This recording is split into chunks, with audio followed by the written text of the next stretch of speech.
A furious cry pierces the night sky. An ominous flame flares up deep within the dark mountain gorge, heralding the start of a great battle.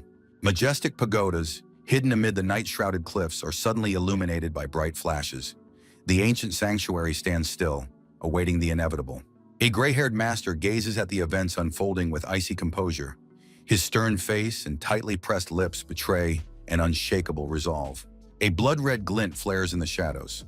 With cold contempt, the old man notes that a surprisingly large number of guests have gathered for this feast of death. Dazzling sparks fly over the tiled roofs. The man stands with his back to the light as enemy magic shatters the night silence. Grim mercenaries in fur cloaks watch their target intently, their eyes filled with greed and their usual indifference to others' pain. Young students in green robes stand frozen in fear. They feel the air around them grow heavy with the bloodlust emanating from the uninvited guests. An old monk in a saffron robe has folded his hands in prayer. Despite the chaos around him, his faith remains the only barrier against the darkness. In terror, a warrior cries out, invoking the great demon cult. Realizing the power that has descended upon their school in this fateful hour, flames engulf the fortress courtyard, cutting off all routes of retreat. The enemy asks mockingly what it feels like to be trapped, like rats. The leader of the Cheonim steadfast sword sect, Du Myung, calls for an alliance. He is certain that the combined might of countless schools will crush the enemy's arrogance and put an end to the long-standing feud. Before the burning fortress, a verdict is pronounced. A warrior foretells the imminent doom of the demon cult. For every drop of blood spilled, a life must now be paid. The gates slowly swing open, revealing an abyss. Through the darkness comes a commanding order, a call of fate that cannot be ignored. The beginning of the end is upon us. A blood-red gaze flashes in the opening.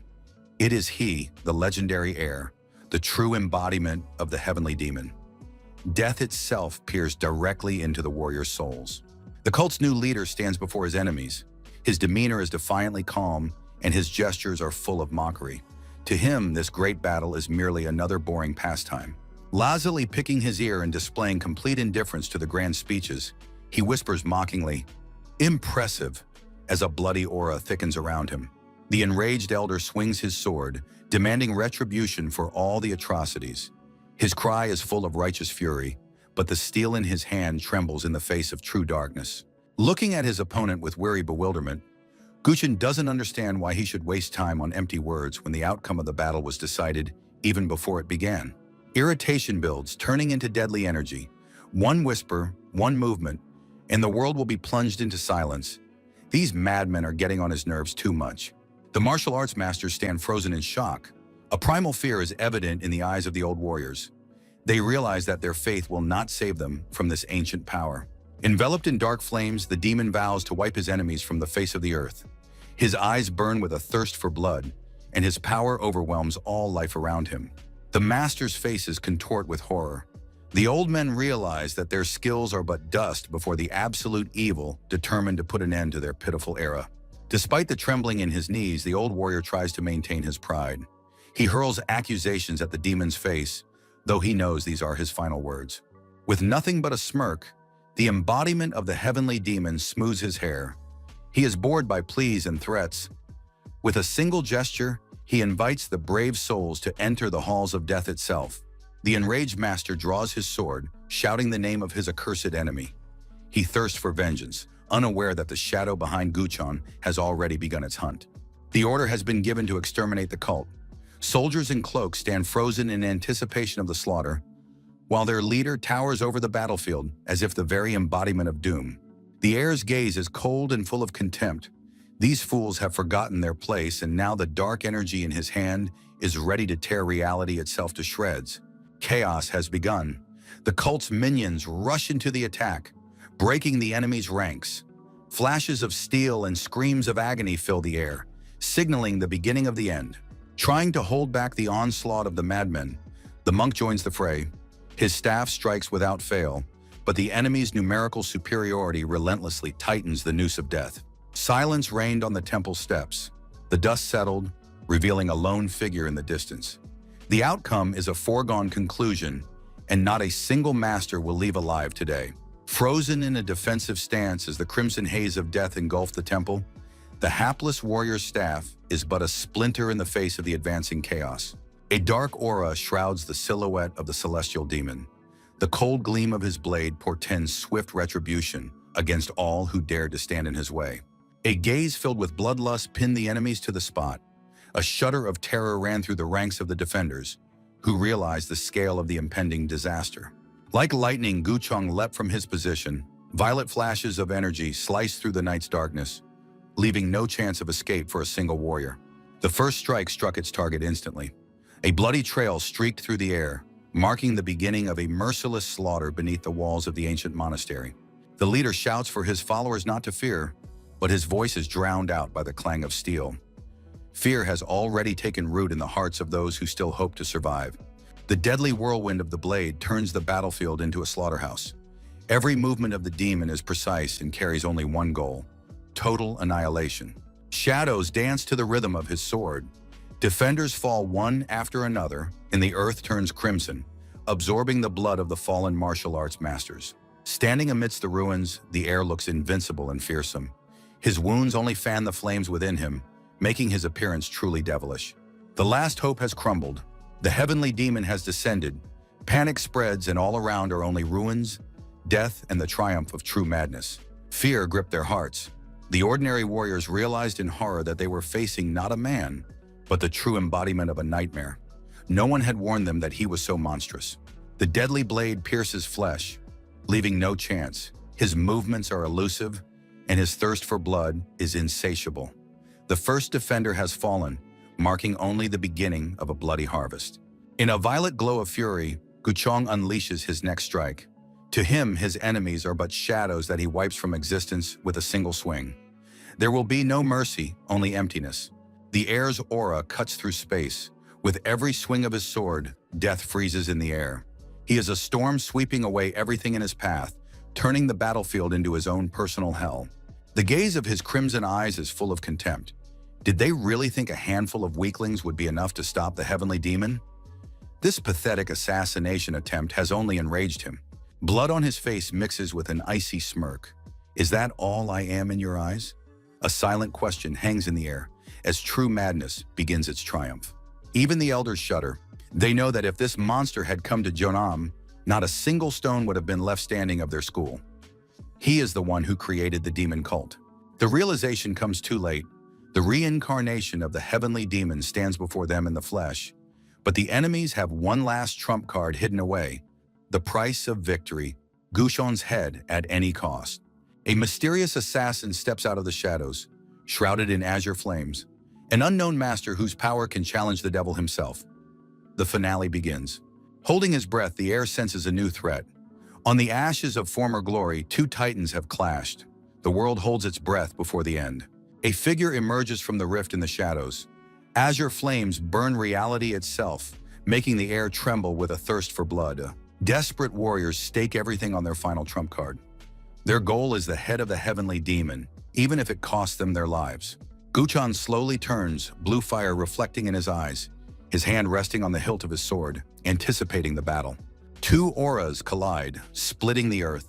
Darkness and azure intertwine in a deadly dance, erasing the remnants of former greatness. The world falls silent. The titans leap from their positions, transforming into streaks of light to deliver a single decisive blow. The enraged heir glares at his enemy.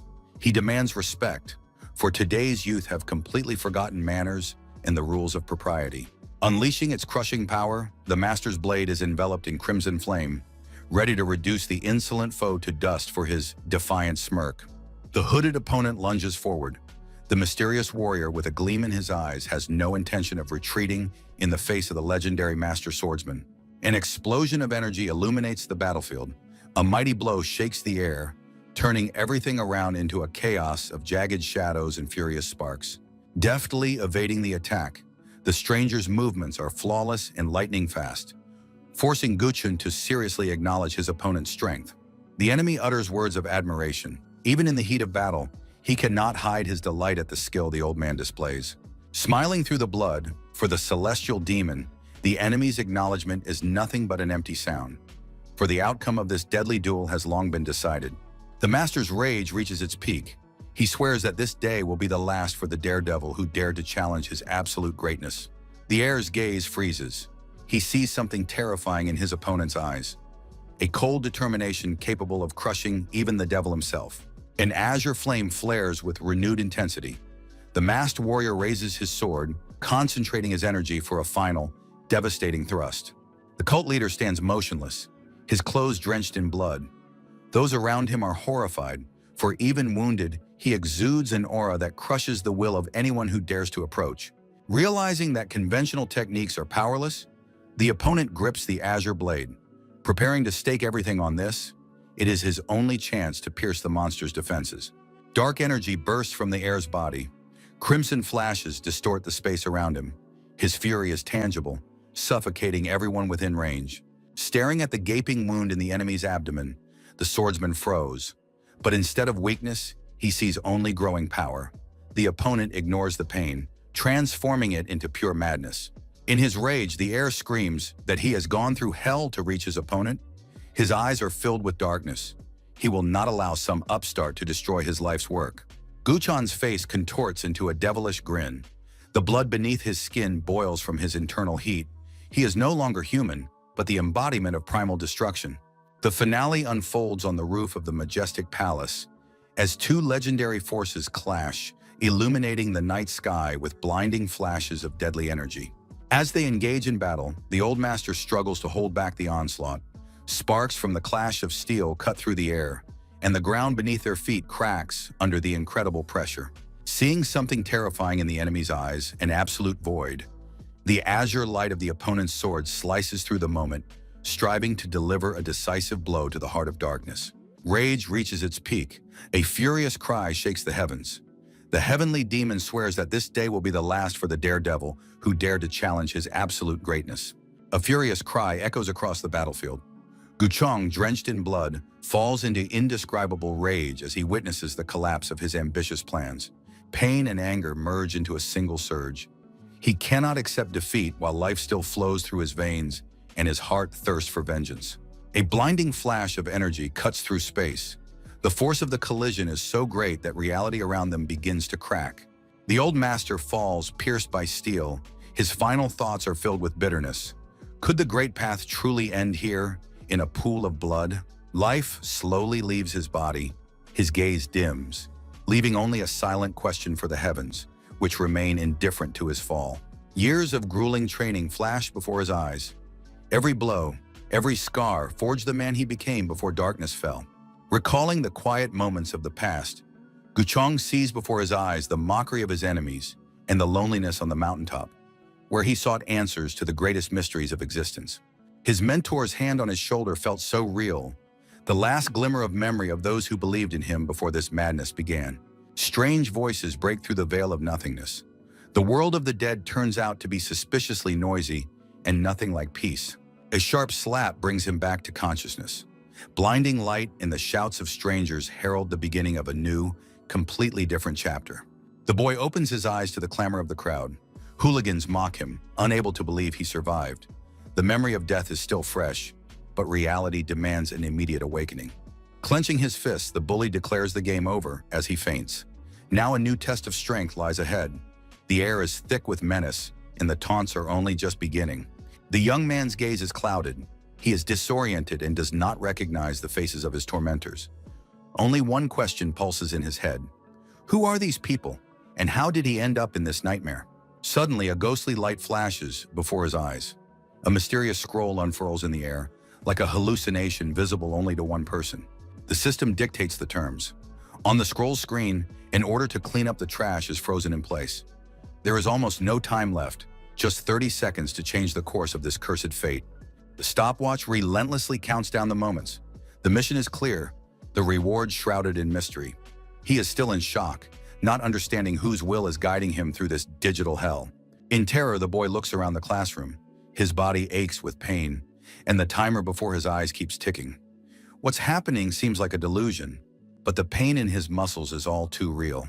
Strange hands roughly grab the student by the shoulders.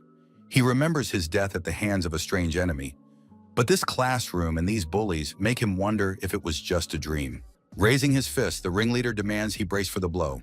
Alone, the command rings out. The enemy is confident of victory, unaware that the rules of the game have just changed. With a lightning-fast lunge, the boy lands a crushing blow, Putting an end to the bullying, the system is activated, and now the trash will be dealt with in the most radical way possible. Rage clouds his vision, and cold contempt flares in his crimson eyes. The young man is no longer willing to tolerate this pathetic farce. A powerful blow sends the bully flying. A second ago, he was the victim, but now he alone dictates the rules of the game. Frozen in silent shock, the witnesses can't believe their eyes. The quiet outcast has instantly transformed into a dangerous predator. A dark aura thickens around him. Past and present have merged, awakening a hidden, terrifying power within the boy. A whisper of horror sweeps through the classroom. His classmates realize that a line has been crossed, and a completely different person now stands before them. A ghostly scroll materializes in the air. The system delivers its verdict. The trash must be cleared. Failure in this game means death. Confused, Guchun stares at the glowing mission window. His mind refuses to believe it, but the system interface is all too real. The heir's gaze is fixed on the fateful inscription. Is this madness or a chance for revenge? There is no turning back. The timer has already begun its countdown. Enveloped in a mystical light, the schoolboy accepts the challenge. The whole world around him falls silent, leaving him alone with the cruel system. A sinister smirk plays on the demon's lips. The hunter has awakened, and now no amount of pleading will save the trash in this classroom. The young man's heart beat one last agonizing beat. In the void of death, the system's sinister whisper echoed, summoning the soul back from oblivion. A sharp flash brought him back to reality. The heavenly demon clutched his chest frantically, unable to comprehend how a dead man could feel searing pain again. A ghostly interface floated before his eyes, his gaze clouded with rage and shock. It was impossible, yet the blue glow was all too real.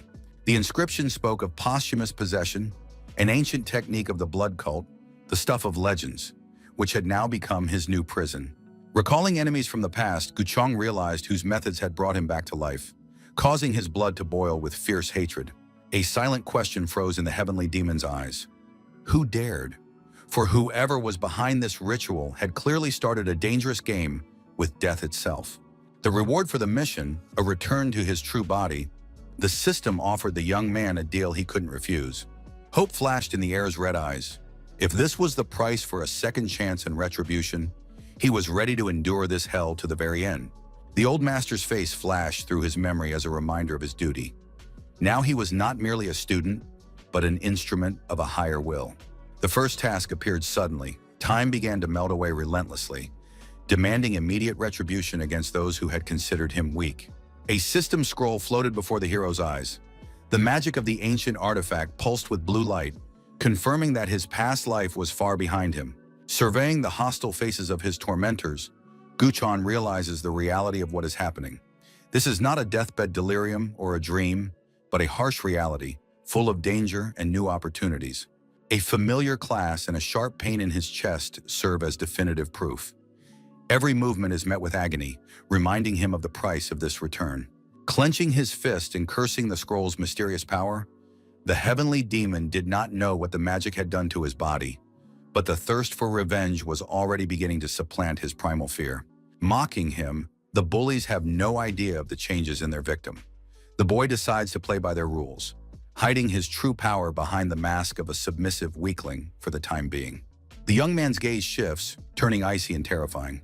He takes the first step toward justice, challenging his stunned tormentors to a conversation that will prove fatal for them. Snapping at a shout, unable to bear the former outcast's audacity, the gang leader lunges into the attack with fists and filthy curses, eager to crush the boy's will once more. The blow flies straight at its target, but time seems to stand still. Guchon looks down on his attacker, his movements honed by years of training the enemy has never seen. Rage boils in his crimson eyes. The enemy's attack seems ridiculous and slow to him. Now the demon sees every weak spot in those who once tormented him with impunity. A powerful burst of energy knocks the enemy off his feet. A flash of light marks the beginning of a new era. The weak apprentice has vanished, giving way to an instrument of punishment for the higher will. The frightened opponent freezes. The realization is clear in his eyes that the prey has become the predator, and it is already too late to flee. As he charges forward with a shout, the bully has not yet realized that this swing will be his fatal mistake in this battle. Time stands still. The young man dodges the blow with the grace of a master, whose movements have been honed by years of future battles. A strong hand seizes the enemy's wrist. The bully stares in horror at the one he considered weak just a moment ago. The heavenly demon's gaze shifts. Primal fury boils in his crimson eyes, foreshadowing a brutal reckoning for years of torment. Powerful energy concentrates in his fist. Now it is an instrument of punishment, ready to reduce the offender to dust. A crushing blow tears through space. A flash of light marks the end of an era of impunity for school gangs. Surveying the battlefield, Guchan searches for his next target. His thirst for justice demands that he finish what he started here and now. The dust settles, revealing emptiness. The last opponent has vanished, leaving behind only a cold trail and a silent question. The boy stares coldly into the silence. The cowardly enemy has fled, but there is nowhere to hide from this new power. Chaos reigns in the classroom. The students look back in horror at the empty seat, and a witness tells the pursuer in a trembling voice that their main target has just vanished. Confused, the heir scratches the back of his head. He didn't expect the situation to take this turn. A heavy sigh escapes his lips as he tries to grasp the scale of the disaster. A sudden realization flashes through the boy's mind. His face contorts with anger and the realization of a fatal mistake. He understands that everything is going to hell, and he must act immediately. A system window pops up before his eyes with a merciless timer. The seconds are ticking away, and the price of losing is death. The young man springs to his feet, rushing into the empty school hallway. The cowardly bully tries to escape down the stairs, shouting empty threats. He's sure that Danho will deal with the hero, but behind him, the blue countdown flame has already ignited. The villain grins with self-assurance, oblivious to the shadow behind him. He still believes in his superiority, mocking the audacity of the one who dared to challenge him. The enemy's confidence vanishes instantly when he feels a chilling gaze over his shoulder. A crimson light flares in the pursuer's eyes, foreshadowing imminent retribution. In a single leap, Guchan catches up to his target. His fist, charged with incredible power, hurtles straight at the offender's face, the air around him vibrating with concentrated fury. With a furious shout of, "Where do you think you're going?" the boy unleashes all his newfound strength. His gaze burns with righteous fury, leaving his opponent not a single chance of escape. The crushing blow slams the enemy into the ground, knocking the wind out of him and shattering the floor beneath his feet. A shockwave of energy puts an end to the fight, demonstrating the system's power. Clenching his fist, the heir breathed a sigh of relief after the tense moment. Phew, that was close, he thought, feeling the adrenaline slowly leave his body. Suddenly, a frightened scream rang out from the stairs. The young man turned and saw a female student running toward him, calling his name, Gyojin, with concern. Running closer, the student looked at him with concern. Her face showed obvious agitation, and she anxiously asked if he was okay. Still in a state of mild shock from what had happened, the sky demon stared silently at the girl. A detached expression was frozen on his face, which was covered in scratches.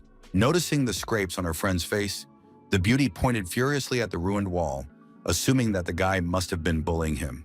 Upset by his coldness and silence, the girl sternly scolds the heir, suspecting that he has entered a difficult phase of growing up.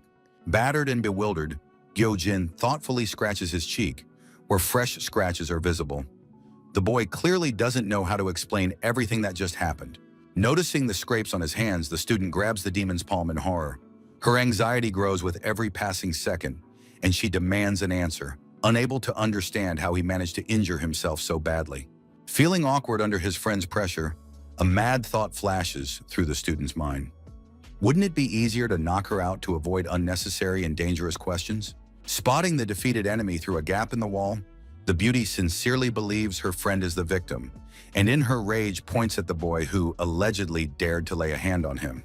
The enraged schoolgirl grabs stones right off the ground. Through tears of indignation for the young man, she shouts insults at the aggressor, ready to immediately engage in a fierce fight. The beaten opponent groans amid the ruins of the wall, trying to justify himself. With his last ounce of strength, he mumbles that he is not to blame for anything, but the enraged girl can no longer be stopped. Standing in complete bewilderment, the heavenly demon watches his friend's violent reaction. He is struck by her intensity. The situation becomes comical, for it is no longer him who needs saving, but the enemy. Suddenly, the girl's anger gives way to tender concern. She smiles sweetly, her main goal now being to help Gojin. Suffering no objections, the beauty resolutely grabs him by the arms and drags him toward the medical station, convinced that his wounds require immediate medical attention. The hero is stunned. His girlfriend, who had just been throwing stones at the enemies, is now dragging him along with an iron grip. He tries to object, but her determination is unstoppable. The sign for the medical station looms ahead. The sterile silence of the room is already awaiting its new patient. After carefully laying the boy down on the couch, the beautiful girl literally glows with tenderness. "Just rest," she whispers, "and call me right away if you feel worse." Her care knows no bounds. Left alone, Gyojin freezes. His gaze, previously bewildered, becomes sharp and cold, his mind swarming with thoughts. As she leaves, the student casts one last, anxious glance at her friend. Her voice trembles with genuine concern as she tells him to be sure to call her. Footsteps fade away in the school hallway. Now that there are no prying eyes left, the celestial demon can finally remove the mask of an ordinary student and soberly assess his new situation. Slowly sitting up in bed, the boy's bewilderment gives way to cold calculation. He senses that this body hides far more problems than meets the eye. With disgust, the heir examines his bandaged fingers. "What a mess," he fumes. "How could anyone have reduced this physical shell to such a pitiful state?" Placing his fingers on his wrist and focusing on his pulse, his internal energy responds with a dull ache. Gyojin uses ancient techniques to probe the meridians. The picture is horrifying. The chi flows are tangled and blood circulation is disrupted. Everything is in complete chaos, he concludes. He will have to rebuild this body from scratch. In a rage, the heavenly demon snarls, unable to accept his weakness. His face is contorted with a grimace of pain and contempt for the new fragile shell that can barely stand on its own 2 feet. In shock, the boy examines the frail body, the broken knuckles and bandages, all that remains of his former power. The fragile vessel can barely withstand even the slightest concentration of energy. The heir's gaze burns with rage. Through the pain, he realizes that the chi channels are in complete chaos. The once great leader is now confined within the walls of an ordinary school. A cry from the depths of his soul echoes across the modern world. How the mightiest of the demon cult has fallen so low. Images of the past flash before his eyes. Majestic temples and former glory remain in another world. Now he must start his journey from scratch to reclaim his greatness. The sunset painted the mountains in shades of blood. The cult leader gazed into the distance, feeling his former power slip away. The grandeur of the past melting away with the last rays of the sun. Breaking the silence, Guchen approached from behind, unaware of the storm raging within the master's soul. His question sounded simple, yet it concealed the irony of fate. Turning slowly, the fire of demonic power still burned in the leader's eyes. Though his body was weakening, he spoke of the captive whose secret could change everything. Recalling that strange, ragged figure, the image of a ridiculous stranger surfaced in the young man's memory. He seemed nothing more than dust underfoot, unworthy of the great master's attention. The old man confirmed his fears. The prisoner's words lacked logic, yet a frightening certainty shone through them, and his mad claims shattered the familiar picture of the world. A massive pagoda towered above them. This symbol of unshakable power now seemed fragile, and words of another world echoed among the ancient temple walls. Perplexed, Guchong could not believe that this pitiful vagabond did not belong to their lands. Thoughts of Shaolin or Udon seemed far more real. The leader's voice grew stern. The point was not his origin, but the unthinkable truth. The captive claimed to have come from another world where there was no place for their ancient magic. Loud laughter shook the air. The young man threw back his head, dismissing it as a madman's foolish joke. How could a world without chi exist? It seemed like the ravings of a lunatic. But the leader wasn't smiling. He stared at his hands, realizing that chaos had already begun. The old man clenched his fists tightly. The silence in the hall became palpable as he realized that the captive's words about another world were not the ravings of a madman at all, but a terrifying reality. Tormented by doubts on the roof, Yojin berated himself for simply laughing at the stranger's stories, instead of prying valuable details about his homeland. His attempt to awaken his inner energy had ended in failure. His new body felt like an empty vessel to him. Looking down at the sprawling metropolis below, the demon finally accepted the truth. This concrete jungle of skyscrapers had nothing in common with his native world of martial arts. A sense of alienation overwhelmed the student. There wasn't a shred of chi energy here, only a cold, technological world. Exhausted, the boy collapsed onto the roof's surface. Life in this reality seemed to him a ridiculous mistake, and his own powerlessness elicited only a heavy, bitter sigh. A sudden thought made him snap his eyes open. If he had been transported to this world by the system's laws, then there had to be at least some reward for the transition. His patience snapped. The heavenly demon leapt to his feet and, in a rage, shouted demands into the empty sky, hoping to awaken a hidden power or summon an invisible helper. Waving his fists, accusing the void of deceit, the young man had no doubt that the higher powers were simply mocking him, depriving him of the bonuses he was rightfully owed for his journey. In desperation, Gyojin tried to summon the system window, begging the magical interface to appear, but the sky remained silent, ignoring the cries of the uninvited guest. Before the heir's eyes, a mysterious ancient scroll suddenly appeared, unfurling right in midair. The magic interface confirmed success, and the quest to clear the territory was complete. The system announced it was ready to award the well-deserved reward for his efforts. Raising his fist to the sky, demanding an immediate return home, the young man was tired of this world's quirks and hoped that completing the task would be his ticket back. The sky demon's gaze filled with determination, and his mind was occupied by a single thought: the important things left behind in his homeworld. Gritting his teeth until they ground together, the hero swore to return no matter what. A sense of duty and the desire to protect his loved ones burned in his heart more fiercely than any flame. Suddenly, the space around him was flooded with blinding light. The young man froze, feeling an unknown power envelop his body, heralding long-awaited changes. A warm wave of energy spread through his veins, giving him a strange sense of comfort. The apprentice stared in surprise at his palms, not understanding the nature of this magical power. His heart beat faster in anticipation of the journey.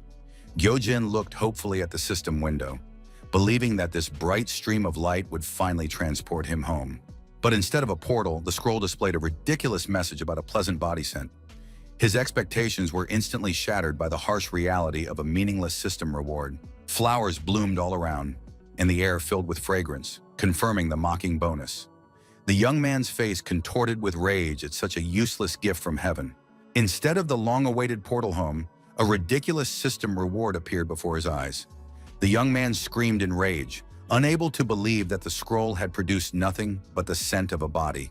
Clenching his fist, he lashed out in fury at the useless object. The scroll's magical glow still smoldered, confirming the activation of this mocking bonus. Driven mad by disappointment, the young man paced the roof, calling out to the mysterious culprit. Gyojin's angry monologue was interrupted by someone's cold, mocking voice. A contemptuous remark came from below, forcing him to fall silent abruptly and turn around. It turned out that a classmate had been watching the heavenly demon's humiliation the whole time.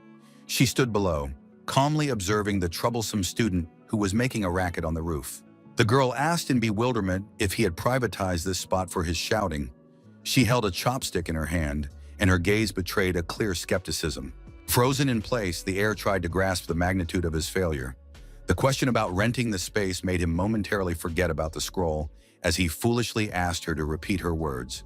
Noticing his strange appearance and darting eyes, the blonde asked ironically if he was all right. The young man's behavior seemed to her too inappropriate even for him. Lost in thought, the hero was forced to admit that his state was indeed far from normal. The shock of the useless gift from heaven still clouded his mind. With a heavy sigh, the girl advised him to pull himself together. She turned away, leaving him alone with his rage and the overwhelming scent of flowers. With irony, the beauty watched the guy, who was behaving extremely strangely. She merely snorted contemptuously at his confusion. The student's words stung. She stated outright that it was precisely because of such inadequacy and weakness that those around him preferred to simply ignore Gyojin. Suddenly, the heavenly demon stepped right up close. At that moment, the girl froze, not knowing how to react to his abrupt approach. Such a brazen invasion of her personal space took the beauty by surprise, and she dropped the cigarette holder she was holding. Unable to take it anymore, the heir was overcome with rage at the constant mockery and the label of loser that followed him literally everywhere, though he didn't understand what those words meant. His sharp tone made the girl flinch. A blush spread across her face, whether from anger or from the unexpected boldness of this loser. The door burst open with a crash, and the bully appeared in the doorway, his arrival portending nothing good for the already agitated young man. Shouting that he had finally found his target, the bully clearly intended to teach the guy a lesson, unleashing all his pent-up aggression on him. Merely idly picking his ear, the heavenly demon displayed absolute calm. Such behavior left the attacker completely dumbfounded. Towering over the air and continuing to hurl insults, The Hulk was confident in his strength, failing to notice the change in his opponent's eyes. In a rage, the bully loomed over the guy, demanding he acknowledge his dominance. But the guy just looked at him lazily, letting the threats go in one ear and out the other, and maintaining complete calm. The bully's patience snapped. He swung for a powerful blow from above, pouring all his anger into it. But the boy reacted instantly, raising a block in front of his face. A voice inside the young man screamed of danger. His body was still weak and hadn't recovered, and every movement came with great difficulty. The giant continued his barrage of attacks. Gyojin could barely manage to block with his hands, feeling the heavy blows shake his bones. The attacker yelled that the student was good for nothing but talking, landing a straight punch to the jaw. The boy dodged at the last moment, feeling the air whistle past his cheek. The fight turned into a dance of survival. The bully attacked relentlessly while his opponent slowly retreated, waiting for the perfect moment to counterattack. The view from above highlighted the difference in size. The small figure in white looked helpless under the barrage of blows from the enraged beast. Terrified, the student screamed, begging him not to come any closer to the fence. She could see that the defender's strength was running out, and she feared the worst possible outcome. The bully smirked maliciously as he delivered a powerful kick. He felt his superiority and relished watching his target forced to retreat in disgrace. From the force of the impact, Gyojin crashed into the girl, and she, closing her eyes in fear and unable to stay on her feet, stumbled backward from the sharp blow. Suddenly, the blonde girl crashed into the metal mesh of the fence. She was terrified of what would happen next. She couldn't expect any protection from her frail classmate. Suddenly, the bully froze when he realized the height. His defiant smirk vanished, replaced by panic. They were on the 5th floor. The bully froze, staring at the madman in front of him. Cold sweat broke out on his forehead. He realized he wasn't dealing with a weakling, but with someone truly dangerous. Glancing down at the fallen girl, the boy said this with frightening calm. His indifferent gaze and words about broken bones made the air around them literally freeze with horror. The attacker recoiled in horror. He couldn't believe his ears. Standing before him was not just a classmate, but a true monster for whom another's life meant nothing. A mysterious golden scroll suddenly appeared before Gyojin. He froze in bewilderment, unable to comprehend where this magical message had come from out of thin air. The text on the artifact stated that he must save the girl who had fallen because of him. The reward for completing the task remained hidden behind question marks. Glancing skeptically at the floating scroll, he was outraged by the system's accusation. The heavenly demon genuinely didn't understand how he was involved in this misfortune. While the boy muttered to himself, pondering the strange quest, his classmates watched him from a distance, clearly puzzled by his odd behavior. One of the bullies froze in shock upon seeing the frightening change in the usually quiet student's face. He felt a cold sweat run down his back. Ignoring the cries of the stunned crowd, the young man leaped to his feet abruptly. His movements became lightning fast, like those of a seasoned predator. A dangerous crimson fire flashed in the heir's eyes. He was driven solely by self-interest, for the reward for the rescue was sure to fully repay all his efforts. Seconds stretched into an eternity. His hand reached out toward the falling girl in a desperate attempt to catch her before the irreparable happened. With a powerful leap, the guy caught the blonde right in midair. A cloud of dust obscured the moment of landing, highlighting the incredible power of his jump. The rescued beauty blushed deeply, finding herself in her savior's arms. But instead of gratitude, she merely called him a loser in embarrassment. The girl froze, unable to hide her trembling. Her face flushed with embarrassment, and her defensive reaction to the shock was a barrage of harsh insults directed at the boy. Standing opposite her, the heavenly demon was cold and unflappable. While inside the rescued student, everything was turned upside down, and her frantic heartbeat prevented her from regaining her composure. Witnesses to the incident fell into a state of genuine panic. The frightened students didn't know how to react to the incredible power of the leap they had just witnessed. A burly guy in a black t-shirt silently assessed the extent of the damage. His stern gaze instantly silenced everyone else present. Making a quick decision, the tall guy ordered everyone to run. He knew that staying here after such a commotion would only invite trouble. Donwo called out to another student, who tried to object, stuttering with nervousness. His face flushed, and fear of the consequences prevented him from assessing the situation rationally. Cutting his friend off sharply, the leader lost his temper. He wasn't interested in excuses. His only desire was to get out of there as quickly as possible. Realizing that arguing was useless, the young man hung his head dejectedly. The heavy atmosphere and the realization of what had happened weighed on him like a dead weight. The group decided to pretend they had never been there.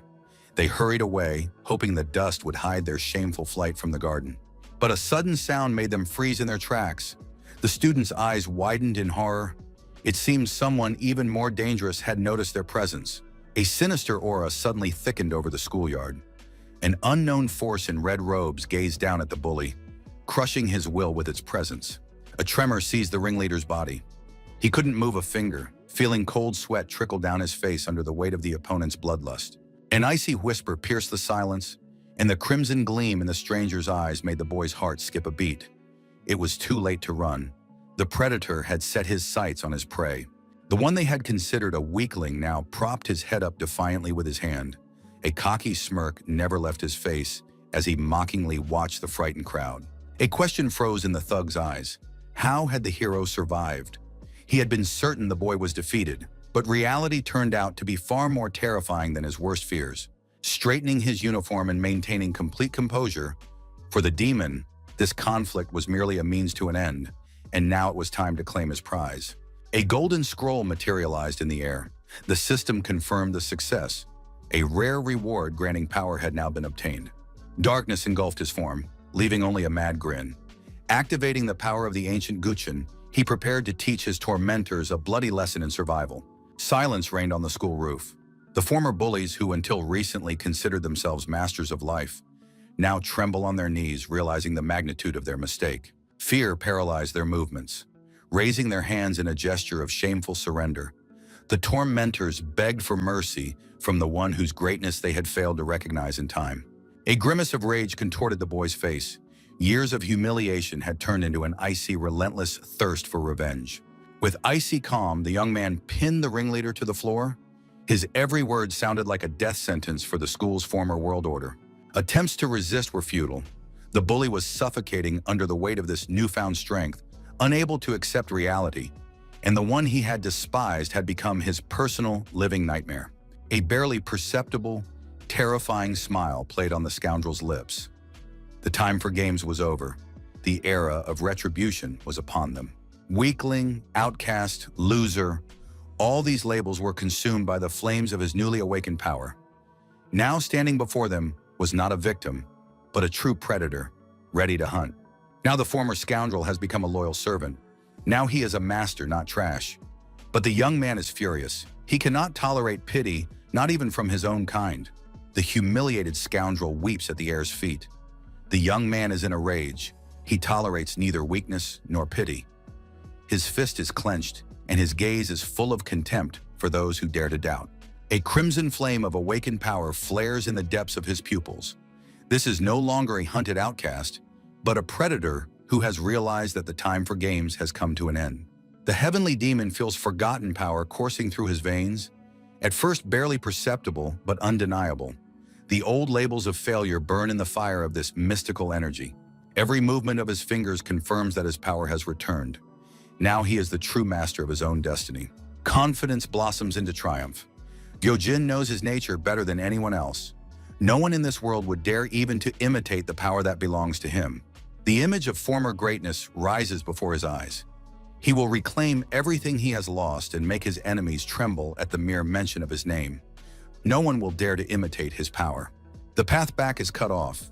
This awakening is no illusion, but a death sentence for his offenders. The demon will return to the summit, and this time, no one will be able to block his path to his goal. His fingers clench into a steel grip. His muscles fill with primal energy.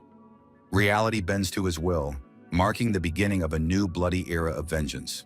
A terrifying smile freezes on his face. The hunt has begun, and now the victim is certainly not the heir. Retribution is coming. The world has changed. The student surveys his surroundings with suspicion. Everything around him seems alien and wrong.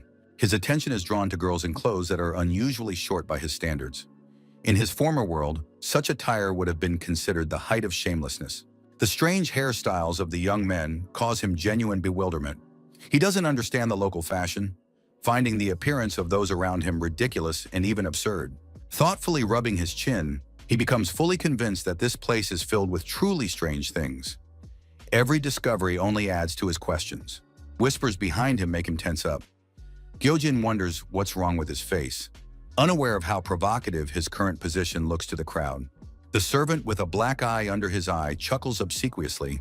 He hints to his master that all eyes are fixed on them only because the latter is literally riding on the backs of his own people. The question catches the apprentice off guard. His gaze turns icy and piercing, revealing the arrogance of a man accustomed to giving orders and unaccustomed to refusal. Images from the past surface. In his world, the heir always traveled on the backs of his subordinates. For him, this is not a whim, but a natural attribute of power and grandeur. The loyal hounds merely smile obsequiously, not daring to object. They are merely tools in his hands, ready to endure any humiliation for the sake of their master. Arrogantly, the celestial demon declares his hunger after long deliberation. Sitting on the shoulders of his servants, he prepares to regain his former power, for his path to the summit has only just begun. Still perched on the shoulders of his loyal comrade, the master orders him to be led to the feast, for hunger will not wait. The newly acquired servant trembles under the weight of such grandeur, yet dares not object. Servile fear compels him to endure any humiliation. Unable to resist his hunger, the heavenly demon condescends to dine with the servants. Those around him freeze, the instrument in the master's hands bound only to watch him in silence. The former ruler devours the food greedily. He needs to fill his stomach to restore his body's power and begin the path to the summit. Smiling, Donghuo marvels at the heir's appetite, not realizing that before them stands not just a boy, but an entity accustomed to taking everything from the world. The food in this world is passable, Gyojin thinks. Every dish is merely fuel for future achievements and the revival of his former strength. Glancing at the servants, the arrogant heavenly demon knows no bounds and asks his new servants if he will be eating his meal.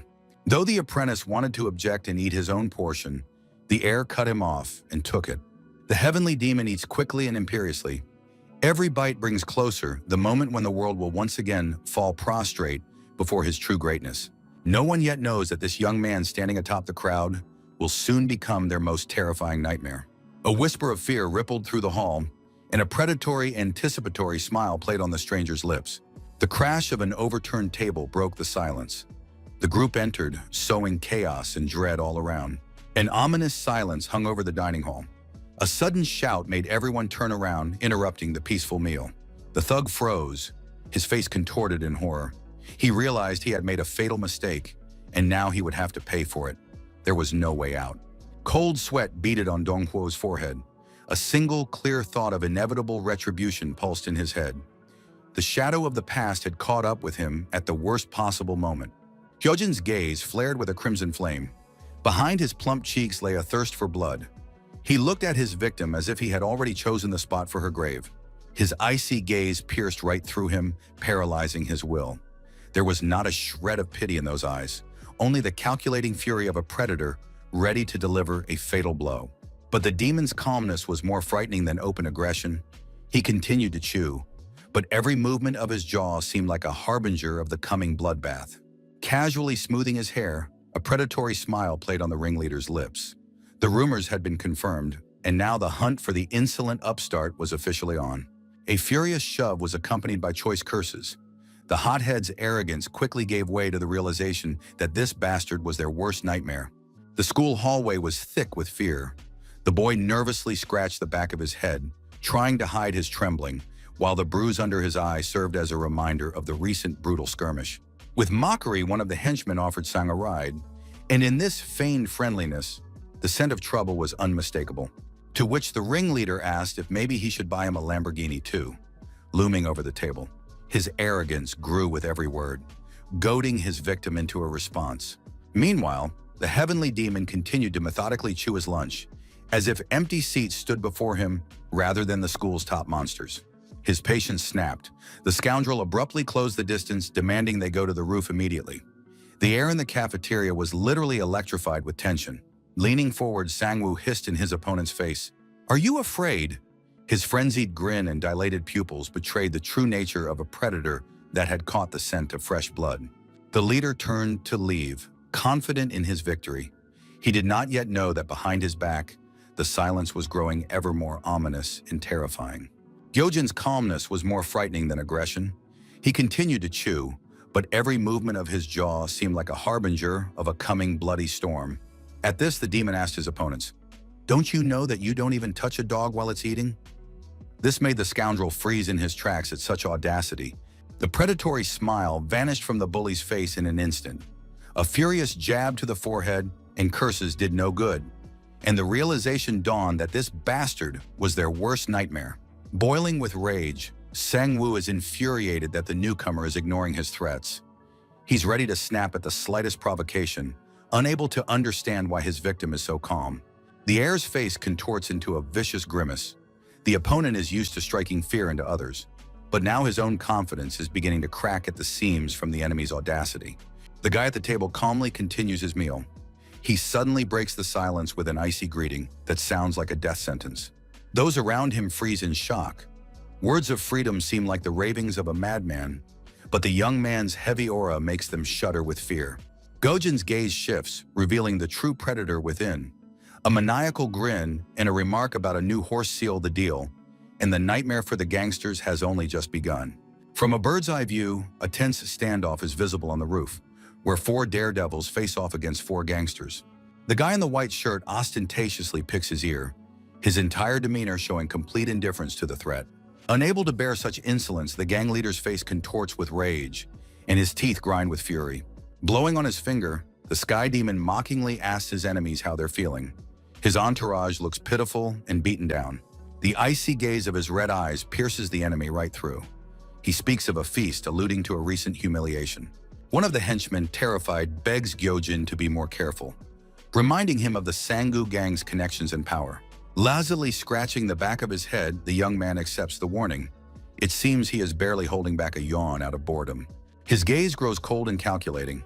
Now the heir is interested not in pathetic thugs, but in something much greater.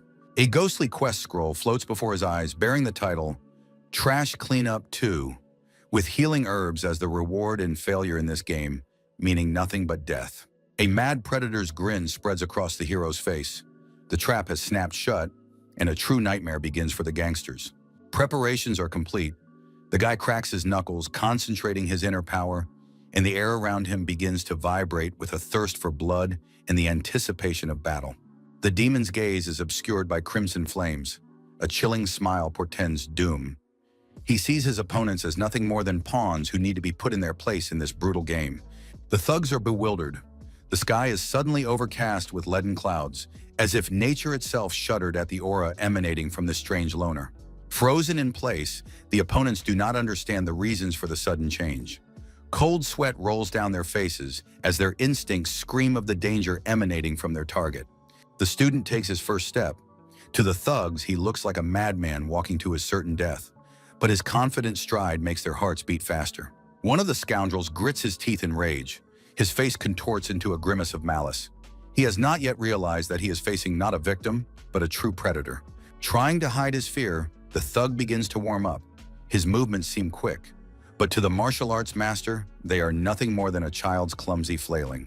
Shouting that he trained with a champion, throwing a series of punches into the air, the fool believes that brute force will help him stand up to a true monster.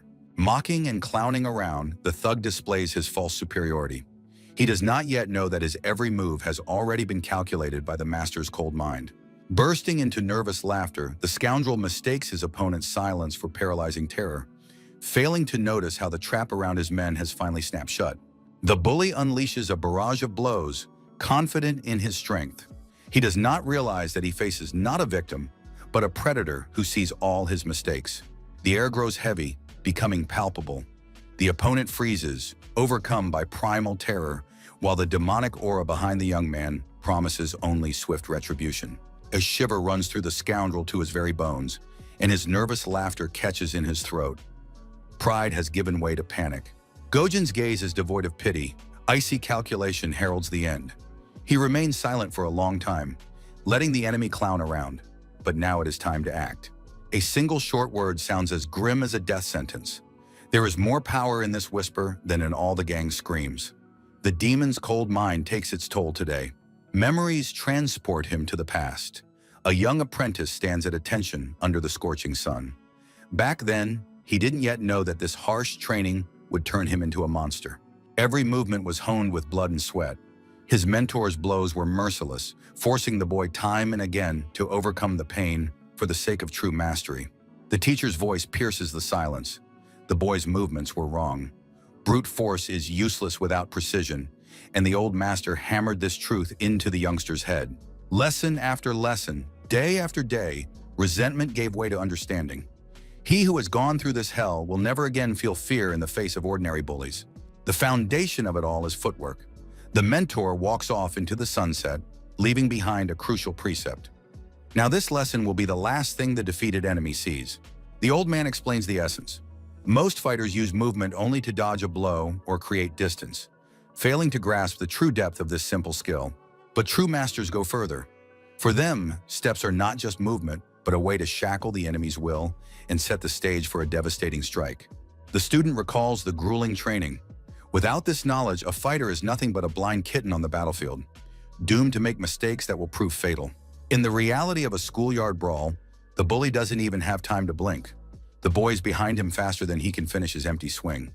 Terrified, the opponent freezes, the realization flashing before his eyes that he has encountered something beyond comprehension, something that cannot be explained by ordinary speed or strength. A powerful hook to the jaw cuts off all thought. The technique, honed by thousands of repetitions, finds its target with perfect precision. Shocked witnesses see only blurred shadows. The bullies, accustomed to dominating, suddenly realize that the rules of the game have changed and they are no longer the predators here. The dust settles, revealing the defeated enemies. He stands unshakable, his gaze cold and empty, his movements full of the very grace the old man taught him. Over his shoulder, Gyojin asks his comrades if they saw it. They couldn't have imagined that a seemingly ordinary guy possessed the power to crush an opponent in a second. Fear paralyzes the scoundrel's limbs, for they have just witnessed firsthand the difference between a street brawl and true art. Lazily cracking his neck and displaying utter contempt for his opponents, the young man's relaxed posture and defiant smirk suggest that the fight is nothing more than a boring warm-up for him. Suddenly, the heavenly demon's gaze shifts. A loud call to attack en masse shatters the silence, causing the air around him to vibrate.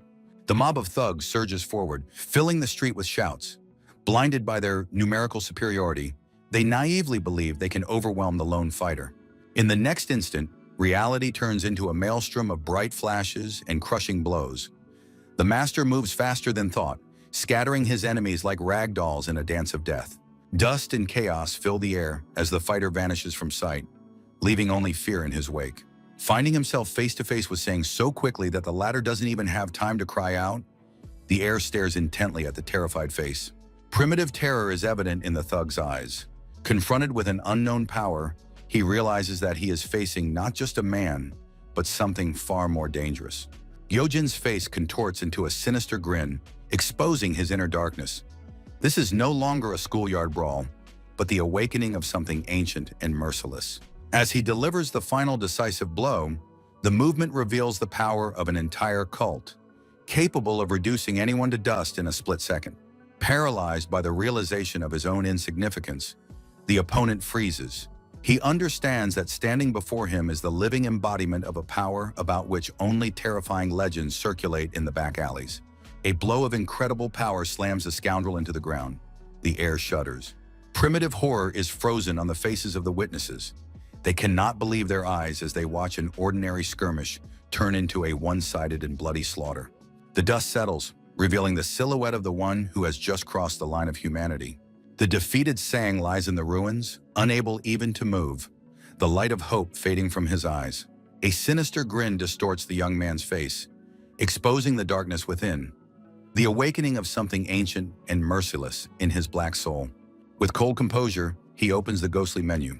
The time has come to tally the results of this brief massacre and claim what now rightfully belongs to him. The magical scroll unfurls, confirming the completion of the mission to clear the territory. The system acknowledges his superiority, announcing the list of well-deserved rewards.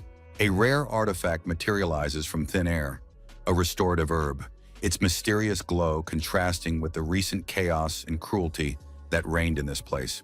With curiosity, the demon examines the valuable trophy.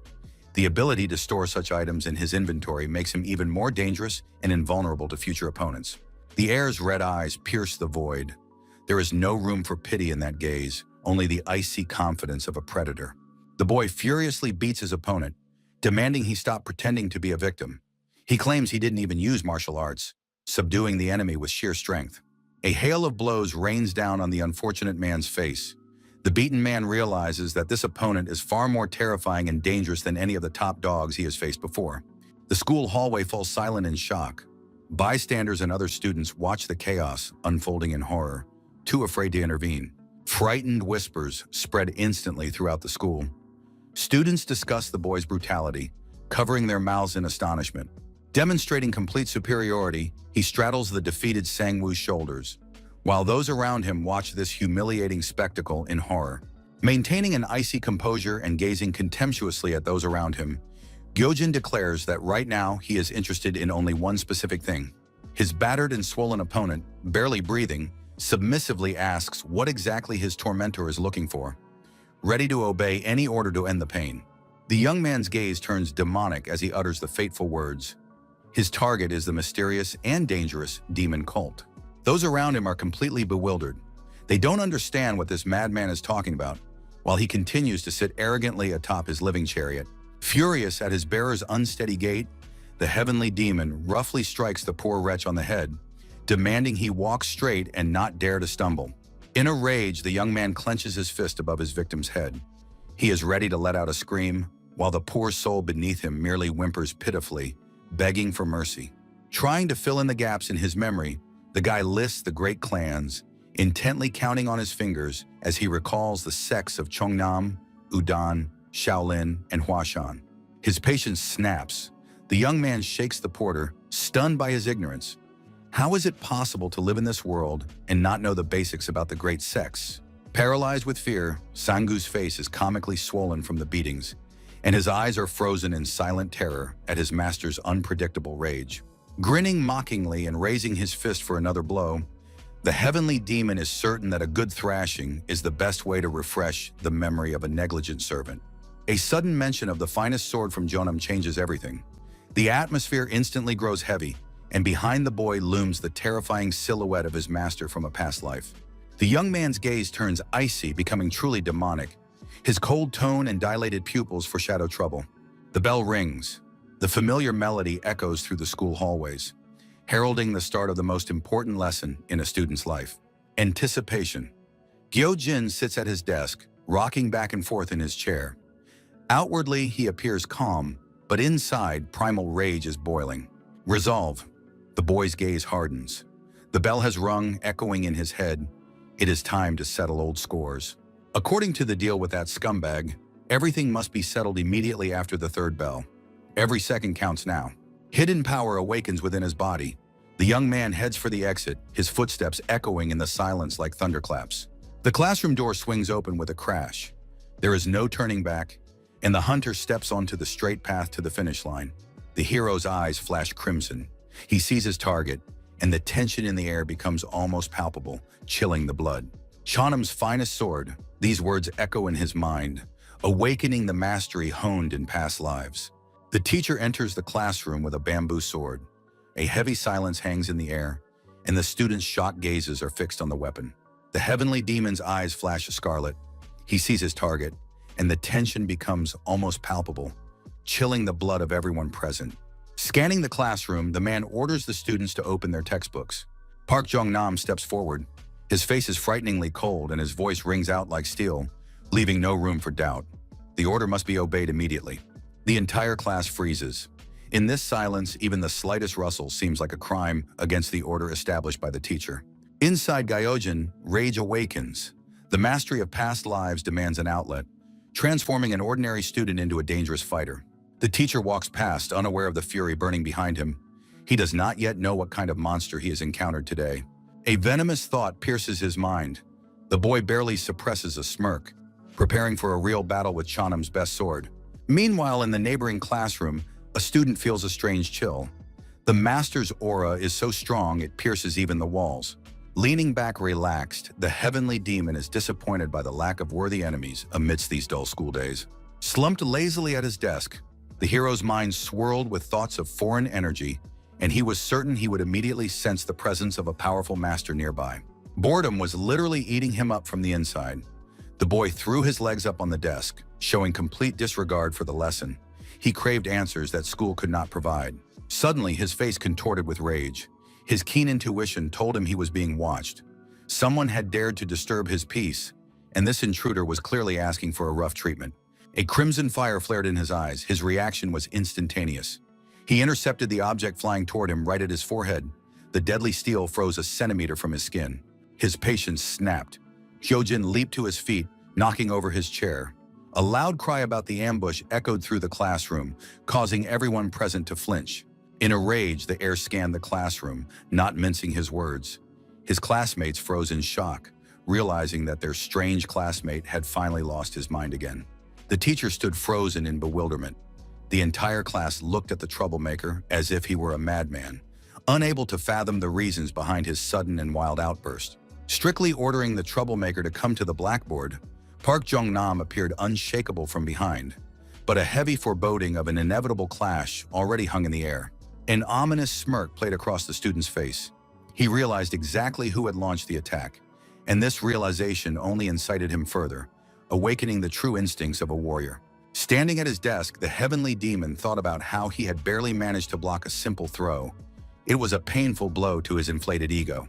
Hyojin clutched at his hair, unable to believe his own weakness. The thought that his body was so feeble drove him into a rage. Stunned by the audacity, the teacher furiously ordered the offender to come to the blackboard. Silence fell over the classroom, heavy with the foreboding of an inevitable clash. The young man's face contorted into a grimace of wild fury. His pride had been wounded, and the realization of his own powerlessness before the teacher provoked only uncontrollable rage. The boy's expression suddenly changed. He froze, realizing exactly who had launched the attack. This revelation did not frighten him, but only awakened his warrior instincts. Watching the student's strange reaction with bewilderment, Park Jong-nam waited for obedience, but sensed that the situation was finally spiraling out of control. An ominous smirk played across the student's face. He had caught the thrill, and now the thirst for revenge burned in his eyes brighter than his usual desire to cause trouble. The teacher maintained outward calm, but his gaze had turned cold. He understood that he was no longer facing just a defiant teenager, but a true adversary. With a heavy sigh, the heavenly demon cracked his neck. The tension had reached its peak, and he was ready to accept the challenge, casting aside all the conventions of school rules and propriety. Hyojin slowly stepped forward. From behind, his figure seemed unshakable, and every step toward the blackboard brought closer the moment when words would give way to action. He froze. The teacher awaited the attack. The air in the classroom seemed electrified. The clash of two irreconcilable wills was now absolutely inevitable. With a sardonic smirk, Cheonam's best sword watched his student. His relaxed demeanor concealed a readiness to assert his authority at any moment. Noticing a movement, the man turns sharply. His face contorts with irritation at the sight of one of his students' insolent behavior. A long bamboo stick whizzes through the air. The teacher has no intention of tolerating disobedience and brings his main argument into play. The boy freezes as the stick presses against his back. His gaze is filled with rage and his fists clench involuntarily at the unfair treatment. Puzzled, the teacher asks the reckless youngster where he's going. He clearly didn't expect the student to simply walk out in the middle of an important lesson. The man's voice rises to a shout as he reminds him of the school schedule. He tries to overpower the boy with his authority, demanding that he return to his seat immediately. The teacher continues to hurl insults at the boy's back as he walks away. He is offended by the boy's lack of manners and total disregard for him. Sighing heavily, Hyojin listens to the endless grumbling behind him. The boy's patience is running out, and he can barely contain the rage boiling inside him. The heavenly demon's eyes flash red, foreshadowing a swift and brutal retribution. He cannot believe that Cheonam's best sword turned out to be a mere weakling. The teacher turns pale, sensing the heir's thirst for blood. A cold sweat breaks out as he realizes he has made a fatal mistake. The provocation has succeeded. The man freezes upon hearing his students' dangerous words about Cheonam's secrets, and the atmosphere in the classroom instantly reaches a boiling point. The teacher tries to save face in front of the students. Barely hiding the tremor in his voice, he announces independent work to get the insolent boy out of the room. The teacher's gaze turns icy. He orders him to follow him, unaware that he is luring himself into a trap from which there will be no escape. In the school backyard, Hyojin displays complete indifference. His relaxed posture only underscores his deep contempt for the man standing opposite him. The boy's irritation grows with every passing second. He is infuriated by this ridiculous habit teachers have of picking fights over every little thing, distracting them from important matters. Boiling with rage, Park Jong-nam grips his bamboo sword tightly. A sinister smirk spreads across his face as he relishes the thought of teaching this arrogant youngster a lesson. The question about Jong-nam pulls the rug out from under the teacher's feet. The astonishment on his face quickly gives way to rage. Who dared to spill the truth to this nobody? The man in the blue shirt finally loses his composure. He is stung by the defiant tone and informal speech of the boy who has crossed every moral boundary. Spitting venom, the teacher threatens retribution. He does not yet realize that his boasting sounds pathetic to one who has witnessed true mastery of the blade. With a heavy sigh, a crimson fire flares in the heavenly demon's eyes and his thirst for blood becomes palpable. The teacher's mistake will be his last. Gripping his bamboo staff, Park Jong-nam looks at the student in bewilderment. A simple question causes a strange pause, and the man demands an answer. But a crimson fire flares in the young man's narrowed eyes and his gaze turns icy and terrifying. With a sardonic smirk, the man mocks the air's silence, still unaware of the deadly threat emanating from him. Merely squinting mysteriously, the student hides his true thoughts. A plan is brewing in his mind, and his terrifying smile foreshadows that the mentor's mistake will be fatal and final for him. The teacher's sudden, maniacal laughter shatters the silence. He demands an answer, oblivious to the crimson fire flaring in the boy's eyes and the blood-chilling thirst for murder. Picking up on it, the young boy laughs uncontrollably, pointing his finger at the man, joining in on this mad laughter. Park Jong-nam's face is contorted into a maniacal grin. He laughs incessantly, his gaze terrifying. The situation could change at any moment. Amid the maniacal laughter, the teacher swings a bamboo stick sharply at the heavenly demon in the white jacket. The wind whistles from the sudden movement. With a maniacal grin, the man explains to the boy that he still has much to learn, so he won't hit him on the head at first. The yellow stick flies at breakneck speed straight toward the white jacket. The blow is inevitable. The man's expression changes abruptly. His gaze is fixed directly on the young man standing before him, filled with shock, as he hadn't expected such a sudden turn of events. After all, he'd intended to teach the upstart a lesson. As if in a trance, Gyojin abruptly blocks the blow of the bamboo stick, and a strange glow appears around him. The heavenly demon's dark gaze, pierced by a red beam, fixes on his opponent, who is overcome with terror. The teacher with the bamboo staff freezes in shock. His disobedient student instantly blocks his strike. It seemed this boy was far too weak to possess such power. Now, in the heat of battle, the man realizes that his opponent won't give up so easily and will fight to the end. He begins to wonder who this young man really is. Park Jong-nam froze. The boy's gaze shifted, filled with otherworldly energy, and a dark flash pierced the air. Bloodshot eyes stare from the abyss. The teacher sees before him the true face of horror, which paralyzes his heart with icy fear. The terrified opponent couldn't believe his eyes, wondering if he was really going to die. A second ago, the frail young man had made a lightning-fast strike, but the blow from the bamboo stick had been blocked in an instant. It was just a reflex, the teacher told himself. The situation had spiraled out of his control. The mysterious student stood motionless, his face hidden in shadow, but the aura emanating from him spoke of hidden power. In a panic, the teacher couldn't understand how an ordinary student could display such a brutal and refined fighting technique. The attempt to stop him failed. Gyojin's hand intercepted the swing with a death grip. The teacher didn't understand who was actually standing before him. With a mad grin, the heavenly demon realized there was another here, just like him. His burning gaze foreshadowed the beginning of true chaos. The teacher panicked. An ordinary student suddenly blocked the blow, his movements full of a refined brutality uncharacteristic of a mere teenager. While the heir prepared to take the blow, Park Jong-nam executed a lightning-fast acrobatic somersault, hurtling toward his enemy with a frenzied grin and a burning gaze. Gyojin's gaze shifts to the cold resolve and terrifying confidence of a master ready to strike back. Something else awakens within the young man. His body swells with primal power, and a crimson light flares in his eyes. True chaos is ready to burst forth. The heavenly demon struggles against his own fury. His muscles cramp, and his frail human body is incapable of a prolonged battle. His burning gaze heralds the start of a massacre. The heir no longer controls himself, regretting only that he didn't strike even harder. Shock paralyzed the man as he looked at his student. The line between an ordinary boy and a monster had blurred, and he could think of nothing but what was actually happening. The teacher's thoughts were muddled with fear. Could it be that quiet Gyojin, a skilled fighter? This realization frightened him more than the blow itself. Looking at the young man, the man realized that he had nearly used martial arts in earnest. He was teetering on the edge of no return. The teacher wondered, surely he wasn't afraid of the consequences. After all, ghostly assassins might come for him, even though the student had always seemed harmless. Anger stirs within him. The teenager's body swells with fury. He wants the scroll to appear before him, and the teacher decides he has gone mad. The man froze in shock, unable to believe his eyes. Only one question pulsed in his mind. How had this harmless little boy managed to create such a situation? Suddenly, Gyojin turns around. His piercing gaze holds a silent question, foreshadowing imminent retribution. In a rage, the teacher stares at the teenager, who brazenly uses informal speech, instantly shattering the long-standing hierarchy and respect for elders. Cupping his hand to his ear, his face contorted into a feigned grimace, Gyojin demonstratively ignores the threats, turning his opponent's anger into a pitiful and laughable spectacle. Rage flares up with renewed intensity, clenching his cane until his bones creak. Park Jong-nam is ready to deliver a crushing blow, just to wipe that insolent smirk off the youngster's face. Breathing heavily, the man tries to rein in his anger.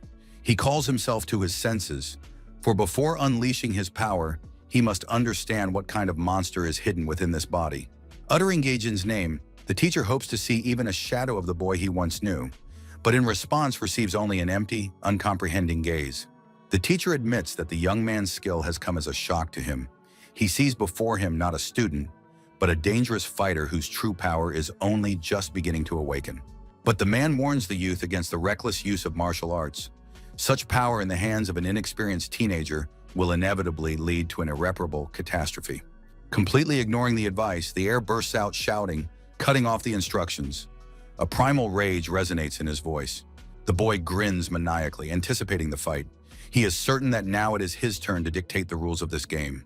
Trying to appeal to reason, the teacher realizes the situation is spiraling out of control, but the teenager merely mocks his authority, crossing every line of decency. Words no longer carry any weight. The boy has completely lost touch with reality, consumed by his newfound power. The mentor's hand grips the bamboo sword tightly. He feels the air around him crackle with the thirst for blood emanating from the one he was supposed to guide. The weapon flares with a golden light. The master realizes that before him stands not a child, but a dangerous predator. A malicious laugh echoes across the courtyard. The student assumes a fighting stance, mocking his elder's experience. Darkness and light clash in a single glance.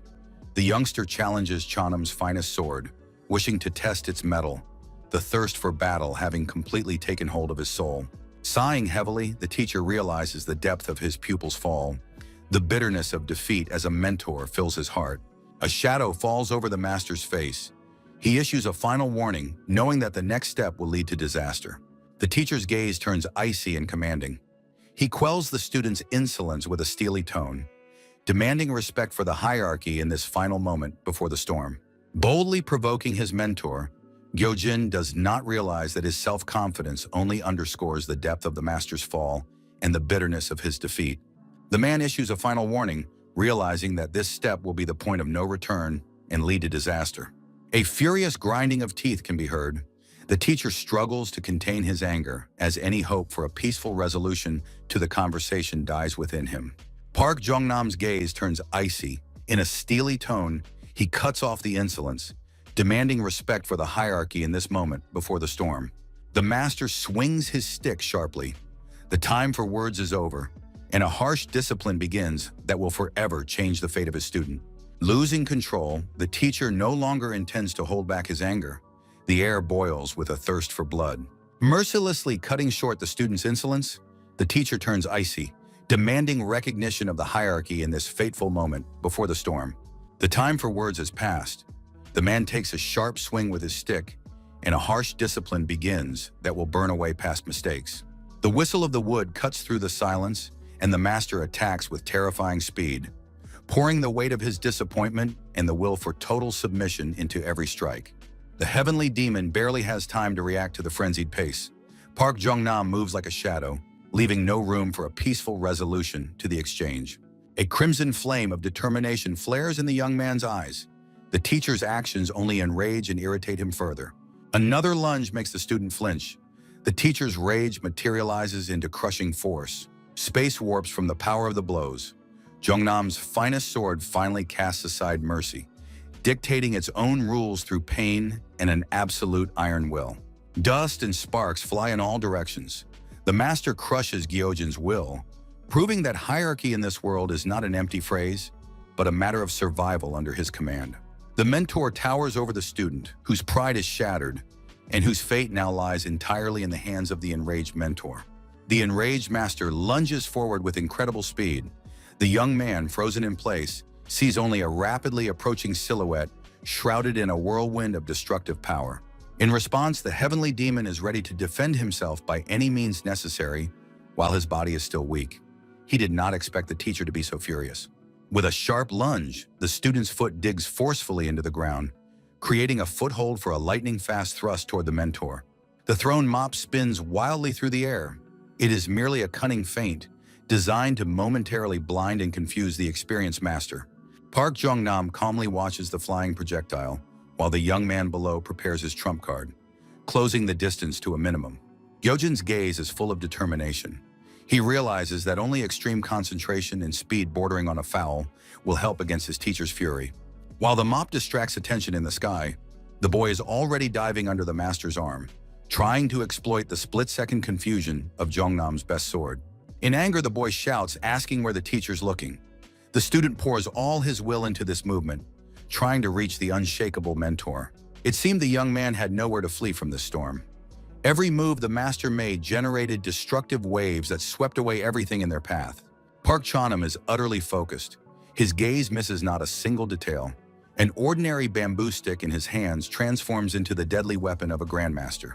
A loss of concentration in battle means certain death, as can be read in the teacher's stern gaze.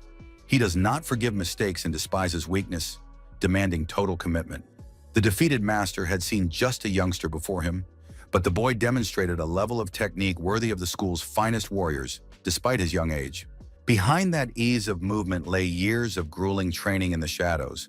The teacher was certain. The thrill of battle awakens a true beast within Park Jong-nam. His eyes flare with demonic fire, and a sinister smile freezes on his face. Stunned by bewilderment, for his opponent is behaving like a madman, the atmosphere heats up to the breaking point, and the young man realizes that something beyond the limits is about to begin. Gyojin watches his opponent's strange behavior with bewilderment. To him, the man seems like nothing more than a ridiculous fool. The tension mounts and his gaze focuses on a simple bamboo staff, which in the master's hands is about to transform into a deadly weapon that strikes without fail.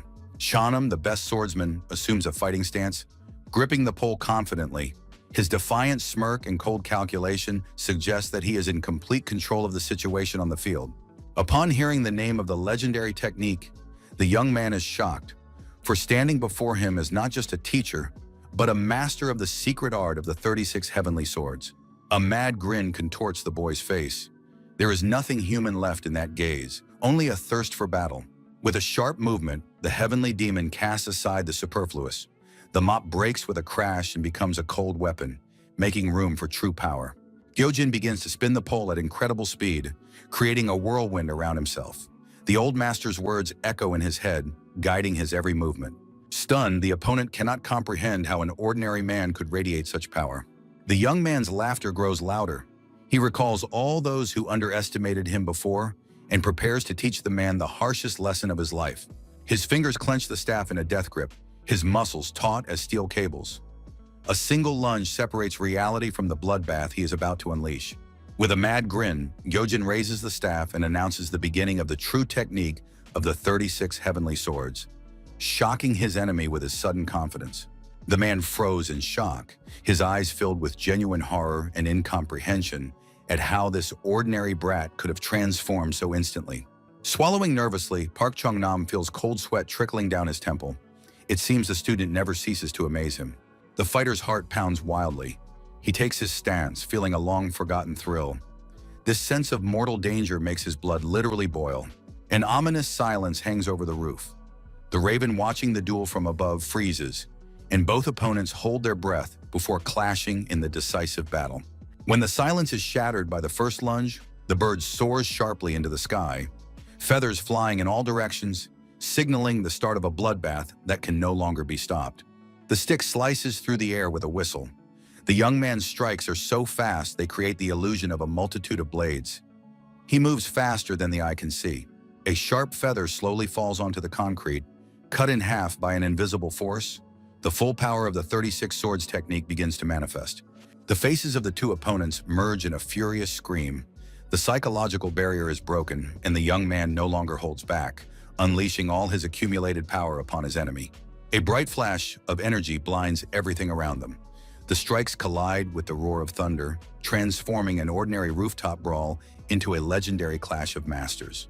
Madness has overtaken both of them. Their faces are contorted in a furious scream. The psychological barrier is finally broken, and now there is no room for pity or doubt in this duel. The two weapons clash, and the power of the 36 swords technique begins to manifest. No longer holding back, Gyojin unleashes his pent-up fury. The air around him vibrates from the colossal pressure, foreshadowing the imminent conclusion of this battle. Park Jong-nam's gaze freezes in shock. He realizes he has underestimated his opponent, but there is no turning back now, and the 36 swords technique has been set in motion. A bright flash of energy blinds everything around them. Raw power bursts forth, erasing the boundaries of reality and transforming an ordinary rooftop into the epicenter of a divine storm. Blows collide with the roar of thunder. An ordinary rooftop brawl escalates into a legendary clash of masters, whose power is capable of shattering the heavens themselves. The dust begins to settle, revealing the aftermath of the clash.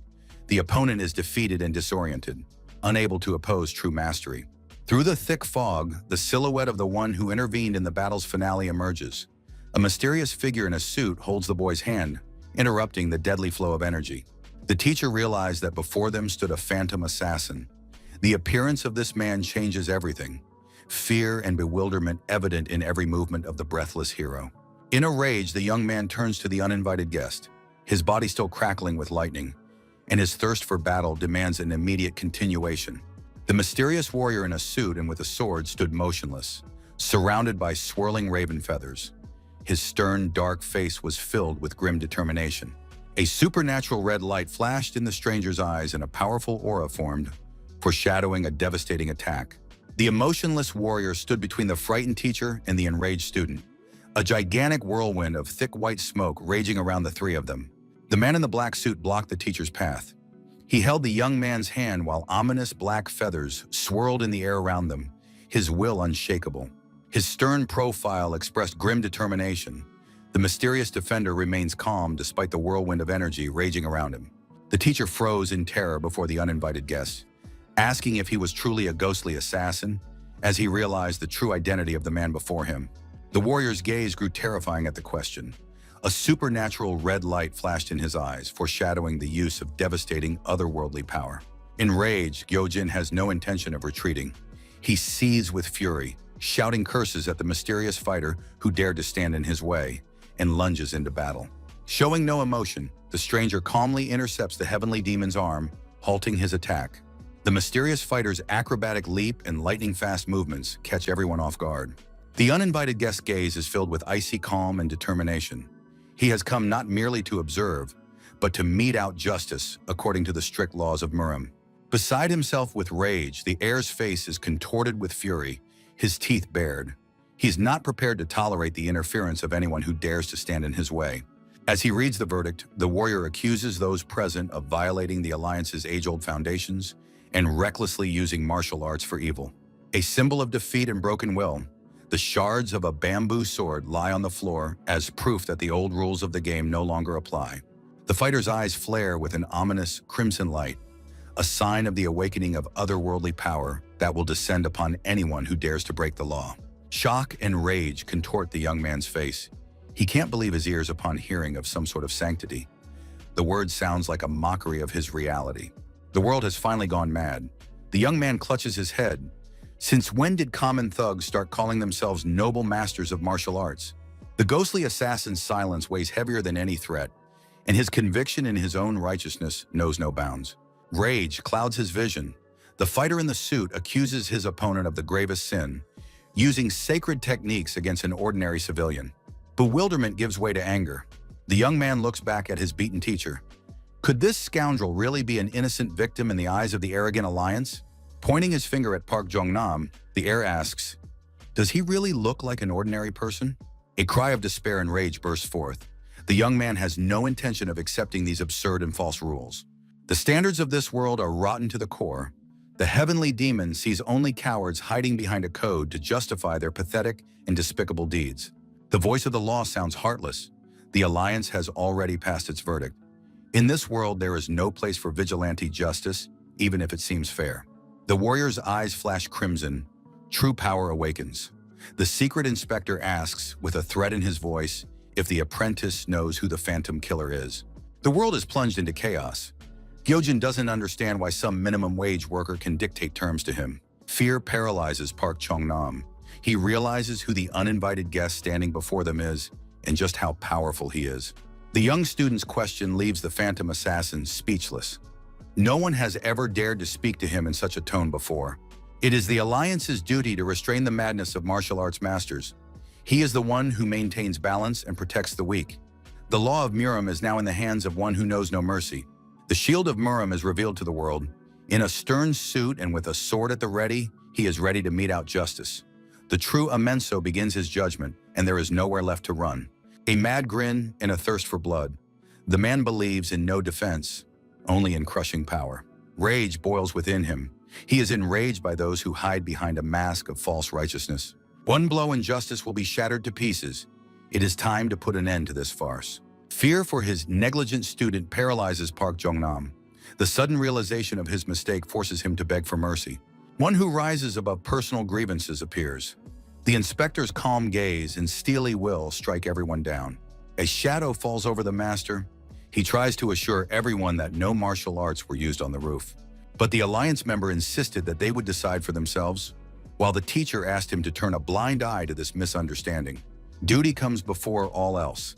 The phantom assassin knows no mercy when it comes to upsetting the balance. Persuasion is useless. He who stands guard over the weak will not make a despicable deal. A brief refusal sounds like a verdict. The true trial begins and the guilty party will be punished. In a rage, Park Jong-nam loudly announces his connection to the student, trying to save the situation. Tension on the rooftop reaches its peak. Figures freeze in the face of imminent and brutal retribution. Shocked by the brazen lie, Gyojin tries to protest, but a sharp blow silences him. The ghostly assassin grips his menacing weapon tighter. The cold steel is ready to mete out justice here and now. The Avenger's gaze is filled with contempt. He is struck by the very thought that a nobody could have a successor. The protest is nipped in the bud. Insults catch in his throat as the elder desperately lies to his enemy. A powerful hand digs into the heavenly demon's face. In those crimson eyes, only pure, unbridled rage is visible. Feverish excuses sound pitiful. The master attributes the fighter's audacity solely to inexperience. A desperate plea for mercy rings out. Park Jong-nam asks for just one chance, holding the struggling young man down by force. But the verdict has already been passed in silence. The ghostly assassin remains unyielding, preparing to grind the guilty into dust. Trying to justify his student, the teacher calls him nothing more than a tender sapling. He realizes what power the Alliance could unleash upon the youth for his audacious act. Fear grips the master's heart. He understands that the moment the boy comes to the authorities' attention, they will deem him dangerous and crush him before he has a chance to mature. The man's gaze is filled with despair. He turns to the Muram shield, admitting his guilt and begging that a single mistake not be allowed to destroy the entire future of his young and foolish ward. The ghostly killer remains silent as ice. His piercing gaze sends shivers down one's spine.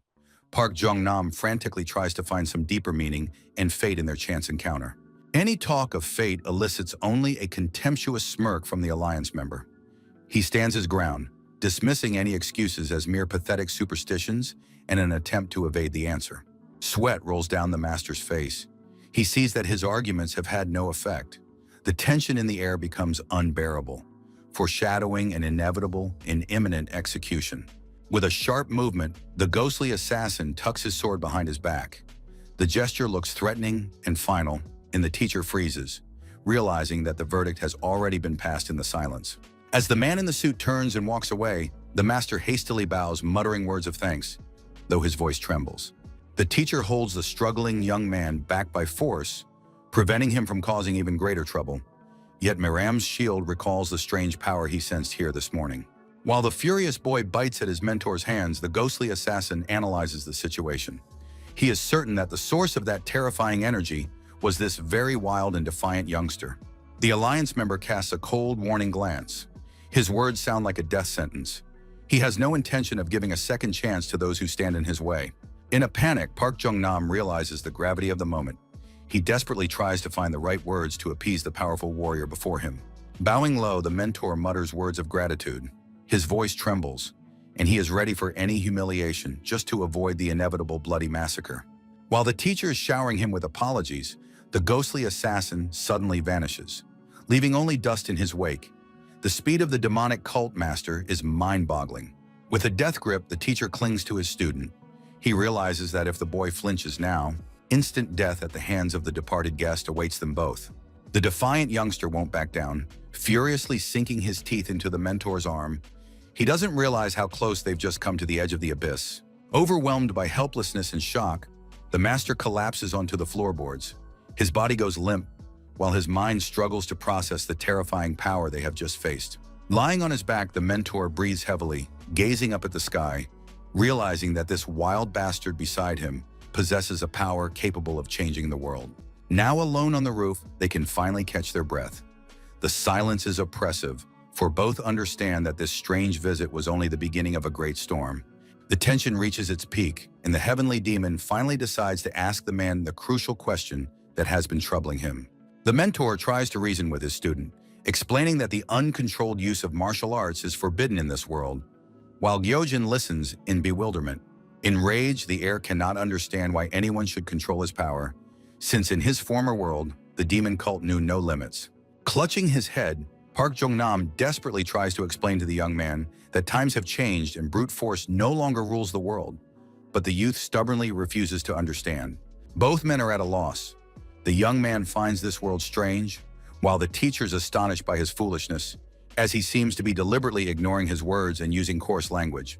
Stung by the young man's insolence, the teacher struggles to contain his irritation that the youth addresses him informally as an equal rather than as a mentor. The conversation reaches an impasse. Gyojin falls backward onto the floor and in a rage shouts about injustice, for his own strength has once again been used against him. Breathing heavily, the mentor decides to end the pointless argument. He sighs wearily, gazing at the sky, and thinks that talking to this kid is a waste of time. Lying on his back, the student gazes at the endless blue sky. His eyes reflect the realization that this world is truly strange, and that he is here for a reason. The silence on the roof weighs heavily on both of them. This visit is only the beginning of the storm, and the tension is mounting.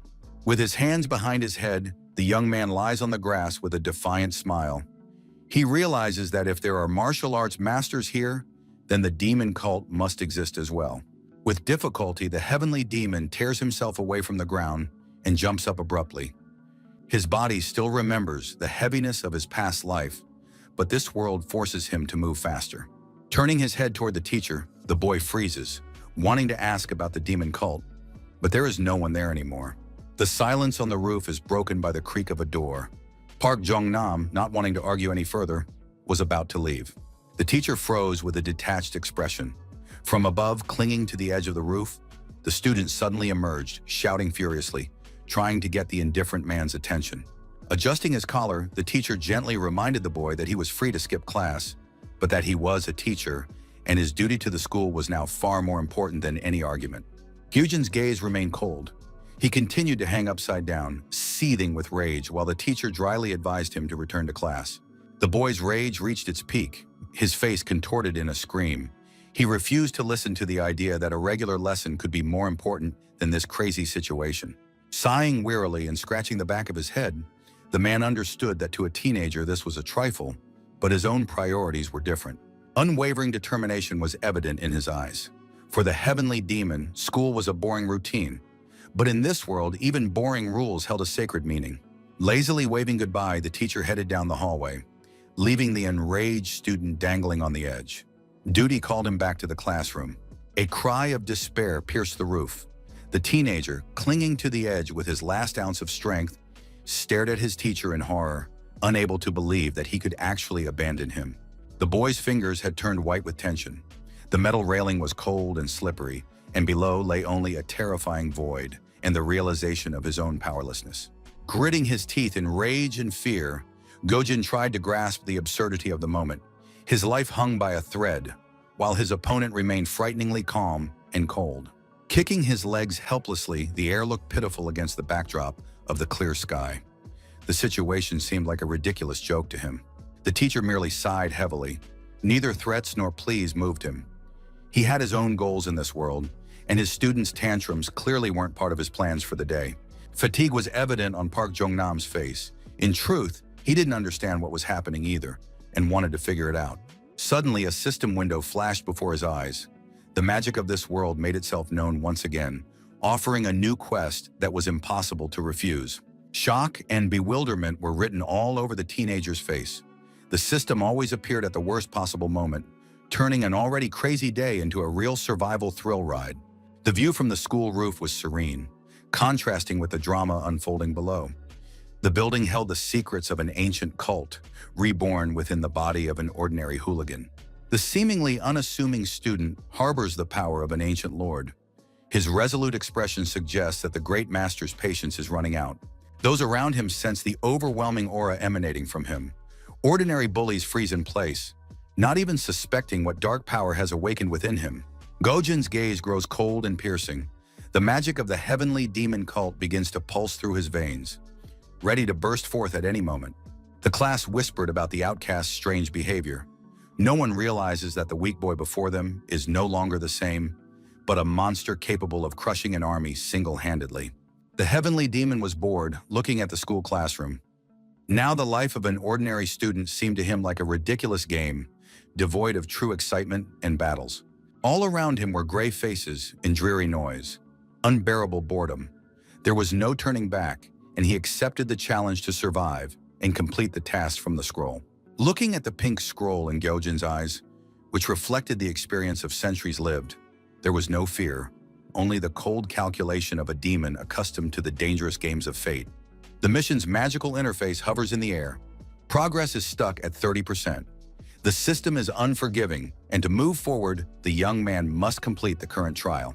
Sunlight floods the school classroom. The silence and coziness of this place feel alien, for the true nature of the air craves not peace, but blood and battle. The youngster has fallen asleep right at his desk, drooling. Who would have thought that behind this ridiculous mask of an ordinary sleepyhead lies a great monster? Waving a pointer, the teacher tries to wake up the insolent student who has missed an entire lesson. "Wake up, Park Jong-nam!" he shouts, slamming his hand on the desk. The crash echoes through the classroom, interrupting the boy's peaceful sleep. It's time for them to talk. Jerking his head up, the boy looks as foolish and bewildered as can be. He doesn't understand who dared to disturb him. A look of astonishment freezes on the teacher's face.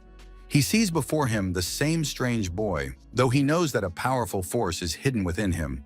Muttering that he slept like a log and wiping his face, the boy accepts the rules of this reality, realizing that his life now is a path of fulfilling the scroll's tasks. Before the conversation, the boy looked clumsy, but his appearance is deceptive. It's surprising how skilled he is in every action, despite his looks. Looking concerned, Park Jong-nam's voice sounds serious as he tries to get through to the boy. The boy freezes, lost in his thoughts. The dream has somewhat sorted out his feelings, but a strange sense of alienation in this body still won't leave him. The heavenly demon's gaze grows sharp and cold. His mind clears and he begins to analyze the oddities of this world. Gyojin realizes a frightening reality. The magical laws of this place block his past. The moment he tries to say his name, the words literally melt into thin air. The cult leader's instructions come to mind. He was asked not to act rashly, for the power hidden within is too dangerous for mere mortals. Keeping his composure, the heir understands that the most important thing right now is not to reveal his identity or show the monster living inside him. Looming over the student, the teacher makes no attempt to hide his irritation. To him, sitting at the desk is the same troublesome student who is always with his head in the clouds and ignores what is said. A sharp shout makes the boy flinch. He hastily puts on the mask of the usual fool, trying to fit the image of a clumsy teenager. The next second, the young man falls to the floor, feigning unbearable pain. It's the perfect cover, allowing him to avoid unnecessary questions and buy a little time. Writhing on the floor and mumbling incoherent excuses, the heavenly demon insists his memory has been knocked out of commission. The teacher stands frozen in complete bewilderment. The sight of his student suddenly collapsing to the floor fills him only with shock and speechless confusion at the absurdity of the situation. Masterfully feigning suffering, the heir watches the reaction closely from behind his hands. continuing his performance. Sprawled on the floor in a ridiculous pose, Gyojin feigned a serious injury. Abruptly changing his posture, the student tries to get up, muttering incoherent excuses. Every gesture is steeped in insincerity, but it fits the fool's act perfectly. Nervously rubbing his hands, the young man tries to hide a sly smirk. His plan to fool this simpleton was working perfectly. The fish had already swallowed the bait. Freezing and feigning extreme shock, the boy's gaze expressed feigned confusion as he waited to see if the teacher would believe his ridiculous story about amnesia. Nodding vigorously, the teacher, completely absorbed in the student's act, had no idea that a calculating and dangerous mind lay hidden behind that mask. With the enthusiasm of a martial arts fan, the man began to discuss tropes from manhwa. To him, everything that was happening had turned into an epic story of a hero's rise. Filled with a sense of duty, the mentor solemnly promised his help. He looked comically serious. Watching Park Jong-nam, the young man could barely contain his laughter. His inner monologue was full of sarcasm. This man turned out to be far more foolish than he had thought. With a naive look, Gyojin asked a ridiculous question about the cult. The teacher froze in complete bewilderment, unsure whether the boy was joking or had finally lost his mind from fear. Looking at the student with a gaze full of deep suspicion, a thought flashed through the teacher's mind that today's youth had completely lost their minds. The boy realized he had said too much. He cursed inwardly, realizing that his attempt to find out the truth about the world of martial arts had looked as foolish as possible. Slowly parting his lips, the man prepared to give a clear and serious answer. The tension in the air grew, and the young man held his breath in anticipation of an important revelation. Staring intently at his mentor's face, the boy tried to catch even a hint of a lie. His eyes glowed with interest as the man chose his words. The heavenly demon's gaze became extremely sharp and focused. He tried not to miss a single detail. A bead of sweat formed on the young man's forehead. He felt his heart race as the conversation touched on forbidden topics. The answer came sharply and unequivocally, like the strike of a sword. The world froze for a moment and lost its color when he heard the man's firm no.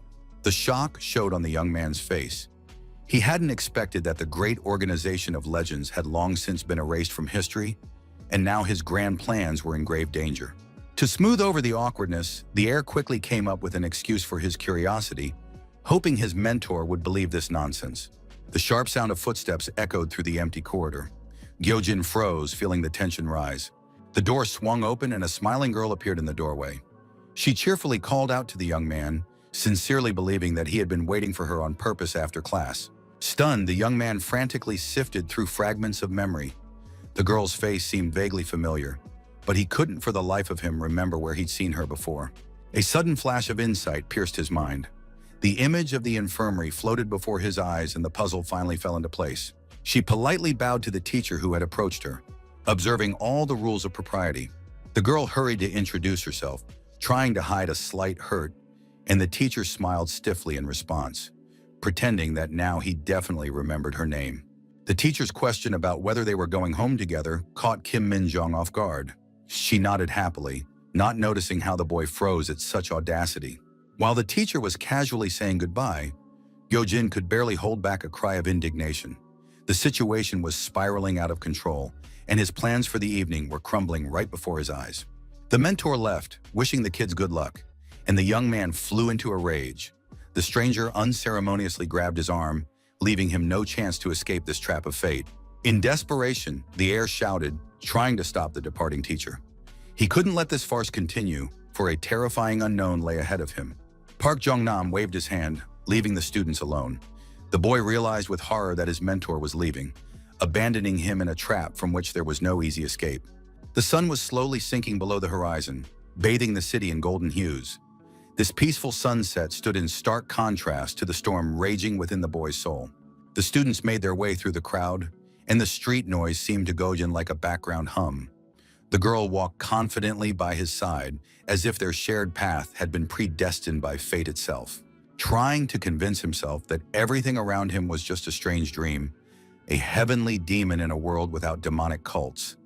Such a wild situation simply couldn't happen in reality. Sighing heavily, the boy felt irritation boiling up inside him. His entire familiar order was crumbling, and his intrusive companion didn't even think to stop her chatter. The heir froze, casting a suspicious glance at Kim Min-jong. Her every word raised new questions to which he had absolutely no reasonable or clear answers. Suddenly, the girl turned around, noticing his confusion. Her innocent question made Yojin go cold, sensing that the next answer would finish him off completely. With a radiant smile, the beauty uttered words that sounded like thunder in a clear sky. Her confidence in their shared home left no room for objection. The world around the air froze for a moment. He stared intently at her, trying to grasp the magnitude of the catastrophe.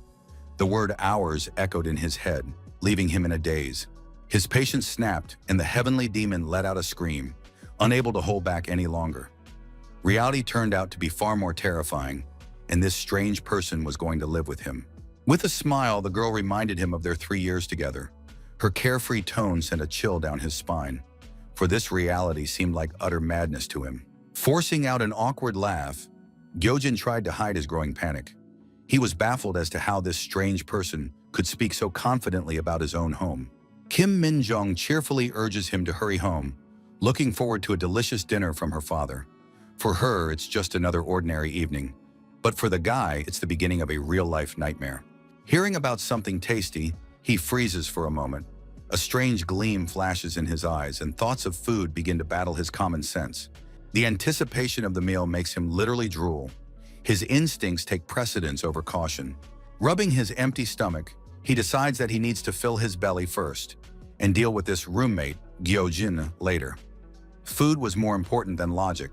With enthusiasm, the heavenly demon agrees to hurry home. It seems the plan to eat and think has been unanimously adopted, and he is ready to run toward the unknown. The guy takes a sharp step forward, complete determination evident in every movement, but suddenly something causes his soles to literally stick to the asphalt. Turning around in surprise, the beauty notices a strange change in her companion's behavior. She doesn't understand why Gyojin suddenly froze or what has alarmed him so much. A sudden burst of rage causes the air to grip the girl's hand tightly, catching her off guard. Suddenly, the heavenly demon lunges forward, dragging his companion along with him. The girl barely manages to keep up, bewildered. Pulling Kim Min-jong stubbornly deeper into the alley, she tries to protest, promising not to touch his food, and shouts that they've turned in completely the wrong direction. The guy's expression changes instantly. A frightening crimson glint flashes in his eyes, betraying the awakening of something primal and extremely dangerous. Gyojin freezes, his face contorted with rage. He senses a foreign presence and snaps a sharp question through clenched teeth, ready for an inevitable fight. The world around them is tinged with blood-red hues. The young man takes a defensive stance in front of his frightened companion, while the shadows around them begin to stir. Finding themselves at a dead end beneath an ominous red sky, the girl breathes heavily from running, and the air stares intently at the night city's skyline. Freezing and listening to his instincts, the young man's profile in the shadows appears cold and resolute. He realizes there is no turning back.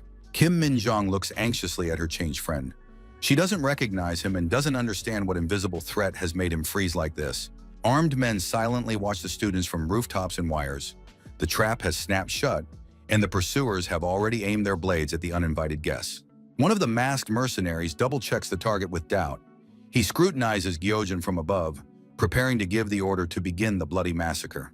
The scoundrel is confident in his instincts. He confirms to his allies that he clearly heard a suspicious noise, indicating the presence of the target in a dark city alley. Smirking smugly, the pursuers realize that the guy has noticed he's being followed, but he's made a fatal mistake by turning into a dead-end alley with no way out. Glaring at the guy with contempt, the group's leader admits that the maneuver wasn't bad, but luck isn't on the side of the young man today, whom he calls a scoundrel. Suddenly, the mercenary loses sight of his target. Looking down at the sleeping girl, he is overcome with rage and bewilderment at where their main adversary could have vanished without a trace. Confused, the enemies survey the empty courtyard. They cannot believe that the young man left his defenseless companion alone and fled so shamefully in the heat of the chase. The order is given to comb every corner. The killers are certain the fugitive is still nearby and force their men to search the surroundings before the trail goes cold. One of the mercenaries whips around, sensing movement behind him. The thought of the enemy's easy escape gives way to alarm. Could the roles of hunter and prey have been reversed? Gojin's eyes flare with a demonic light. With a terrifying smile, he reveals his true power, preparing to unleash the cult's inhuman fury upon his pursuers. His gaze shifts, filling with an otherworldly radiance. An ancient power awakens deep within his pupils, leaving his enemies not a single chance for mercy. The air lunges forward sharply, and the very space around him warps under colossal pressure. The mercenaries barely have time to realize that they are no longer facing an ordinary fugitive. A furious flash tears through the night's darkness. The power of the demonic cult crashes down upon the pursuers, turning their confidence into a primal fear of death. Frozen in shock, the hunters, accustomed to sowing terror, suddenly realize that now they are merely helpless victims. With a mad grin against the backdrop of the blood moon, Gyojin issues his challenge. The one they tried to break has returned to drown this city in their own blood. Genuinely indignant that the boy has managed to forget the way to their own home, the schoolgirl scolds him, considering such forgetfulness the height of stupidity and absurdity. The girl persistently urges the young man to move faster. She looks back, expecting him to follow her, as they walk down the city's dark and gloomy alley. Walking ahead with a slight smile on her face, Kim Minjong, completely unaware of what is happening behind her, is watched intently by the student with a strange feeling. Watching the girl walk away and realizing that her behavior is becoming a problem for him, the heavenly demon realizes he must make a decision right at this moment. Gyojin decides to act quickly and decisively. He raises his hand above the girl's neck, planning to knock her out temporarily with a precise blow so she won't interfere with the coming battle. Sighing heavily, the young man ponders how he will explain himself to her later. His face betrays his annoyance, and his hand remains frozen in the air after the blow he has just delivered. A sudden and powerful explosion shakes the space between the high-rise buildings. Thick clouds of dust and smoke instantly fill the narrow passageway, obscuring everything around them from view. After the devastating collapse of the walls, one of the masked opponents tries to regain his bearings amid the ruins. He looks badly battered and disoriented after the explosion. Seizing the moment, Gyojin makes an incredible leap, using the wires to attack the enemy from above, who has only just noticed the threat and is trying to react. Enraged by the young man's audacity, the mercenary flies into a rage. With a loud scream and curses, he charges forward, trying to strike the enemy mid-leap. The fighter streaks past a bright banner. His movements are nearly imperceptible to the naked eye as he heads straight for his target. The bewildered masked opponent frantically looks around, unable to comprehend how his opponent could have vanished from sight without a trace in the blink of an eye. A sudden warning cry makes the enemy look up where, against the backdrop of a blood-red sky and a full moon, the young Gyojin raises his deadly fist. The mercenary barely has time to spot his enemy before the air is already poised to unleash his full power, using the momentum of his descent to deliver the decisive blow. The young man's eyes flare with a crimson light as he concentrates his inner energy into his fist, preparing to reduce his insolent opponent to dust. Without wasting a second, the heavenly demon charges head-on with a wild roar. Seeing that the air poses a greater threat than they did, the masked man prepares to attack. The mercenary tries to intercept the apprentice mid-air and halt his advance, attempting to stand his ground against him. Frozen in utter bewilderment, the scoundrel clearly did not expect the pursued target to suddenly decide to close the distance and display such audacity. The air shudders from the powerful surge as the demon makes an incredible leap, rapidly closing the distance and literally crashing down on his enemies from above. Stunned, genuine fear is evident in the mercenary's eyes as she faces the madman, who, single-handedly, has decided to attack a well-prepared squad. Landing spectacularly on the thin wires between the buildings and maintaining perfect balance, Gyojin looks at his pursuers like a predator eyeing its prey. The young man defiantly issues a challenge, standing directly in the face of danger. His composure in such a situation terrifies the mercenaries more than any powerful weapon. A sinister smile twists the heavenly demon's face. He savors the moment, feeling the thirst for battle boil within him, and realizes his complete superiority over them. Realizing the scale of the threat, the girl suggests retreating immediately in a trembling voice. She understands that this guy is a monster they cannot handle right now. However, the beauty's partner is stunned by such a suggestion. He is still trying to comprehend how the situation could have so quickly spiraled out of their professional control. In a rage, the scoundrel yells at the girl, refusing to believe that some insolent youngster could force their elite squad to flee the battlefield in disgrace right in the middle of a mission. A sinister smile twists Gyojin's face. He savors the moment, feeling the thirst for battle boil within him, and realizes his complete superiority over them all. The masked man rudely cuts off his partner, dismissing her as a coward. He doesn't notice that behind him, in the silence of the alley, the shadow of a true terrifying monster has already loomed. The wounded fighter breathes heavily against the wall, clutching his sword. His partner in a panic begs him to run, but he only growls fiercely that he told her not to say a word. Anger has clouded his mind. Frightened, the girl turns around, peering into her companion's face. She senses that he is losing control. The man's gaze grows icy and piercing. Through the slits in his mask, only a thirst for vengeance is visible. He has no intention of backing down before the youngster. Rising abruptly, the mercenary ignores the pain and ostentatiously excuses himself, claiming he merely let his guard down for a moment. His movements are jerky, and the rage inside him is only boiling over. The enemy calls Gyojin a scoundrel and stares at him. A mad gleam flashes in his eyes. The shame of retreat is now more terrifying to him than death itself. The masked man's face turns crimson with rage. The veins on his forehead bulge as he shouts an order that brooks no argument. Everyone is to draw their weapons and assume a fighting stance. His partner freezes in shock at his madness. She sees him reveling in the moment, oblivious to the fact that behind him, in the shadows of the alley, the silhouette of a real monster has already emerged. The commander's words sound like an excuse. There is an awkwardness in them.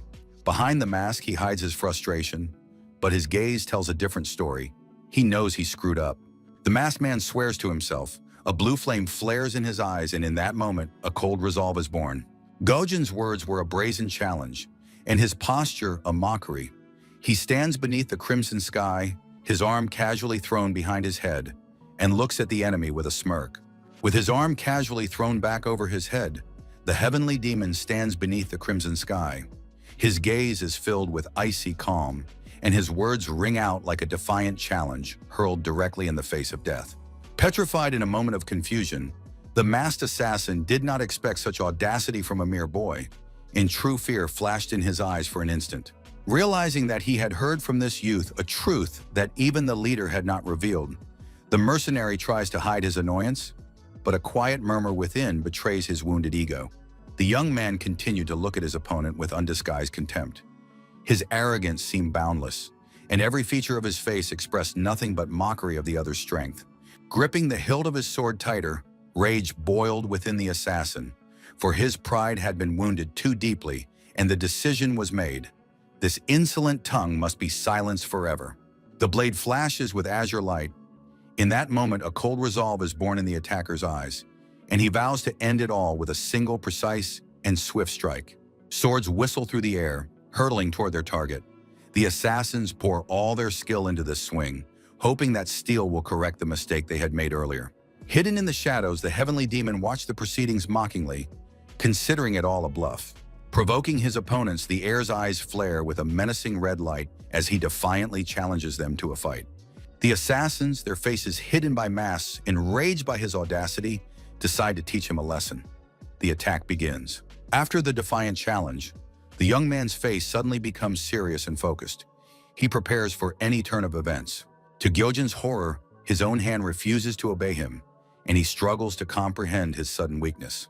Looking around, the apprentice realizes with growing despair what a deadly trap he has fallen into. Ignoring the heavenly demon's words, the masked swordsman approaches with cold composure, preparing to deliver a fatal blow. Realizing that his life hangs by a thread, the young man mentally appeals one last time to the demonic power within himself, begging for help. But the heir's desperate plea goes unanswered, and as he once again provokes the assassins, his eyes betray a maddening desperation.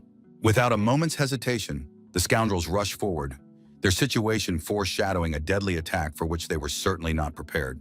Taking the first step, the masked mercenary's gaze is full of determination as he coldly begins to exert psychological pressure on his target. The pursuer's face contorts into a terrifying grimace. With a mad gleam in his eyes, he screams, making it clear that there will be no mercy in this battle. Turning around, the masked warrior responds to the young man's words with a scathing sneer. He is confident in his superiority and regards his opponent as nothing more than a nobody who knows only how to shout. The tension between the adversaries mounts. Gyojin tries to remain calm, but the man notices every little detail. Inner panic grips the young man. He realizes the enemy's sharpness and, in a rage, waits for his dark power to emerge, feeling the situation spiraling out of control. The assassin raises his blade to strike. The powerful fighter looms over the youth, ready to end his life with a single precise and swift downward strike. The deadly steel slices through the air mere millimeters from its target.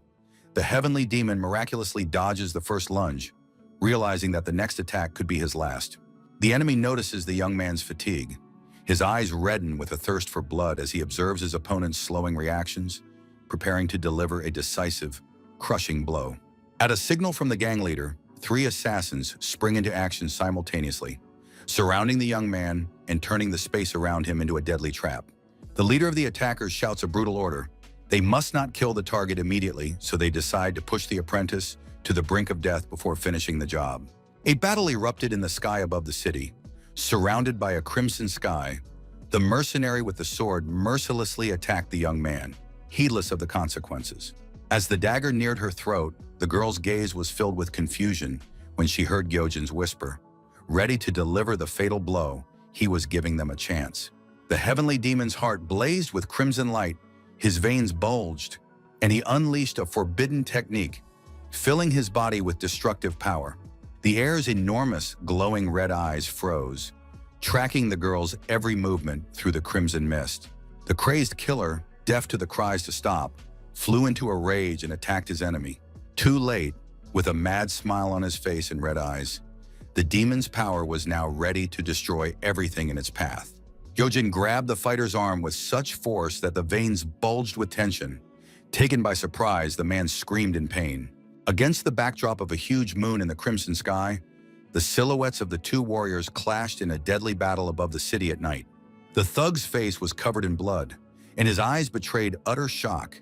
He hadn't expected to face such a fierce resistance from the young man in battle. With a maniacal grin on his face, the demon inside the youth seemed to revel in the chaos that had caught his enemies off guard. And now he was ready to finish them off once and for all. In the crimson twilight, beneath an ominous moon, the young man effortlessly severed the thug's arm, causing him to roar in horror and pain. Clutching his trophy, the enemy's severed arm, the air scratched his head with it, mockingly remarking that scum only understand the language of blood. A scream of agony pierces the air as the bandit rolls across the blood-stained ground, cursing the young man with every groan. Mockingly holding out the severed limb to his enemy and offering it to him, Gyojin's voice is full of dark humor.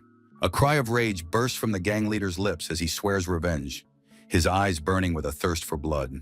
The heavenly demon freezes for a moment, pretending to listen to what the killer is shouting at him. Hiding nothing of his schadenfreude, the apprentice looks at the bandit leader with contempt, his eyes burning with a thirst for blood. Suddenly, the young man feels the power of the acupuncture points tearing him apart from within. He realizes that this is a temporary gift, and soon his own body will not be able to withstand such pressure. Glancing at his weakening arm, the young man realizes that time is running out. His life has been reduced to a matter of minutes, and he will barely make it to the end of this bloody battle. He has no choice, and he clenches his fist resolutely. This is his last chance, a gamble with everything on the line. He is ready to cross the line between life and death for the sake of a final blow. A sinister grin spreads across Gyojin's face. He has no intention of passing into the afterlife alone, and plans to take his enemies with him, making them his companions. With incredible speed, the heavenly demon lunges forward, leaving only dust in his wake. The thugs below don't even have time to react to this dangerous descent. The enemy is defeated and pinned to the ground, while the young man laughs maniacally, inviting the cult leader to go to hell with him. The mad gleam in his red eyes and his blood-stained smile terrify even seasoned killers. The young man has fully surrendered to the darkness, relishing the moment of his triumph and revenge. Suddenly, red-hot chains slice through the air with a roar, but the bloodied young man dodges the chain flying at him, his eyes filled with bewilderment. The leader, gasping for breath, clutches the chains convulsively. Terror is written in his gaze, and in his mind, the only question is whether everyone is still alive after this attack. Looking at the leader in fear, the girl begs him to retreat, for they cannot defeat this demon. The leader flies into a rage upon hearing the call to flee, but in the next instant, he himself finds himself in the crosshairs. A blood-red sky obscures his vision. The mercenary is overcome by a silent terror, and his scream betrays a primal fear of the enemy. Rage clouds Gyojin's eyes. Hellish flames burst forth, burning everything in their path. He no longer cares about the pathetic mercenaries. Now he himself is the creator of chaos. This building looks like a perfectly ordinary school. Its modest facade gives nothing away, but first impressions are deceiving. In the world of martial arts, this is a special, elite institution. Here, young talents from the most influential and prestigious families are trained. But amid the wealth and glory, there is a place for her too. She is the exception, a girl from an obscure lineage who ended up here despite her background. She was chosen for her exceptional abilities and awarded a scholarship. With timid hope, she entered this new world, closed to outsiders. At first, it seemed to her that this was a Murim school, where honor and respect reigned. But life within these walls turned out to be nothing like a fairy tale. The days of chivalry and nobility were a thing of the past. Now strength meant power and domination, and she felt this firsthand as she lay on the cold floor. The student had thought that strength meant martial arts, but no. True power here belonged to those with status and political influence. She was a nobody in this game. It took the beauty only half a day to realize her insignificance. The whole world, which had seemed so promising, shattered into pieces against the brutal reality of the hierarchy. To the others, she was just an outsider with no right to be there. On her desk, instead of a greeting, there was only spilled milk and filthy insults. To simply survive in this hostile atmosphere, the girl had to become invisible, follow the rules, endure, and be quieter than the grass, pretending to be dead. She learned to read their moods from the slightest gestures, to predict danger before it struck. Constant fear had made her intuition incredibly sharp. The beauty's gaze became sharp as a blade. The years of fear had not been in vain. They taught her to see danger even before it manifested. The endless days of humiliation and invisibility were finally behind her. The graduates' caps soared into the sky like birds escaping from a cage. Her classmates' smiles seemed like false masks to her. While they celebrated their acceptance into prestigious universities, she felt only coldness. That day seemed special, steeped in a premonition of inevitable change. Her old life crumbled like dry leaves in the wind. Turning to the girl, that voice shattered the silence of her memories. Her first meeting with the team leader changed everything. In his eyes, she was a tool. Yusin ended up in the Dark Division, a place where morality gives way to results. It was a group created for the dirtiest work imaginable. The system was relentless, a rigid squad hierarchy where everyone knew their place. She found herself at the very bottom in the 7th squad. Every step came at a cost to the girl. Lying on the cold floor after yet another ordeal, she thought of her school once more. Her fists clenched not out of idealism. Yusun knew the price of survival and remembered the taste of poverty all too well. She would never again allow anyone to be above her. The mask hid the beauty's face, leaving only a gaze filled with icy calm. She had chosen this dirty work because it paid a fortune. For someone like her, an ordinary girl with no special talents, this opportunity was a true gift from fate. Yusun's past was filled with humiliation and poverty. She remembered the days when she had to rummage through filthy trash cans, searching for anything of value. The girl's somber silhouette against the backdrop of bloodstains symbolized her willingness to take on any dirty role, just to break free from this cycle. The only light in her life was her younger brother and sister. Their carefree smiles and bright dreams became the young lady's main motivation. Working in Squad 7 seemed like nothing more than a series of assignments, but reality turned out to be far more brutal. Was the money worth risking her life? Yusun froze on her knees, staring at the bloodstained blade. Fear battled with determination, for she knew that retreating would mean a return to poverty. Suddenly he appeared, a true monster with a mad smile. His red eyes blazed with the fire of battle, and he reveled in the chaos, causing her to shudder at a power she had never known before. He was no mere fighter. The girl saw how his predatory gaze was fixed on his prey, and in that gaze there was not a shred of human compassion. With a single swing of his bloodied arm, the air sealed the fate of his enemies. The lady watched this scene from the depths of the alley, feeling the air grow heavy with the smell of iron. Paralyzed with horror, the beauty couldn't tear her gaze away from what was happening. Her eyes widened and her heart pounded wildly in her chest. Amid the silence that followed the screams, the young man's calm yet menacing voice rang out. He looked at her, the only one still trying to resist. The blood of his enemies on Gyojin's skin seemed like a natural adornment. He was in no hurry to finish off his victim. Instead, he decided to savor the moment of absolute power.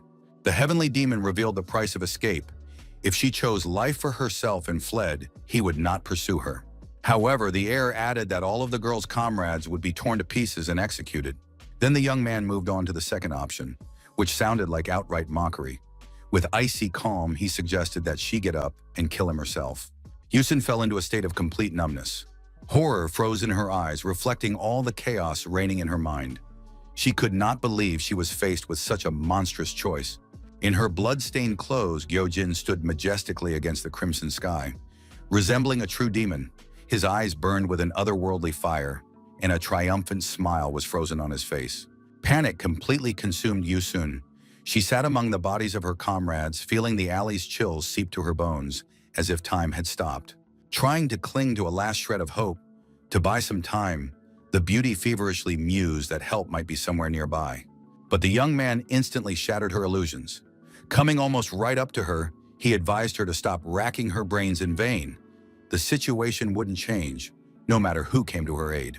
Frozen, paralyzed by primal terror, cold sweat broke out on Yusun's forehead, and her pupils narrowed at the realization that she was facing not just a human, but a true monster. In the girl's eyes filled with despair, only darkness is reflected. She frantically tries to grasp reality, for this creature is looking down on her right now.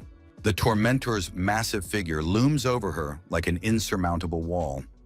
The beauty feels like a tiny, defenseless ant about to be crushed by this merciless force. Exhaling indifferently, the heavenly demon shows complete disregard for the life of the last member of the 7th squad. Gyojin turns away with an expression of deep disappointment. His face, splattered with the blood of his enemies, looks even more terrifying in the red light. The word entertainment echoes in the girl's head, triggering a new wave of panic. Her eyes plead for mercy. Death stares at her through a huge, blood-filled eye. In this reflection, Yusun sees her own end.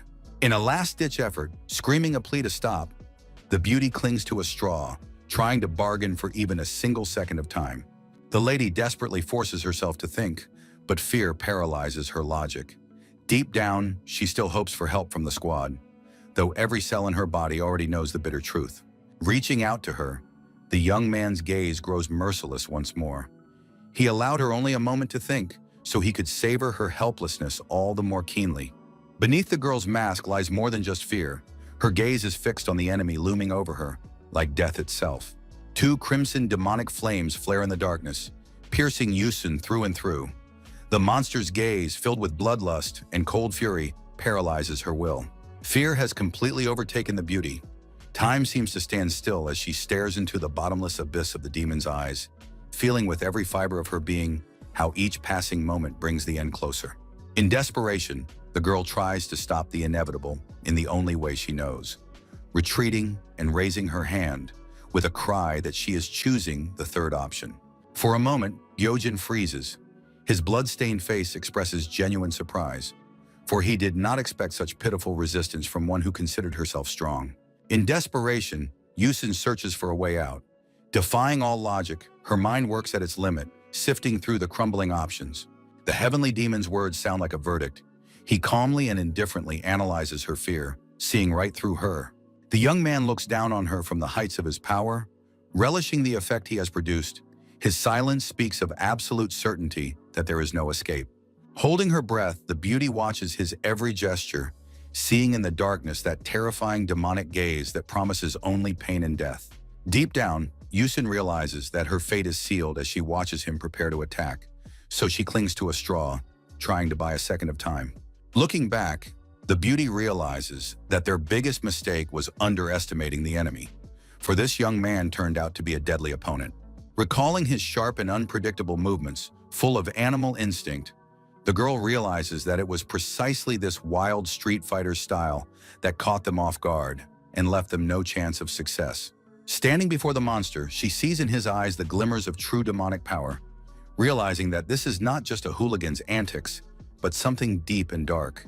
In search of salvation, the beauty remembers the monthly pills for boosting inner energy, realizing that this is her only and extremely risky chance. Yusun takes out the pills, hoping for a last chance to escape or win, but a sinister smirk spreads across the student's face, for he has immediately figured out her plan, and this desperate attempt only amuses him. As the heavenly demon effortlessly snatched the pills from the mercenary's hands and mockingly marveled at their number, the girl realized she was facing someone who could not be deceived. Looking down on the offering, the young man shifts his gaze to the lady, then mockingly lets out a sharp sound like a losing signal, which instantly shatters her hopes. Gazing at her with derision, Gyojin makes it clear that her plan was doomed from the start, declaring with deep contempt that a single glance is enough to see how worthless these low-grade pills are. The beauty froze, watching his every gesture, seeing through the darkness that eerie, unblinking gaze that promised nothing but doom. Seeing the monster swing and realizing this is the end, a flash of fear jolts her. "Wait!" Yusun screams, clutching at the air to gather her thoughts before the final blow. The mercenary's face was contorted with despair, her eyes shut tight, her voice trembling. She swore that through these pitiful pills, through the circulation of energy, by any means necessary, she would prevail. The guy stood there, a motionless shadow. His collar was drenched in blood, the brutal struggle etched into it. The girl's pleas shattered against the wall of his silence. The air grew thicker, heavier. Bowing even lower, Yusun begs humbly, her voice breaking with fear. She promises to do the impossible, to get anything, just so he would say at least one word. Standing before her young master with unwavering respect, the girl formally presented the box, her calm demeanor reflecting a deep loyalty and a steadfast commitment to support his cause until the very end. The beauty's eyes are filled with despair. She realizes the absurdity of her offer, understanding that these are merely empty and baseless words. Panic overwhelms the mind of the last one from the 7th squad, for if not for these pitiful low-grade pills, then all is lost. Turning away, unable to bear the tension, the lady sinks into despair. Thoughts mercilessly torment her, for how could someone like her ever have obtained such a priceless, precious thing? Yusun's legs trembled, fear paralyzed her will, preventing her from moving an inch. She realized she couldn't escape alone, leaving everything behind. The girl's hand slowly reached for the hilt of the sword lying on the ground. It was a gesture of desperation and a last attempt at resistance in the face of inevitable doom. A sudden flash of memory, a happy recollection of her sister and brother, contrasted sharply with her current situation, intensifying her horror in the realization of what she might lose. The beauty's hand tightened around the hilt. Gazing at the weapon lying there, she whispered that it was for her younger siblings, trying to find the strength within herself. Clutching her face, the girl muttered with conviction that today it all had to end exactly this way. The young woman's body shuddered with despair. Right here where it all began, she had to make a choice. Suddenly, the mercenary's gaze hardened. The time had come to show the bravery she had always dreamed of. With a piercing scream, Yusun cried out that she would die a heroine, ready to accept her fate. A furious shriek burst from the beauty's lips. She challenged the enemy, urging him to attack her, and ran away. But the heavenly demon assumed an innocent pose and cowered in fear like a teenager instead of attacking. Frozen in complete bewilderment, the mercenary had expected a brutal battle, but her opponent's strange behavior caused her to lose her guard for a moment. Eagerly devouring the bitter grass, Gyojin tried to regain his strength, suddenly realizing he had made a foolish mistake, having forgotten something extremely important in the heat of a dangerous situation. The masked girl froze, struck by her opponent's strange behavior. In response, she heard only the mysterious number 3 from him. With a bloodied face and a maniacal grin, the young man confirms her suspicion. His terrifying appearance contrasts with his absurd posture, creating an atmosphere of utter madness. A rare flower glows purple in the heir's hands. Magical energy pulses as he berates himself for nearly losing this precious artifact. Suddenly, the apprentice takes his leave, offering strange parting words. The girl is in shock. She had prepared for a battle to the death, yet the enemy behaves like an ordinary passerby. The hunter's gaze is fixed on the young man. Her intuition tells her that this frightening man is not lying, and this realization makes her heart beat faster. Hoisting the sleeping girl onto his back, the sky demon cheerfully announces his departure and leaves the scene of the battle that never was just as suddenly and absurdly. The young man casually takes his trophy, reminding her of a promise he made earlier. His nonchalance at this moment seems completely out of place and frightening to the huntress. Frozen in utter confusion, Yusun's fighting spirit crumbles, for she had expected a bloody massacre, but was met with ordinary behavior. Showing not the slightest interest in his opponent, the young man turns and walks away, taking Kim Minjong with him. Stunned, the heroine decides to ask a question.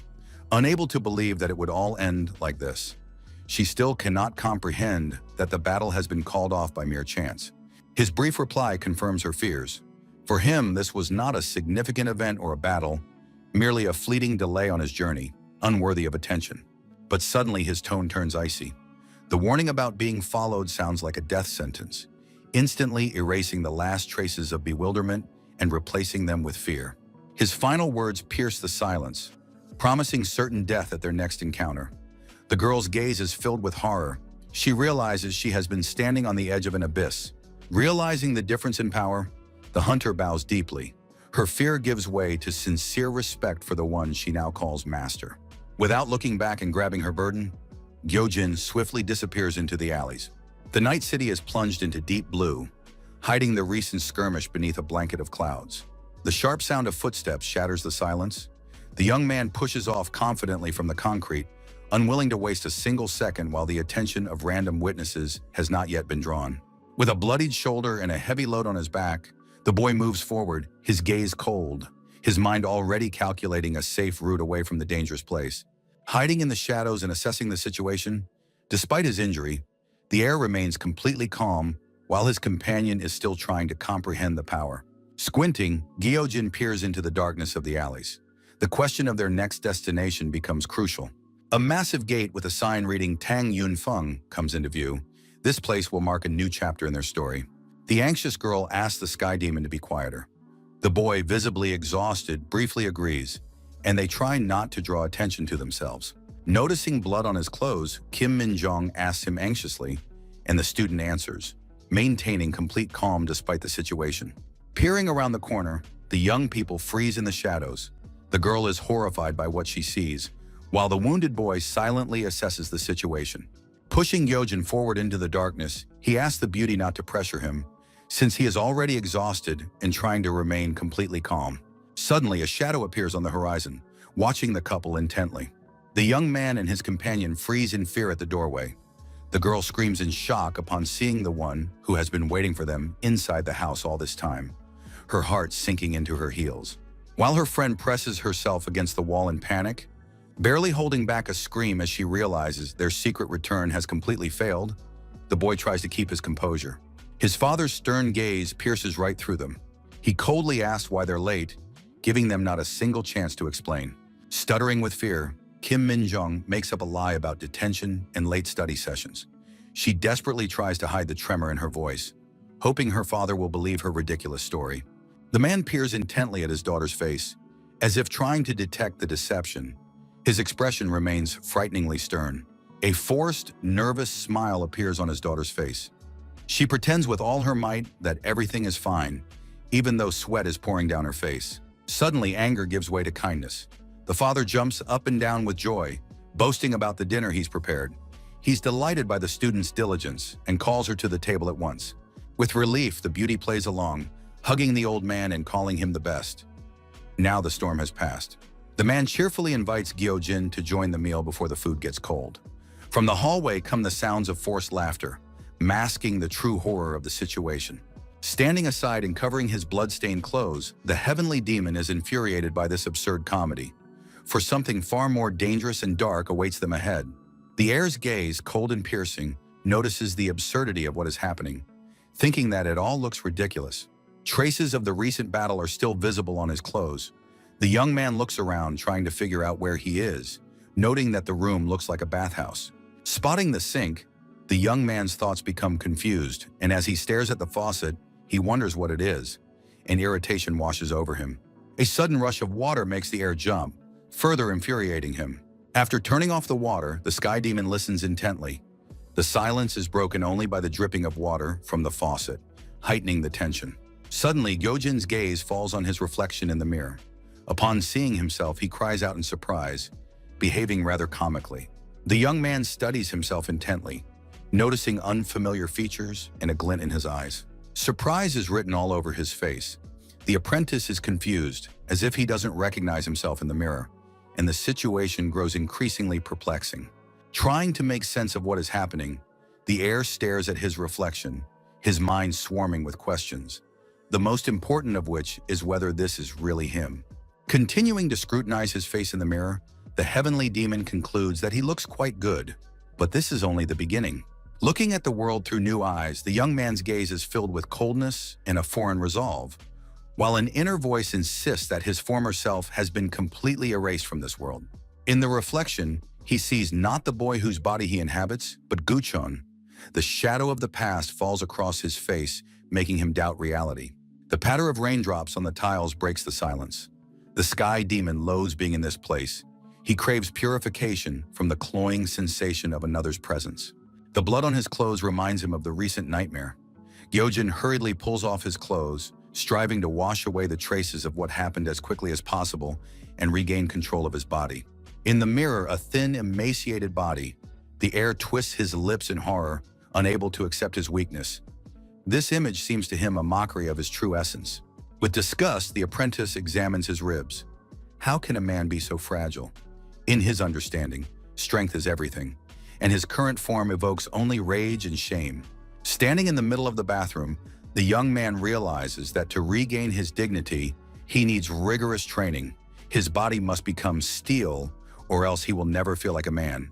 The hot shower brings unexpected delight. The benefits of civilization seem like a miracle. Gyojin forgets his problems for a moment, enjoying the warmth. The heir recalls ancient times when water was heated in cauldrons. Now everything is different. Steam fills the room, and reality throws him a new surprise in the form of an uninvited guest. The girl's sudden scream snaps him out of his trance. The heavenly demon is overcome with rage and shock, and the moment of solitude is shattered. The enraged father bursts into the room shouting, demanding the boy get out, while the young man is caught off guard by this sudden and noisy intrusion into his peace. The homeowner freezes in horror before the student, mistaking him for an ordinary thief. The situation reaches a boiling point when she sees him half naked. The father's gaze grows cold and sharp. His eyes glow with a strange, frightening light. He is accustomed to the danger and great power of the past. Sounds of bustle and shouts drift in from outside. The city at night goes about its business, while within the walls of the small apartment, the fate of the clash between two utterly different worlds is being decided. As he sinks into deep meditation, powerful energy swirls around the heavenly demon, connecting him to the secrets of forgotten martial arts. The warrior's focused face expresses complete calm. He closes his eyes, trying to suppress the feelings raging within and restore the balance of power in this new world. A sharp flash of pain and anger causes him to leap to his feet. Gyojin does not understand the rules of the modern world and reacts furiously to any violation of his personal boundaries. The young man collapses exhausted onto the bed, trying to come to terms with reality. His body still remembers the battles of the past, but a soft mattress is a luxury that is hard to get used to. Sprawled on the bed, the heir examines his hands in the bright light of the lamp. This world seems too artificial to him, yet at the same time incredibly comfortable. At the same time, the student recalls a recent conversation with Park Jong-nam about the mysterious demon cult. A sense of foreboding won't leave him, for his teacher doesn't understand anything. Confused, the boy freezes, unable to believe his teacher's words. In this strange world, everything is different. There is no cult here. In this world, he is alone. Lying on the bed, Gyojin raises his hand to shield his eyes from the bright light. The red gleam in his eyes betrays his true nature as he tries to reconcile his power with this new body. A mysterious scroll flashes in the reflection of his pupil, reminding him that even in another world, an evil fate watches over him. A phantom scroll unfolds before his eyes. The final mission beckons with the promise of freedom, demanding he touch the seal that will decide the fate of his eternal journey. The contract's terms speak of a return home. The heir grimly warns unseen entities that betrayal will lead to ruin, for he will not forgive deceit. Flashes of magical energy pierce the night city. A torrent of power surges into the sky above the skyscrapers, signaling the beginning of great changes in this quiet metropolis. Members of the Alliance in formal suits swiftly cross the rooftops.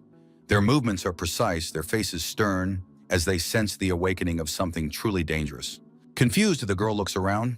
The scale of what is happening goes beyond protocol, making her heart beat faster with a sense of foreboding. Lord Damro himself is summoning them, the agent exclaims enthusiastically. Something grand is coming, since the great leader has decided to personally intervene in the course of current events. For the sake of the General Assembly, defenders from all districts are leaving their posts.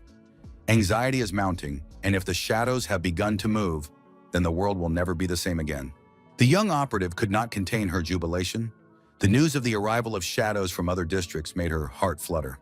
At the same time, her partner, lost in deep thought, barely listened to the enthusiastic speeches. While the girl was speculating, he sensed that something far more serious lay behind this gathering. The senior agent's order cut short the chatter. Now was not the time for idle talk. They all needed to focus on the mission. The scale of the Lord's summons shocked the group, hinting at the imminence of an event of extraordinary importance. The connection makes itself known, filling the air with a sharp static crackle. The leader urges the squad to stay fully focused, for the Lord's voice can be heard on the other end. The voice of the legend cuts through the static. One of the women is overcome with fanatical excitement, her cries of joy contrasting with the general tension. On the other end, a man analyzes the technical glitches. He realizes that since the signal is stable, the interference must be caused by problems with the communicator. Lord Damro himself calmly checks the connection on his end. His imperturbable demeanor and slight embarrassment at the hiccup only underscore his immense power. The female operative completely loses her head with adoration, while her partner flies into a rage. He demands silence, fully aware of the danger of the situation. Continuing to exult, the girl fails to notice her colleague's anxiety. While she is floating on cloud 9, the other agents freeze, awaiting fateful orders. A mysterious voice over the communication system breaks the silence. It calms the operatives, saying that there is nothing spectacular, but reconnaissance is required. Holding her breath, the operative catches every word. The Lord tries to downplay the importance of the report, but the experienced agent sees that something monumental is hidden behind this facade. The city glows with lights at night, hiding its dirty secrets beneath the neon glow. Right here, in the very heart of Korea, a storm is brewing. A barely perceptible, triumphant smirk plays across the stranger's face. He listens intently to the report through his earpiece, realizing that everything is unfolding according to his cunning plan. Meanwhile, Gyojin was intently pondering everything that had happened, but he does not yet know that the phantom killers have discovered traces of forbidden demonic arts. A majestic building of glass and steel towers over the avenue. Here, decisions are made that determine the fates of millions of ordinary people. The leader of the 7th team, Jung-ho, was visible at the security checkpoint. This man was accustomed to responsibility. The numbers on the elevator display flicker, counting down the journey into the unknown. The metallic chime signaling arrival on the floor sounds like a signal to begin a dangerous and unpredictable game. An employee politely greets the executive heading to the 15th floor. The routine courtesy contrasts with the tension hanging in the air. The elevator comes to a halt at the right floor. The doors are about to open, letting him into the epicenter of events. A figure dressed in an impeccable business suit stood frozen before the massive doors, like a statue, waiting for them to swing open. The man adjusted his tie. The gesture was calm, yet it conveyed a hidden resolve. A heavy fist fell confidently onto the wooden surface of the door. A clear, rhythmic knock broke the silence, like a challenge thrown down to fate. Jung-ho's bows were deep and full of deference. He expressed his respect by following ancient traditions, though his eyes betrayed wariness and readiness for any turn of events. Seated, immersed in studying documents, his reading was interrupted by a question. The man looked up from the papers, waiting to hear what had brought the guest to him. Guilt and fear mingled on the face of the 7th squad leader. He was about to report a failure, to admit that the mission he had led had failed. The chief's glasses glinted in the light of the office lamps. "Go on," he said, and that brief command, spoken from his lips, made his subordinate flinch. The silence in the office became unbearable, oppressive. Each of them understood that this conversation would change everything, but no one dared to take the first step. Chun-ho's gaze was fixed on the bookshelves. He remained silent. He needed time to process the information, to find a way out of the impasse. As he reported to his boss about the man his team had encountered, he recalled his predatory smile. A fire burned in his eyes, and in his hands he clenched a power, ready to burst forth. Looking extremely tense, cold sweat trickles down the face of the 7th squad leader as he struggles to find the right words for the grim report. Clutching his fist tightly, the man suppresses a tremor. Only this gesture betrays his inner turmoil, filled with hidden rage and helplessness in the face of the approaching storm. The speaker's voice sounds hollow as he describes the fateful encounter with a demon, which turned into a veritable bloodbath for the 7th squad during a routine sweep. The horrific consequences flash before the boss's eyes. Their fighters are out of commission for months, and man has lost an arm. The cost of the clash proved too high. Carefully studying the documents, the boss adjusts his glasses. His calmness is more frightening than a scream. He realizes that the squad is no longer capable of carrying out its missions. Frozen with fear, the subordinate catches the icy glare. He feels the atmosphere in the office thickening, foreshadowing serious trouble for the group's leadership. Sighing heavily, the boss rubs the bridge of his nose. He is irritated by the incompetence and strange behavior of his subordinate, who is acting extremely absurdly today. Puzzled, the man in glasses looks at the speaker. He demands an explanation as to why professionals made such mistakes in a situation that did not foreshadow trouble. The main complaint has been voiced. The team leader abandoned his people. Violations of the chain of command in the organization's charter are punished more severely than mission failure. The boss's gaze flashes through his glasses. The reminder of company rules sounds like a death sentence. There is nowhere to retreat now. The hour has come. Frozen in shock, the subordinate is unable to hide the tremor in his voice. Before him stood a man whose mere presence crushed his will and made his heart beat faster. A heavy silence hung in the luxurious office. The man coldly suggested covering up the incident, calling the tragedy a trifle that must not harm the firm's reputation. Swallowing a lump of fear, the head of the 7th Squad realized he was becoming an accomplice to a lie, but he saw no other way. Orders from top management were not up for discussion. The heavy folder containing the report thudded against the desk. The lie was already written on the paper. Chun-Ho looked at his boss with silent horror. The boss's cold calculation frightened him more than the disaster itself. The gaze through the lenses of his glasses turned icy. The group leader's voice sounded like a verdict, demanding that they forget about morality and bury the truth for the sake of maintaining the general peace. Standing with his back turned, the man clenched his fists until his knuckles turned white. The bitter realization of reality burned from within. This place had never known justice. Only cynicism reigned here. To the system, they were not people, but merely replaceable parts in a massive factory. A broken component is discarded without a second thought for its value or the life it had lived. The subordinate continued to stand motionless, lost in his thoughts, ignoring the growing irritation of his arrogant boss. The boss's patience snapped. With a sharp gesture, he pointed to the door, demanding that he leave immediately. Humbly bowing his head to demonstrate loyalty, Jong-ho was acutely aware of his place in the hierarchy, where personal opinion had long held no weight. A cold sweat broke out on the face of the 7th Squad leader. His inner tension grew as he tried to grasp the consequences of his actions. The boss spoke in a smooth, insinuating tone, but behind that calmness lay a deadly threat. Every word weighed on his psyche, forcing the man to freeze. The question of protocol violations sounded like a death sentence. The mistake in disposing of the body had become a fatal blunder that the boss had no intention of forgiving. Frozen in place, feeling the heavy, probing gaze upon him, Jong-ho understood that the slightest excuse would only hasten the inevitable end of his career, or his life. The Golden Formation was not merely a technique, but a sacred rule of the shadows. Violating this standard was considered an unforgivable crime. Special tools and talismans were required to create the barrier, but on that fateful occasion, the operative had neglected the protection, putting the entire group's secrecy at risk. Neglecting basic security measures seemed unthinkable for an experienced agent. The boss looked at him as if he were a faulty mechanism in need of replacement. Suddenly, the man in glasses shifted to an ironic tone, as if toying with his victim. This feigned kindness frightened the subordinate far more. That look revealed a complete lack of compassion for those who had made a mistake. Noticing the nervousness of the leader of the 7th Squad, the boss asked mockingly why he looked so alarmed. Ignoring his subordinate's discomfort, the man adjusted his tie and continued the interrogation, trying to find out what else had happened. The leader of the 7th Squad froze, feeling the icy stare upon him, trying to hide his mounting panic. Jung-ho's pupils narrowed with the creeping terror. He realized he was backed into a corner, and his incoherent mumbling only underscored his complete helplessness before the leader. The man in glasses rudely cuts off any attempts at justification. His cold indifference is more frightening than open rage or direct threats. Patting his victim condescendingly on the shoulder, the boss begins his psychological game, playing on his ambitions by reminding him of his prolonged service in the lowest ranks of the staff. Mercilessly, the boss strikes at the most vulnerable points, finances and family, sarcastically noting that it will be extremely difficult to pay for the children's education abroad in the future on his current salary. Mockingly emphasizing his superiority, the boss mentions that he has no children of his own. His cynicism creates a heavy atmosphere. The boss argues for the need for rapid career advancement.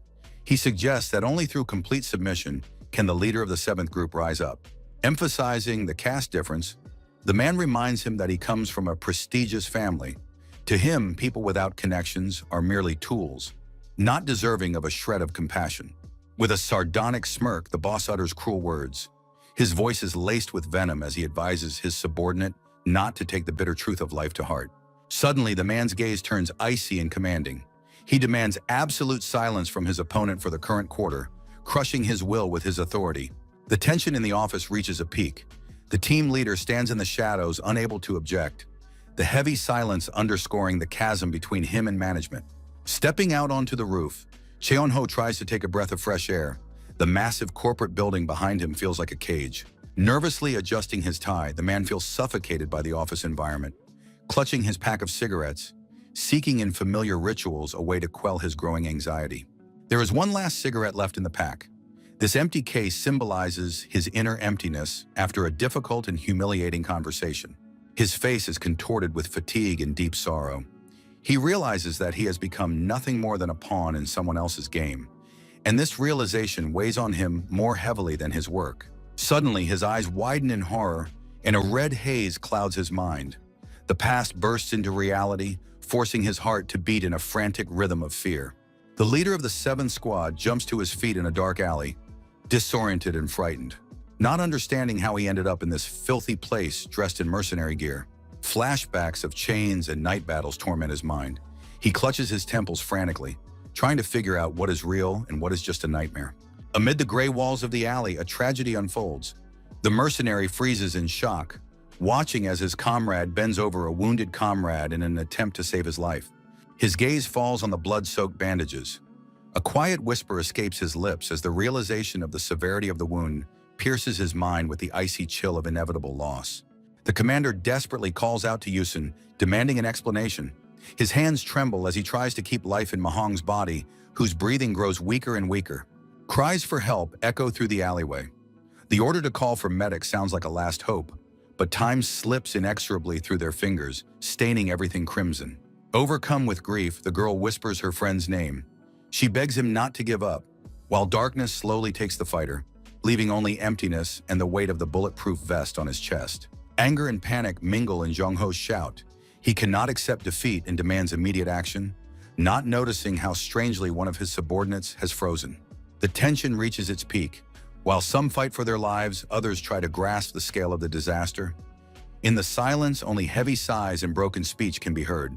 A shocking proposal to keep quiet about Park Jong-nam's student forces, the leader to turn around.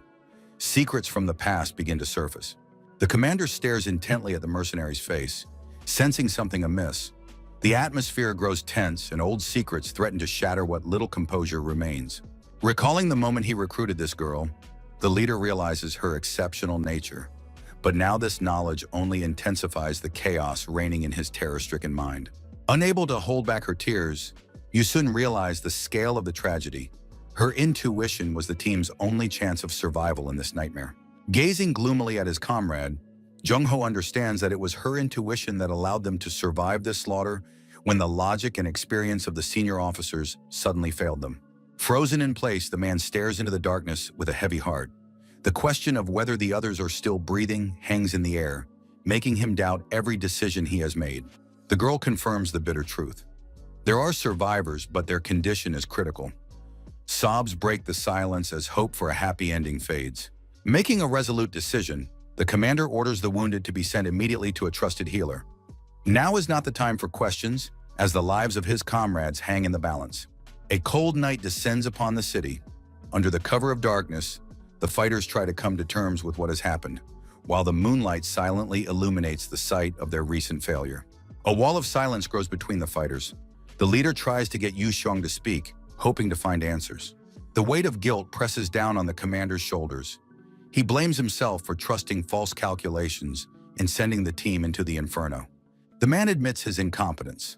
Underestimating the abilities of Park Jong-nam's apprentice proved to be a fatal mistake.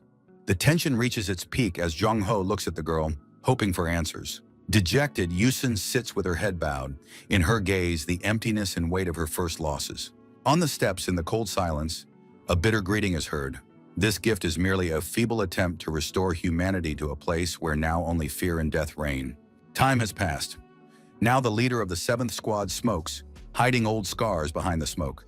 In his hands is a scrap of paper that preserves the memory of those times. The man looks at an old photo.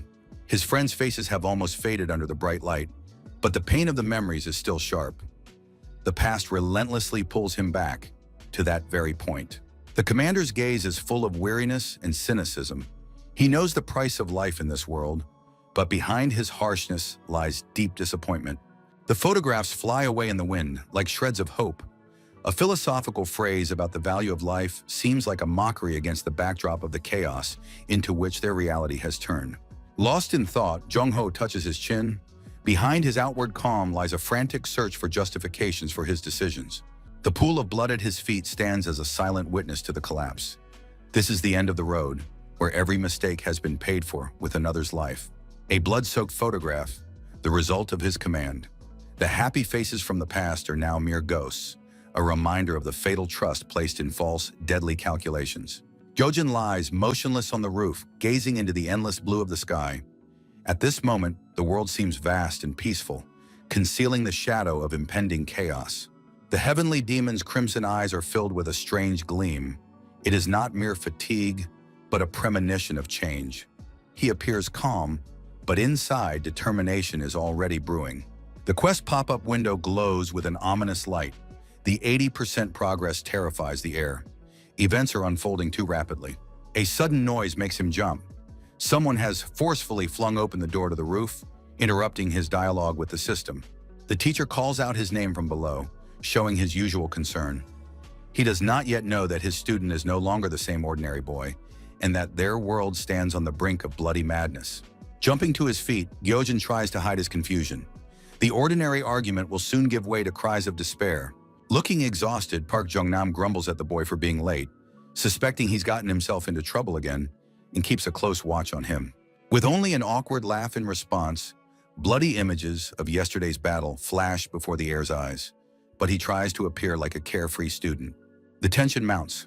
The teacher senses that the boy is holding something back, while the boy hurries to change the subject before his secrets come to light at the worst possible moment.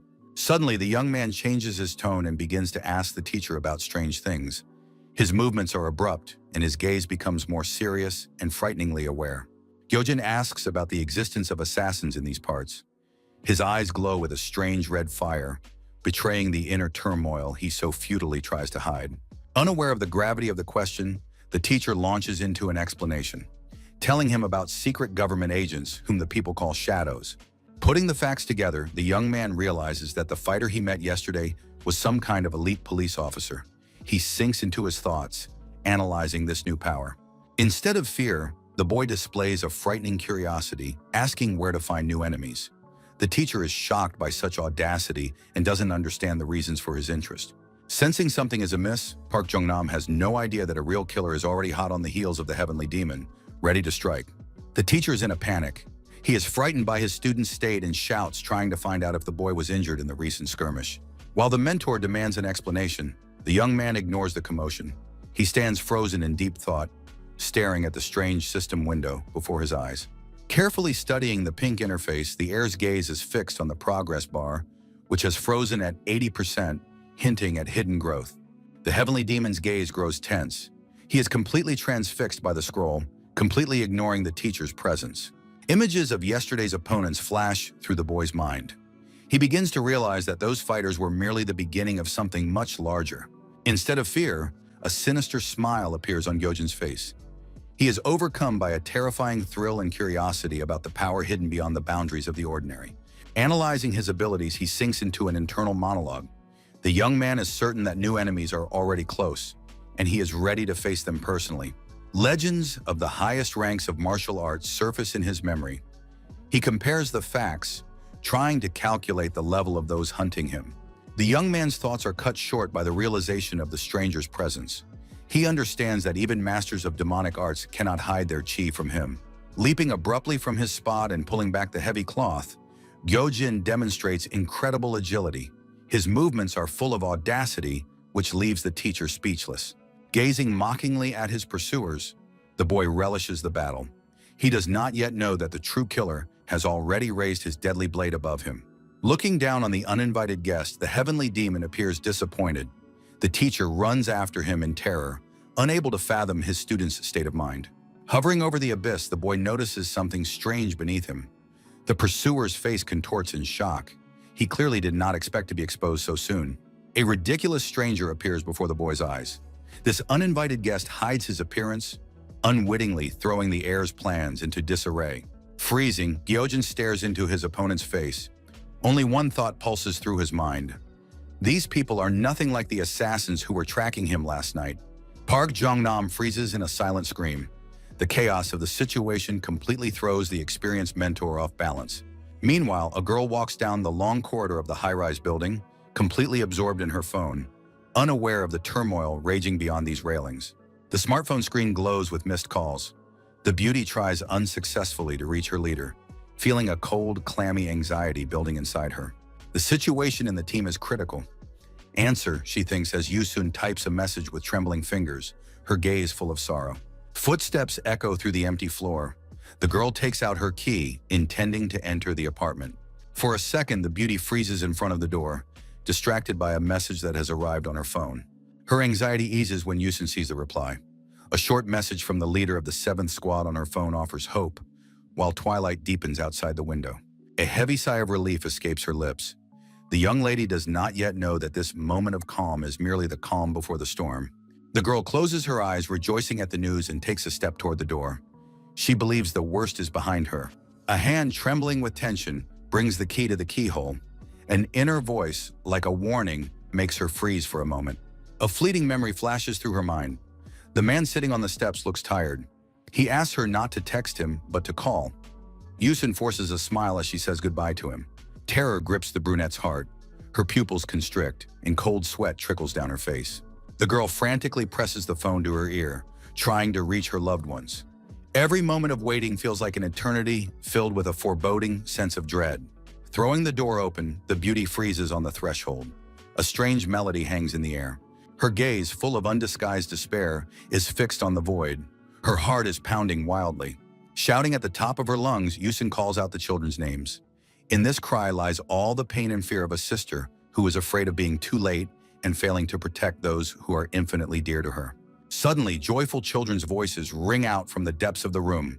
A brother and sister run out to meet her. The children hug their older sister, delighted by her early return. She holds them close, trying to make sure they're all right, but fear still won't let go of her soul. The little girl cheerfully talks about a friend who came to visit with a bunch of sweets. The girl glances into the depths of the room, where a mysterious guest sits in the shadows. Hiding her growing panic, Yusun gently suggests that the children go get some ice cream. She needs to get them out of the house at any cost before irreparable harm occurs. The little ones run away, and the older sister watches them go with a long, heavy gaze. Now she is left alone with the one who hides his true nature behind the mask of a guest. With horror, the girl stares into the shadows. Her gaze is filled with panic and fear. Something sinister lurks where a certain friend is sitting, portending nothing good. Turning toward the kitchen, the beauty freezes. A man is sitting in the doorway, watching her intently. Yusun's gaze is filled with horror and panic. She stares into the shadows, trying to make out the sinister presence lurking there, and senses impending danger. A man sits in the kitchen doorway, hidden by the shadows. His sinister gaze is fixed directly on the girl, portending nothing good. Turning around, the 7th Squad member freezes. The stranger at the kitchen table is watching her intently, filling her with fear and anxiety. Instinctively, Yusun reaches for the scabbard of her sword. She realizes that danger is near and she must be ready for battle. An explosion shakes the room. The girl rushes toward the exit, trying to escape. A powerful gust of wind knocks her off her feet, forcing the beauty to defend herself. She barely manages to keep her balance as a mysterious force presses down on her from all sides. Gritting her teeth, the heroine lunges forward through the smoke. Her movements are sharp, and her gaze is full of determination. She feels that she is being hunted, and there is no time to waste. Panic grips her mind. Thoughts of the Dark Division give her no peace. Could they have tracked her down so quickly? Cold sweat beads on her forehead at the realization of her peril. The fear of exposure paralyzes her. The girl agonizingly recalls her lies and the leader's strange message. Every second of delay could cost her her life. Giant hands emerge from the void, trapping her in a snare. It is the ancient spell of the golden chain, from which it is practically impossible to escape. The magical barrier flares with a bright light, blocking all paths of retreat. She finds herself at the center of a powerful formation, unaware of who created it. A blinding flash engulfs the space. The golden glow burns away the darkness, turning her surroundings into a trap. The power of the formation reaches its peak. In horror, Yusun realizes that there were neither talismans nor weapons nearby for such a ritual. The magic appeared out of nowhere, confirming that the enemy is incredibly powerful. The girl realizes with horror that she is trapped. The magical array, flaring with bright light, blocks all escape routes, and she has no weapon to defend herself. Turning back to search for the source of the spell, the beauty realizes she has nowhere to run now. A voice rings out from nowhere. Someone's eyes, radiating cold arrogance, pierce the blinding glow, foreshadowing an inevitable clash. The sound of footsteps on the slabs, shrouded in a magical mist, draws nearer. The invisible adversary seems to be relishing his victim's fear. Though the stranger claims he only wants to talk, this does nothing to reassure Yusun. The silhouette of the mysterious man emerges from the shadows. With feigned politeness, he informs her that he works for the 3rd Squad of the Dark Division. The stranger's eyes burn with an ominous crimson fire, and his skin is tinged with a violet aura. A smirk distorts his face, revealing fangs as sharp as razors. The girl is in shock. The commander of such an elite unit has come personally to deal with her. The scale of this danger exceeds all expectations. Twisting a sinister, curved blade between his fingers, the smirk never leaves the man's face. He begins his game, and every word sounds like a threat. No one can leave or enter, so Juho's icy gaze is as cold and relentless as the barrier itself, leaving no hope of escape. The commander of the 3rd Squad has come in person. The girl is completely frozen in shock. He wishes to discuss what happened the previous evening. According to the documents, the mercenary's younger brother lost his arm and his mind in the fall and was left crippled. Yusun's eyes widened in horror. The realization that man is a relative of the 3rd Squad's leader leaves her frozen in shock. A sharp swing of the blade breaks the silence. Blood spatters onto her clothes, confirming the seriousness of So Juho's intentions. Looking down from above, the new acquaintance clenches the bloodied knife. There is no turning back. In his cold gaze, there is not a shred of pity, only an unrelenting thirst for retribution. With blood on his cheek, the man reminds her that such events cannot be hidden from the Dark Division, and he craves the details of the incident. The girl's eyes are filled with tears of despair. She admits that time is running out, leaving her no hope of salvation. So Juho's gaze flares with crimson fire. He recalls that fateful day and wants to know every last detail, but suddenly their conversation is interrupted by unfamiliar voices. A mercenary with a knife looms over his trembling victim. The cold blade glints in his hand as he studies the fear in the eyes of the woman whose life is now entirely in his power. The sudden appearance of people in the corridor interrupted the exchange of information. The young man with a maniacal grin unceremoniously dragged the captive away, declaring that he had long sought his target. The killer's gaze remained icy as Yusun choked on her tears. She understood there would be no mercy. Pointing his finger point blank at the beauty, the heir ordered her to follow him. His red eyes glowed with triumph. He feared no one. The sun slowly sets over the residential district, painting the sky in blood-red hues. Assessing the situation, the Sky Demon ignores the captive's pleas to let him go. He has arrived at the right place, and now nothing will prevent his act of vengeance from being carried out. Suddenly, a magical trap closed in on the travelers, a golden chain with 8 locks. Space warped, preventing the group from passing. The captured agent froze in horror. With trembling lips, he asked about the trap, hoping he had misheard, fear completely paralyzing him from within. Gyojin merely narrowed his eyes shrewdly, gazing at the invisible boundaries of the barrier. With a slight smirk, he noted the mastery of the technique's execution. In a state of utter shock, the agent knew that even the greatest masters would be unable to detect the formation. His mind refused to accept such a bitter truth. Feverishly, the captive reasoned that even Lord Damro would not have been able to sense such a lock. He did not understand how an ordinary youngster could so easily unravel the mystery of their elite defense. The hostage's eyes widened as he realized the scale of what was happening. The situation spiraled out of control the moment the boy touched the barrier. Space began to crack at the seams under the pressure of the heavenly demon's monstrous power. It seemed reality itself could not withstand his will. The agent's face contorted in a mad scream. It was one thing to create a legendary barrier, and quite another to see someone about to destroy it with their bare hands right here. The golden barrier was covered with a web of deep cracks, blinding everyone around with a bright light. The boy's powerful blow was aimed right at the heart of the prison's magical structure.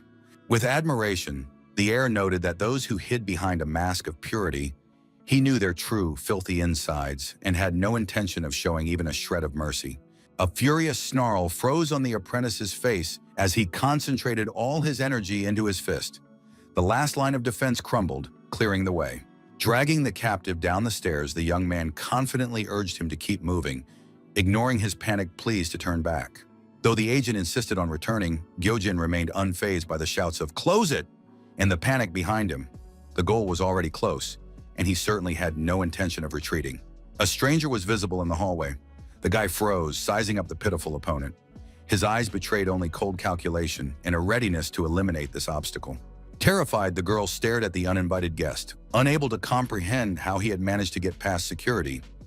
Her trembling voice betrayed her fear. With a smile, the young man grabs Yusun by the hand, ignoring the stranger. His politeness is deceptive, for behind his gentle invitation to leave lies a thirst for answers. The sky demon watches the girl with concern. She stops abruptly, clutching her leg, her face contorted with pain. Withering in pain, the beauty presses her hand against her leg. A deep wound appears on her pant leg where she's holding it. She shivers and tears roll down her face. But the young man doesn't understand her pain. He rudely orders her to stop whining, assuring her that the wound isn't fatal, and urges her to keep going. Suddenly, the idyll is interrupted by a man who grabs Yusun sharply by the arm, squeezing with all his might. He didn't want to let his victim go so easily. The pursuer, enraged, caught up with the fugitives. His voice trembled with anger as he demanded to know how they had managed to sneak into this heavily guarded area. Frozen in place, as if he hadn't noticed the stranger until that moment, Gyojin looked at him with contempt.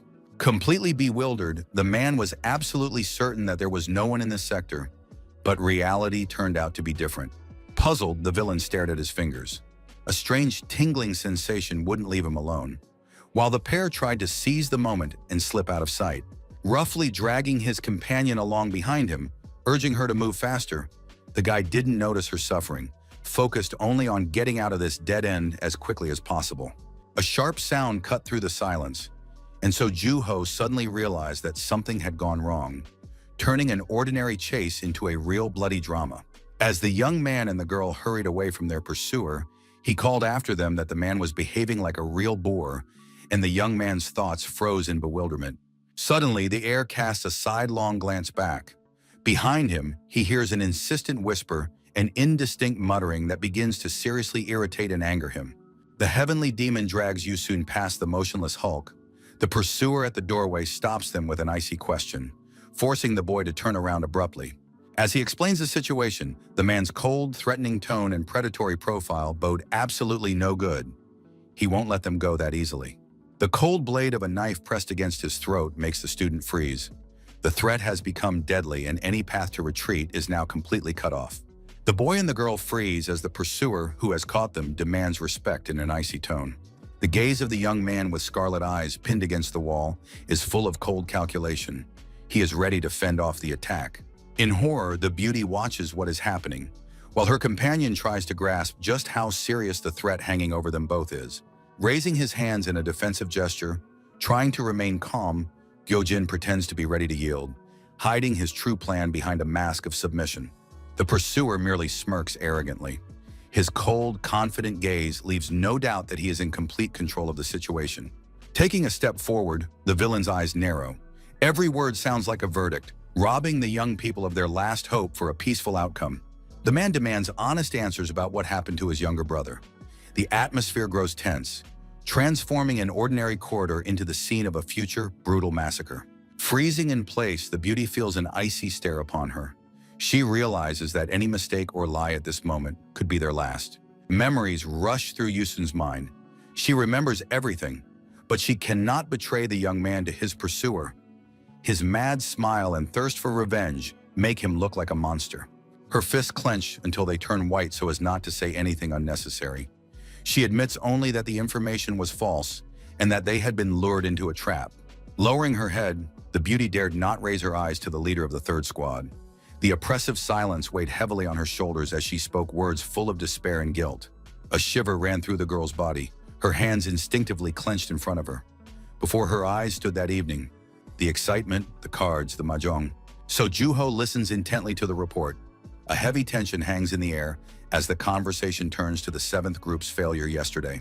Standing before him, unable to hide her fear, Yusun reports on the sudden attack that put the lives of all the unit's operatives at risk.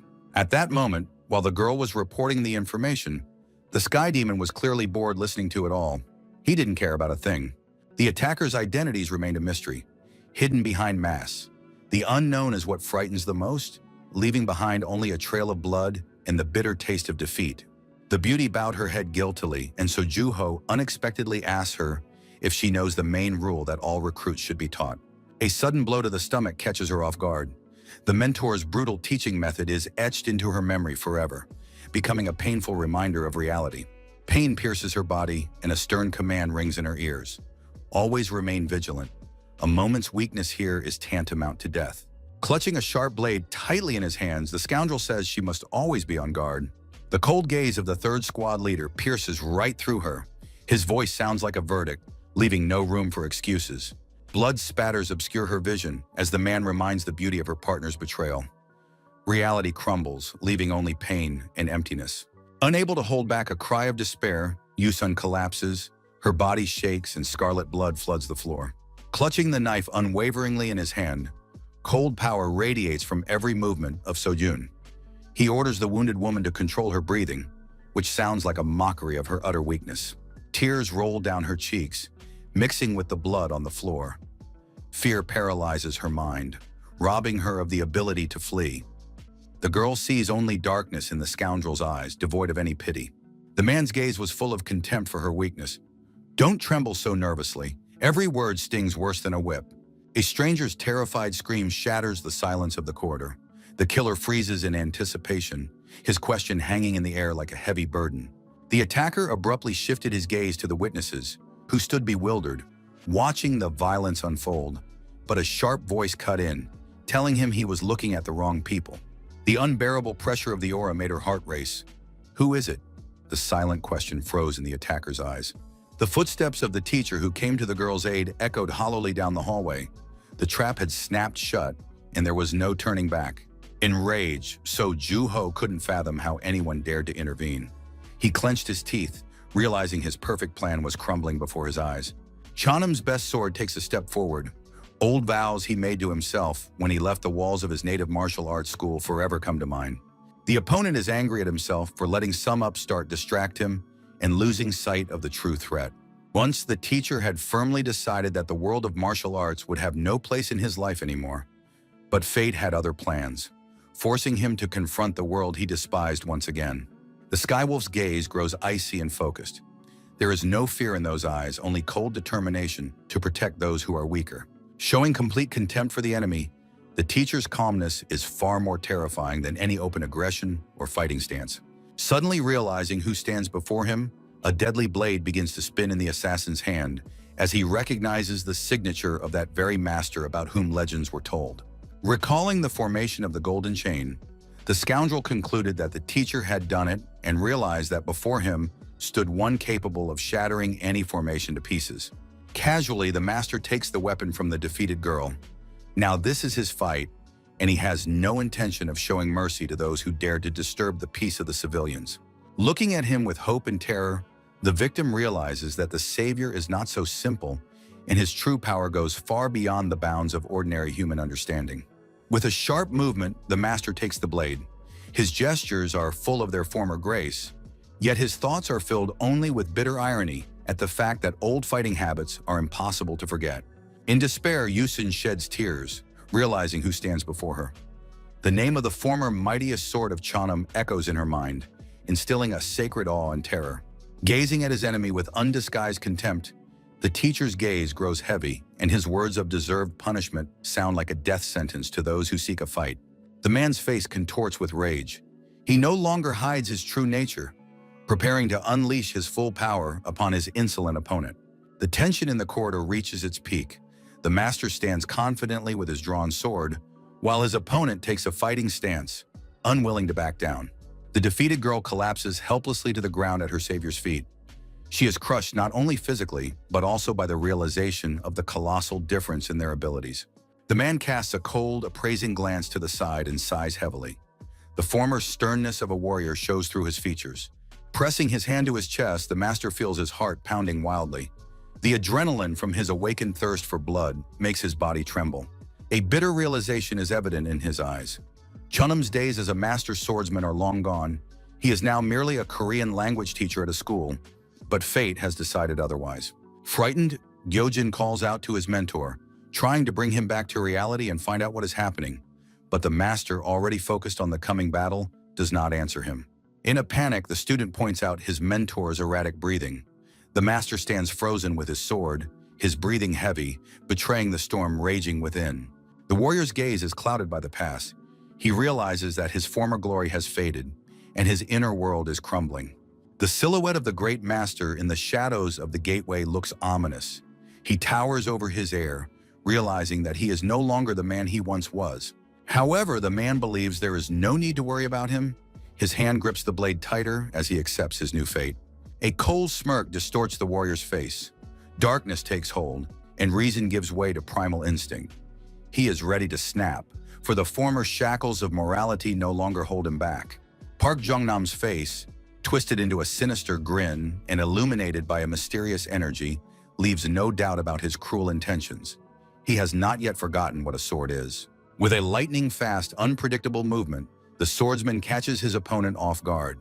Surprise and fear are evident on the face of the man, who tries to defend himself by raising his fists. A decisive swing of the blade creates a blinding arc, forcing the opponent to recoil from the danger. The enemy blocks the deadly blow, but his face expresses shock at the attacker's incredible strength. The battle flares up with renewed intensity as the sword clashes with the dagger, sending sparks flying and metal screeching all around. The glowing sword seems to move of its own accord, leaving trails of light and energy in its wake. A strange cold gleam in Soju-ho's eyes suggests that this power is not entirely ordinary, but rather otherworldly. But the third squad leader's opponent has no intention of giving up, confident in his own strength and his ability to defeat this mighty foe. Park Jong-nam's speed continues to increase, becoming more terrifying and impossible to perceive with every passing moment. A massive cloud of thick dust and sparks engulfed the battlefield after a powerful collision. Onlookers froze in anticipation, unsure which of the two had survived the chaos. In horror, Yusun realizes the fighter's cunning plan. He had deliberately slowed his movements, creating a false illusion of weakness, only to deliver one decisive blow in the end. A swift lunge with the sword cuts through the air, confirming his status as the strongest warrior. His technique is flawless, and the blade's power makes the enemy tremble at the inevitability of his doom. The opponent in the formal suit can barely stay on his feet under the enemy's onslaught. The dust hasn't settled yet, but it's already clear that his defense has been breached. The situation spirals out of control, becoming critical. The original plan to simply subdue the teacher has failed. The tension reaches its peak as a sinister energy bursts from the shadows. He realizes that if he doesn't end this now, he will have no chance of survival. The onlookers watch the outcome of the battle in shock, unable to believe their eyes. Could this seemingly ordinary-looking guy really have defeated such a dangerous and powerful enemy? Suddenly, Gyojin realizes that things aren't so simple. His opponent's calmness frightens him, for behind that mask lies something far darker. A cluster of blue energy flares in the sky, signaling the start of a new attack. The scoundrel lunges forward sharply, trying to use the element of surprise. The blades clash with a clang, sending sparks flying. The fighters are locked in a furious clinch, and in that moment, time seems to stand still. Soju-ho's gaze is fixed, filled with determination and cold calculation. He waits for the perfect moment to strike. The scoundrel activates the Nightflower's deception technique. The glowing blade cuts through the air, leaving a ghostly trail in its wake. The teacher doesn't realize what has changed. In shock, Park Jong-nam freezes, realizing that his target has vanished right under his nose, turning the battlefield into a deadly trap. A series of lightning-fast lunges pierces the air. The atmosphere fills with crimson spatter as invisible blades find their mark, leaving no chance for defense. The deadly dance continues behind the teacher's back. Blood blurs his vision, and cold steel glides right past him, foreshadowing the inevitable end. Another lunge merges into a single blue line. A sharp pain pierces the teacher's body as the attacker, with icy calm, finishes his devastating combination. Against a backdrop of blood spatter, the young man remains completely indifferent. Witnesses to the fight freeze in horror, unable to comprehend the ease with which blood has been spilled. Screaming at the realization of the danger, the girl watches the fight intently, but the boy beside her merely squints skeptically, as if everything happening were just a boring game. Paying no attention to what is happening, the heavenly demon casually asks the beauty about the captain's whereabouts. Frozen in silent shock at her young man's audacity, his words sound like a challenge to fate itself, making her doubt who the real monster here actually is. Authoritatively interrupting Yusun's thoughts, the heir's cold gaze is fixed on her as he demands she forget the trivialities and reveal the captain's whereabouts. Hyojin leans closer. In the silence, only a single direct question about the target's whereabouts rings out, brooking no objections or foolish excuses. A flash of furious combat turns the scene crimson. The teacher chokes on a scream as the blade catches up to him, leaving behind only a spray of blood. Suddenly, the girl realizes the scale of the threat posed by the finest sword. She freezes, struck by a sudden realization. Without ceremony, the young man grabs the mercenary from the 7th squad by the cheek, forcing her to look at him. He is annoyed that she is once again distracted by the enemy, ignoring his question. The girl's inner monologue is filled with indignation and fear. She can't believe that this rude young man dares to treat his own master with such disrespect. The boy's supernatural intuition is frightening. He easily reads her secret malice, forcing the poor girl to make excuses and tremble under his piercing gaze. Asserting confidently that defeat is out of the question, the heavenly demon's voice rings firm, and he says that the master will never lose to a nobody standing in their way. Confused, Yusun tries to understand the origins of his absolute faith. In response, the young man begins to explain the ancient foundations of the supreme art of combat. There are 4 secrets to the art of the sword: weight, speed, dullness, and illusion. The fundamental principles of the world's greatest power. Dullness is the art of the slow sword. The young man explains that this technique allows one to completely dominate the space, controlling every moment of the battle. Weight symbolizes heaviness. It is the ability to imbue the blade with crushing weight, turning every swing into a fatal blow, capable of shattering any enemy's defense. Next, the embodiment of absolute speed, a swift and direct thrust that leaves the opponent no chance to even realize the moment of his inevitable demise. Confused, So Ju-ho shifted his hips to dodge his master's strike, completely unaware of the treacherous trap. And finally, the art of illusion and feints. It deceives the target's perception, concealing the sword's true trajectory to instantly strike at the most vulnerable opening. Usually, mastery of even one of these principles is enough to be considered a formidable warrior, but true strength lies in understanding all the fundamentals at once. If the one called the best swordsman of Yeonam has not grasped even one of these pillars, then he does not deserve this title and cannot be considered a true warrior. The young man's eyes shine with confidence. He knows that the one they seek stands above these rules, his faith unshakable, for he sees the true essence of mastery. Urging the beauty to look only at him, the apprentice closes the distance.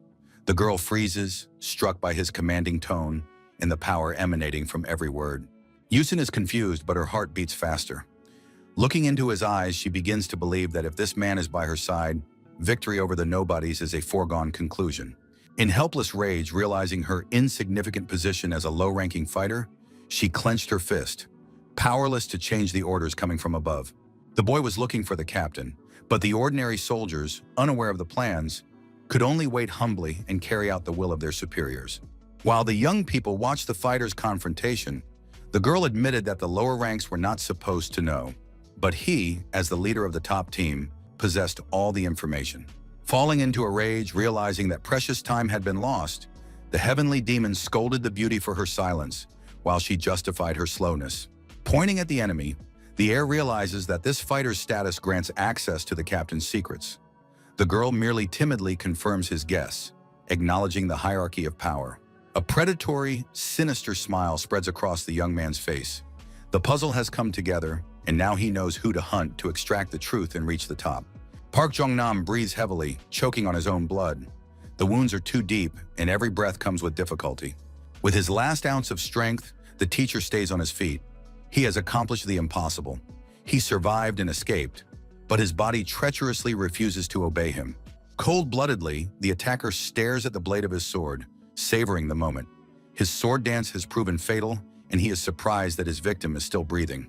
Watching his opponent's staggering figure, So Ju-ho is confident of his victory. The assassin begins his fatal dance, leaving Cheonnam's finest sword not a single chance of salvation. The wounded fighter cries out in pain but refuses to retreat. Even realizing his predicament, he furiously launches an attack, defending what remains of his pride. The master's face is contorted with a grimace of rage and pain. He realizes that losing to a brat would be an indelible disgrace for him, and he risks his last spark of life. Witnesses to the battle freeze in horror, losing sight of the celestial demon sitting beside them, as dust and chaos obscure the movements. With an incredible burst of speed, the air interrupts the fight between the two combatants, accomplishing the impossible and turning the entire situation on its head. Stunned by the youngster's audacity, the teacher did not expect a third party to intervene in their fight. The mercenary couldn't fathom what had prompted this insolent boy to feel it necessary to intervene in his fight with the teacher. With a sly smile, Gyojin reminds him of the value of time. His movements are swift, and his eyes betray a thirst for immediate retribution against his enemy. Frozen in complete shock by the sudden turn of events in this skirmish, the teacher doesn't understand what has happened. With a sly smirk, the boy swings his fist, radiating energy. His movements are lightning fast, and he is ready to do anything to find out about the captain, even knocking the teacher out. Choking on his scream, Park Jong-nam realized his helplessness. Primal terror at the inevitable retribution froze in his eyes. A furious blow hurls him back like a ragdoll. The space shudders from the force, and the air fills with the crackling of magical discharges. The dust settles, revealing the ruins and the defeated teacher. He is crushed both physically and mentally, no longer able to resist this power. A shining weapon materializes among the debris. The boy summons the artifact, whose rotation cuts through the very air, heralding the end of this battle. Witnesses to the battle stand frozen in silent shock. The mercenary and those around him cannot believe their eyes. The youth's power has surpassed even the wildest and most dangerous expectations. Confidently, the heavenly demon intercepts the blades, assuming a fighting stance. His entire demeanor radiates a cold determination to see this through to the very end. Casting an icy glance over his shoulder, one that makes the blood run cold. There is no pity in the air's gaze, only calculation and a thirst for swift justice. A sly smirk plays on the young man's lips. He anticipates the moment when the enemy will break and poses a question that cannot be evaded. A mushroom cloud of fire blooms over the city, marking the triumph of power. Buildings tremble, and the sky is painted in the colors of rage and destruction. The tension reaches its peak. The student stands before his opponent, whose betrayal has become clear. Now is the time to answer for every word. A sinister smirk twists the young man's face as he mockingly asks why they came together, yet are not partners. Consumed by treachery, he craves to break his enemy's spirit. In a furious leap, So Ju-ho swings his knife to strike, while his opponent, flouting all norms, laughs carelessly in his face. Deftly intercepting the knife-wielding hand, Gyojin's smirk grows even more treacherous. He forces his opponent to realize that evading the blow will be impossible. Clenching his jaw in rage, the scoundrel raises his blade, preparing for the decisive clash. The enemy's eyes are narrowed in frenzied rage, his breath catches, and his gaze, full of fury and contempt, promises nothing good for his tormentor. Unexpectedly, the young man confesses to Yusun, who is trembling with weakness, that he felt better after all those pills she gave him in the alley. Suddenly, the girl remembers that she had indeed given him the entire box of pills back then. Frozen in utter shock, the mercenary from Squad 7 couldn't believe her eyes. The shock was etched on her face as she realized that something utterly extraordinary had happened. The girl's gaze fell on the empty container. She realized with horror that the mysterious stranger had indeed swallowed the entire contents in one go. Gripping the hilt of his sword confidently, the heavenly demon's strength returns, and he declares that these rare pills were barely enough for him to simply warm up. With a mad grin on his face, the heir enters the fray. His movements have become lightning fast, and every swing of his blade now carries devastating power. A powerful blow catches the opponent off guard. He cries out in sharp pain, unable to withstand the sudden surge of strength from the ordinary guy. Falling to his knees, the enemy is defeated and broken. The young man towers over him, assessing the result of his sudden victory with a cold gaze. With a mocking smile, the young man slings his sword over his shoulder. Now it is his turn to dictate the terms and extract the truth from those who attacked him. The defeated So Ju-ho coughs up blood, realizing that he is facing not just a man, not an ordinary student, but someone far more dangerous and insane. Gyojin's gaze flared with a crimson flame as he asked the fateful question about the Dark Division. In that look lay a death sentence for his attackers. Grabbing his enemy in a death grip, the young man forced him to double over in pain, demanding he reveal the leader's identity while the opponent's blood slowly dripped onto the cold floor tiles. Desperately trying to break free, the mercenary pleaded in panic to be released, but the grip was like a steel vice, leaving not the slightest chance of escape. The heavenly demon burst into sinister laughter, demonstrating his complete superiority over his pitiful victim. With a sharp movement, the air knocked the enemy's knife away, leaving him defenseless. The young man's aura suddenly changed, becoming heavy and suffocating, so Ju-ho felt an icy chill bind his movements. Gyojin's voice sounded frighteningly calm as he admitted that his enemy's tone was getting on his nerves. A premonition of an inevitable and brutal outcome hung in the air. The witnesses froze in shock, watching the boy's terrifying transformation. Even they could not recognize in this monster the person they had seen just a few minutes ago. The frightened girl watched the events unfold with wide-open eyes filled with genuine horror. With a proud air and a sword slung over his shoulder, the young man declared that he would never bow down to scum. He had definitively seized the initiative, crushing his enemy's will with force. Yusin watched the scene unfold in horror. Her eyes wide with fear, she froze in place, afraid to move. The tension between the buildings was mounting. The last rays of the setting sun illuminated the empty streets, foreshadowing an inevitable clash. The masked agents were confused. They couldn't understand where their leader had gone or why his weapon and uniform were still there. They decided to act. One of the mercenaries from the third squad gave the order to call for reinforcements, realizing that the situation was spiraling out of control. The agent's eyes filled with anger and determination. He realized there was nowhere to retreat and that he would have to fight for his life. Battered, So Ju-ho watched the student closely. His former confidence had evaporated, and he realized something was wrong. Preparing for battle, the young man stood in a defensive stance with his sword in hand, ready for any attack. Gyojin was wounded, but the blood on his hands only fueled his rage, and he had no intention of giving up. With a knife stained with blood, the mercenary also continued to fight. He knew that every second counted. The heavenly demon's fury was unstoppable. He fought with incredible strength, crushing everything in his path, but the scoundrel still considered him nothing more than a novice. Enveloped in a mystical glow, So Ju-ho realizes the true essence of the blade. In that moment, boundaries dissolve, and now he and his trusty steel are one indivisible whole. Reaching the pinnacle of concentration, the young man awakens the technique of unity between mind and sword. The air around him vibrates with colossal inner power. With a defiant smirk on his face, the young man challenges his opponent. He is eager to test whether the enemy has truly reached his peak or if his strength is merely empty words. Falling into a battle trance, the mercenary demonstrates absolute fusion with his weapon. A dark aura of self-object envelops him, foreshadowing a brutal and bloody clash. Terrified, the witnesses to the battle freeze. Struck by the incredible pressure, they have never encountered such a thirst for blood or such a blinding battle aura. The heir's gaze grows cold and piercing. He is ready to deliver the decisive blow to determine once and for all which of them is worthy of the title of Master of the Spear. The tension reaches its peak. The opponent snarls in rage, realizing there is nowhere to retreat, and only a clash lies ahead. Launching into the attack with a mad cry, So Ju-ho promises the heavenly demon bitter regret. His movements are steeped in venom and a thirst for immediate retribution. He calmly accepts the challenge, for everything is going exactly as the apprentice had foreseen. Changing his stance, the young man prepares to lunge. His eyes blaze with crimson fire, and every movement is filled with crushing energy, ready to burst forth. A mad smile distorts the young man's face. He is possessed by a thirst for blood and anticipates a brutal reckoning with his enemy. The opponent arrogantly dictates the terms, promising to answer questions only in the event of his own death. He is absolutely certain of his superiority and victory. Enraged by the enemy's absurd conditions, Gyojin is outraged by the delay in the fight and demands immediate answers, losing his patience. Coldly, the scoundrel states that the young man does not grasp the full gravity of the situation.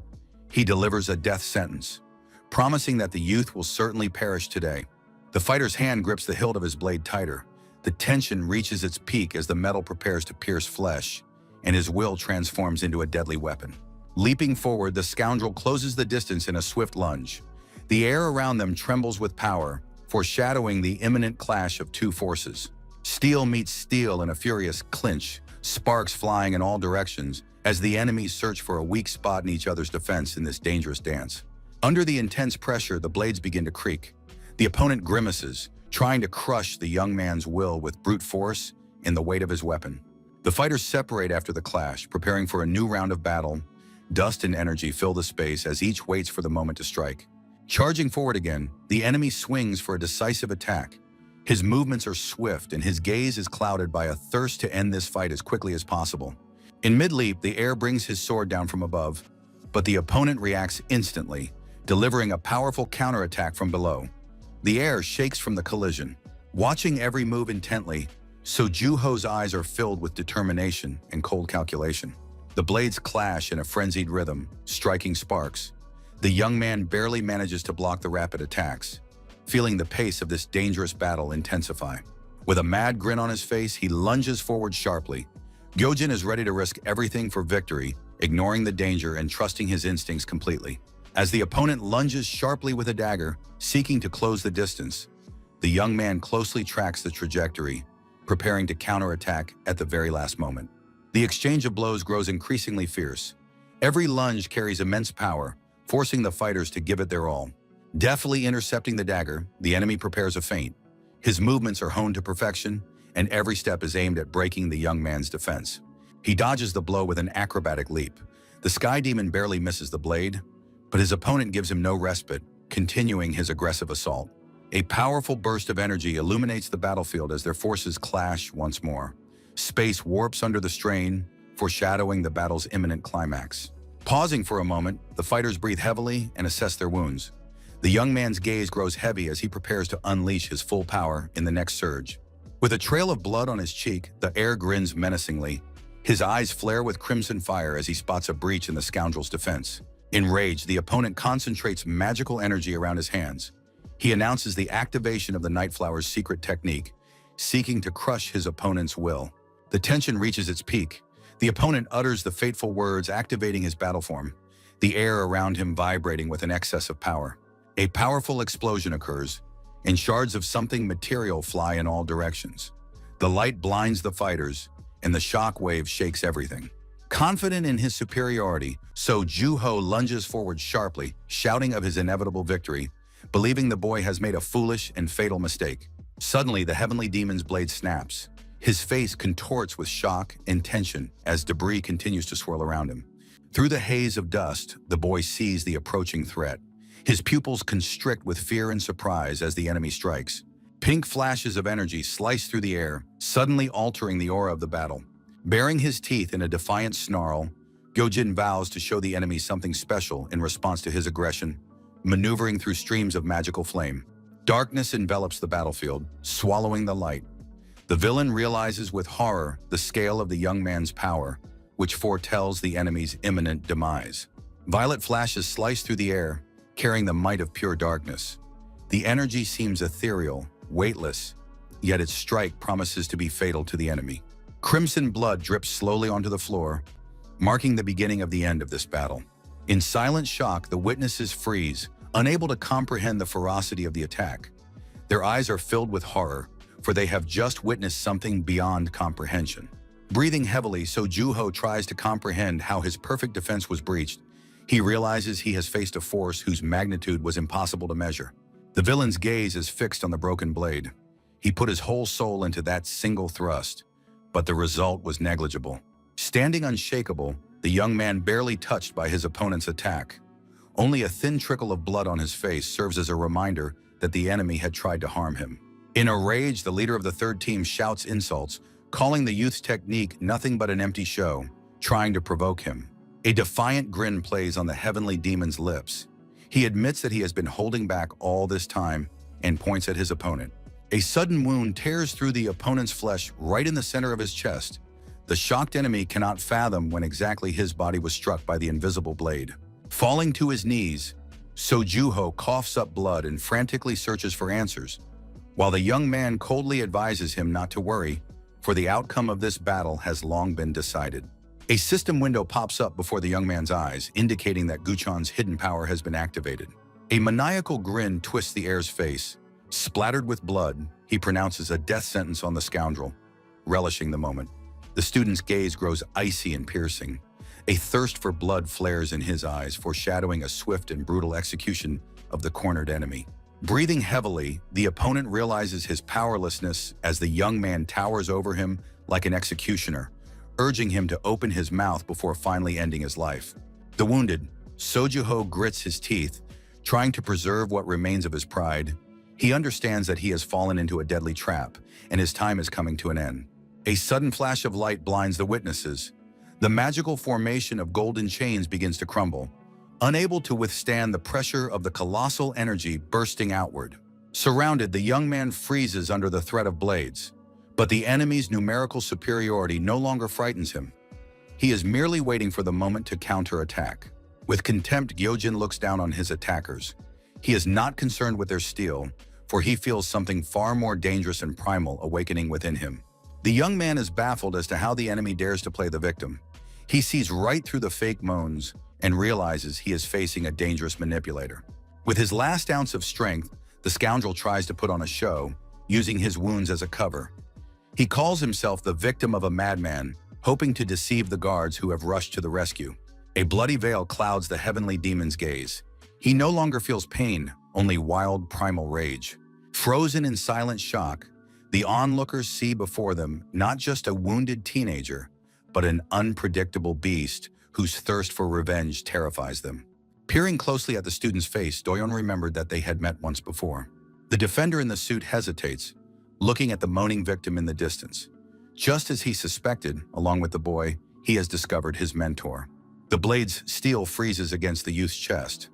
The swordsman demands an explanation, unaware that he is protecting a monster from the one person who dared to tear off his mask. The silence is shattered by a deafening scream, a verdict for all present, for the false victim, and for the blind defenders who stood in the way of true justice. One of the ghostly assassins speaks up, saying that the young men have broken the law of Murim by recklessly using martial arts. But the young man interrupts the man in the suit.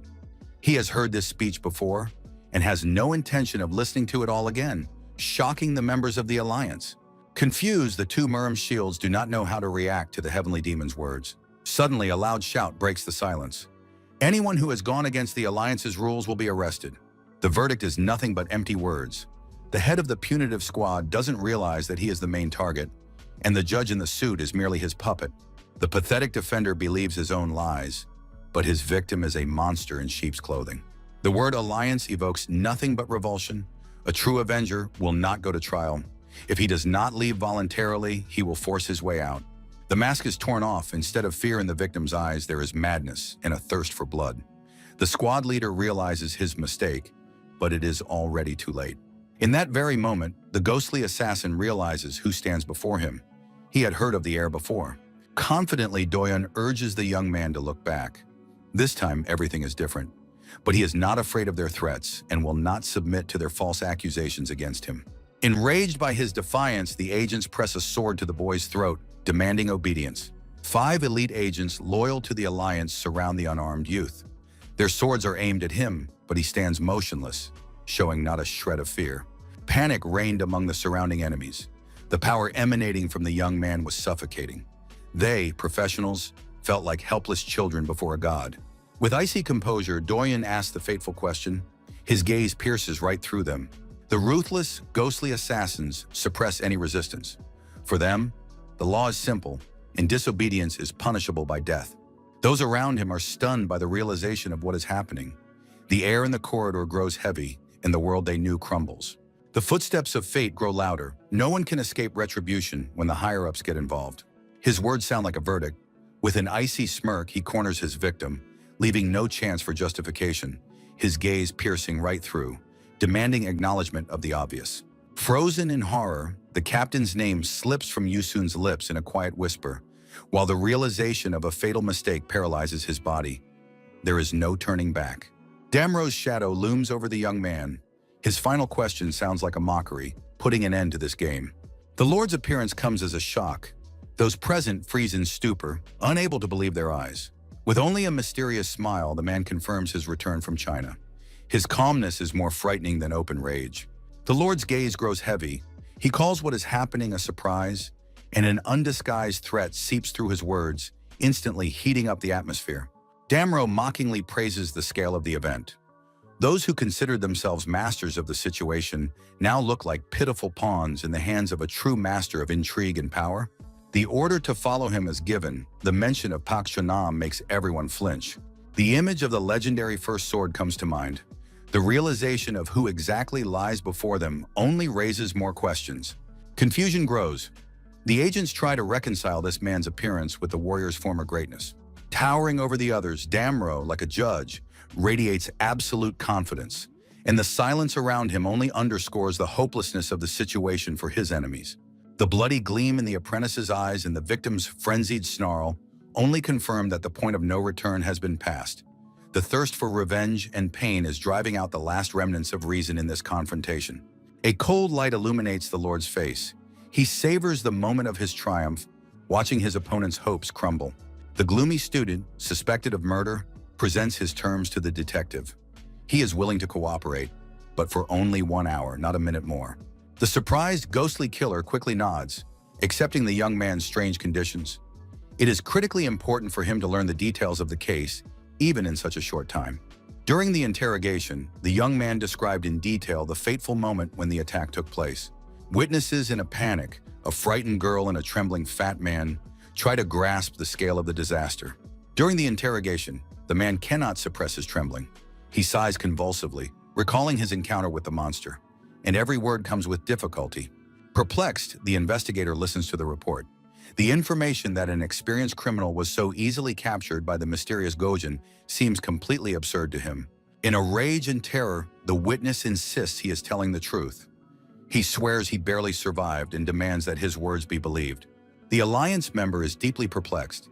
He finds it hard to accept that a grown, strong man was on the brink of death because of an ordinary student. Making a conscious effort, the detective brings his emotions under control. He realizes that to solve this case, he must listen to even the most unbelievable version of events. Realizing he won't get anything out of this suspect, the investigator decides to let him go. Silence hung in the interrogation room. The ghostly killer shifts his gaze to the young man, shocked by the mention of the Dark Division and unable to believe it. Staring intently at the face of the Alliance member, the heavenly demon is full of suspicion. He wants to know who dared to challenge him. Emotionally proving his innocence, Gyojin gesticulates wildly, insisting that he and his master were the main victims of the attack. The heir recounts his teacher's instructions in detail. He appears sincere as he recalls the prohibitions on using martial arts. The student breaks into a shout as he describes the moment of the attempt on his master's life.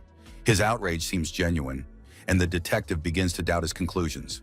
Analyzing the young man's behavior, the investigator notes that the story about the fainting spell matches the facts, and this makes him seriously reconsider. A frightening thought takes root in the detective's mind.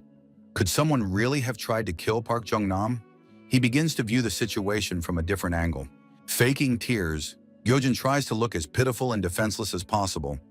He complains about the attacker's brutality, playing the role of a fragile victim.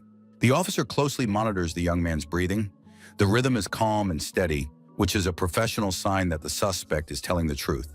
A heavy silence hangs in the interrogation room behind the glass. Only indistinct sounds can be heard as the detective gathers his strength to continue this strange dialogue. Muro ponders the connection between the crime and the Shadow Division, while Damro wonders if the mysterious demonic cult is behind it. After carefully examining the details of the case, the Lord, trying to find any clues, realizes that if the cult is involved, the trail must lead to something big. Through the glass of the interrogation room, the detective watches the suspect. The young man sits motionless, but a strange, almost palpable sense of tension hangs in the air.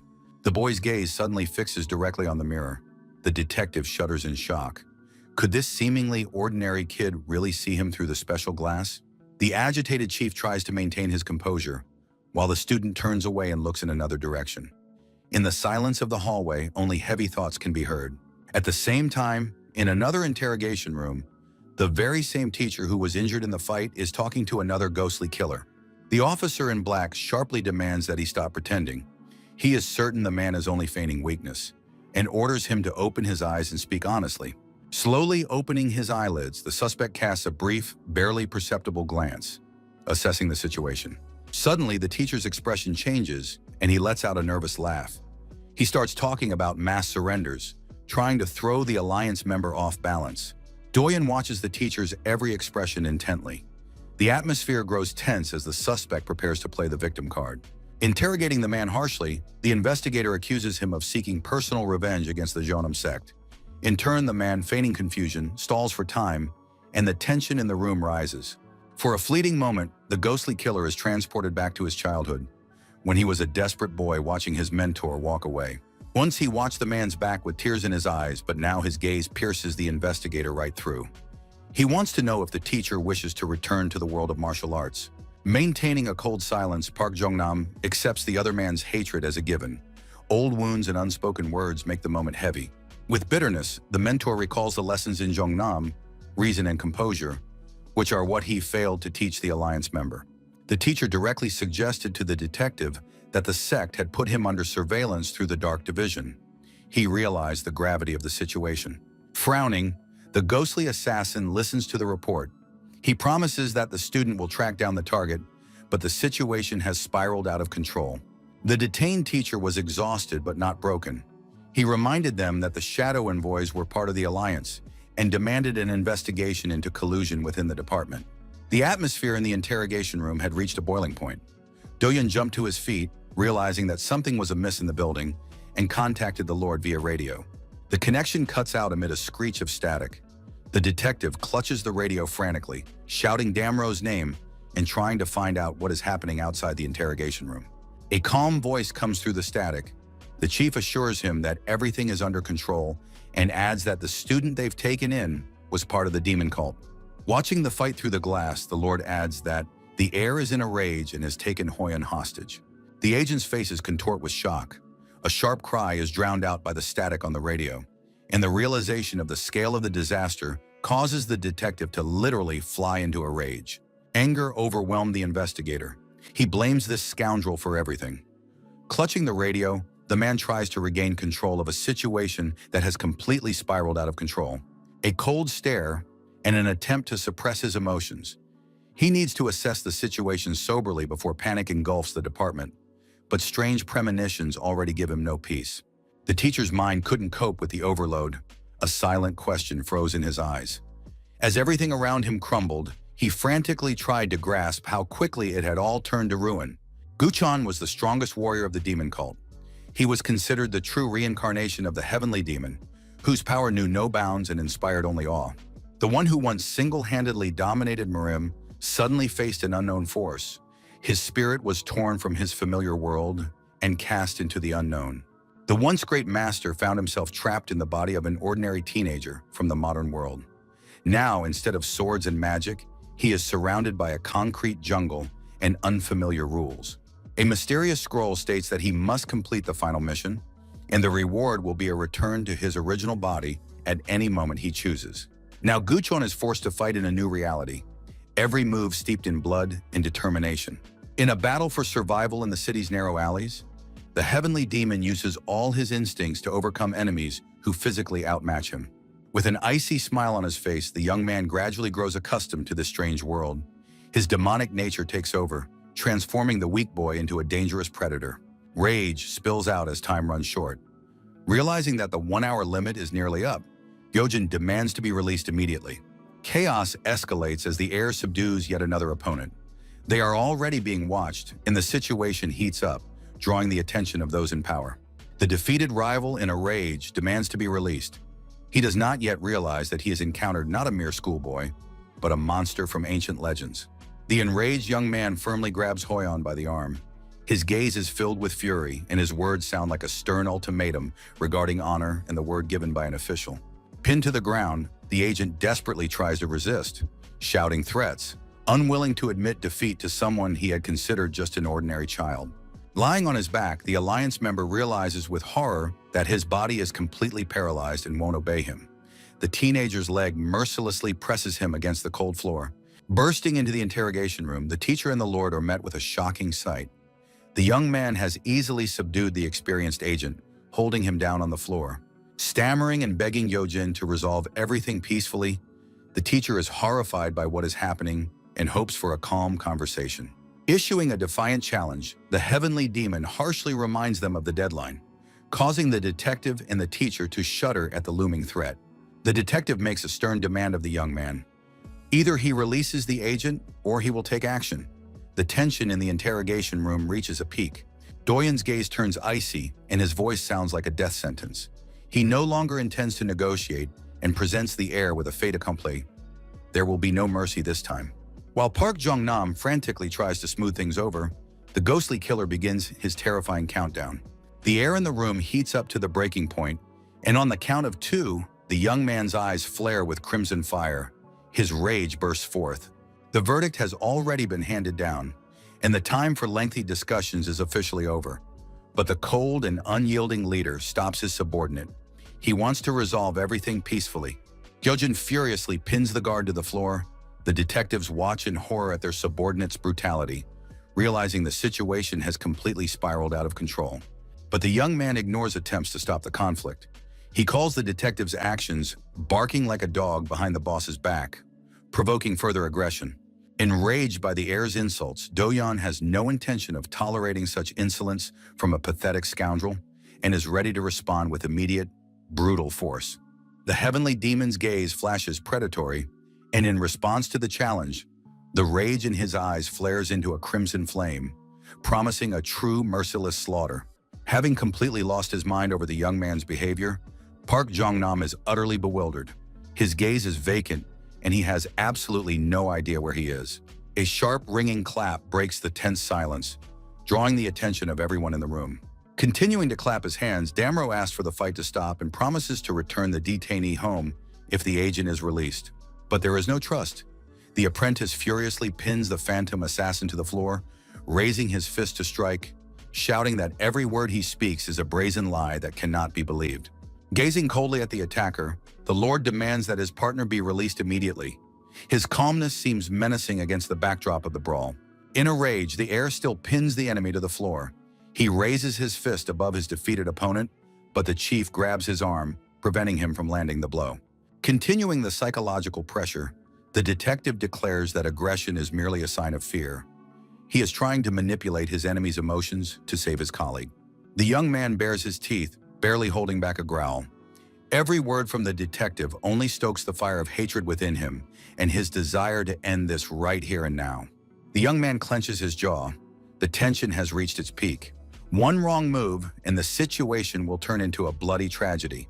Finally giving in and accepting his fate, Gyojin pulls his hand out of the Lord's firm grip. Turning to Do-yeon, the leader seizes the initiative.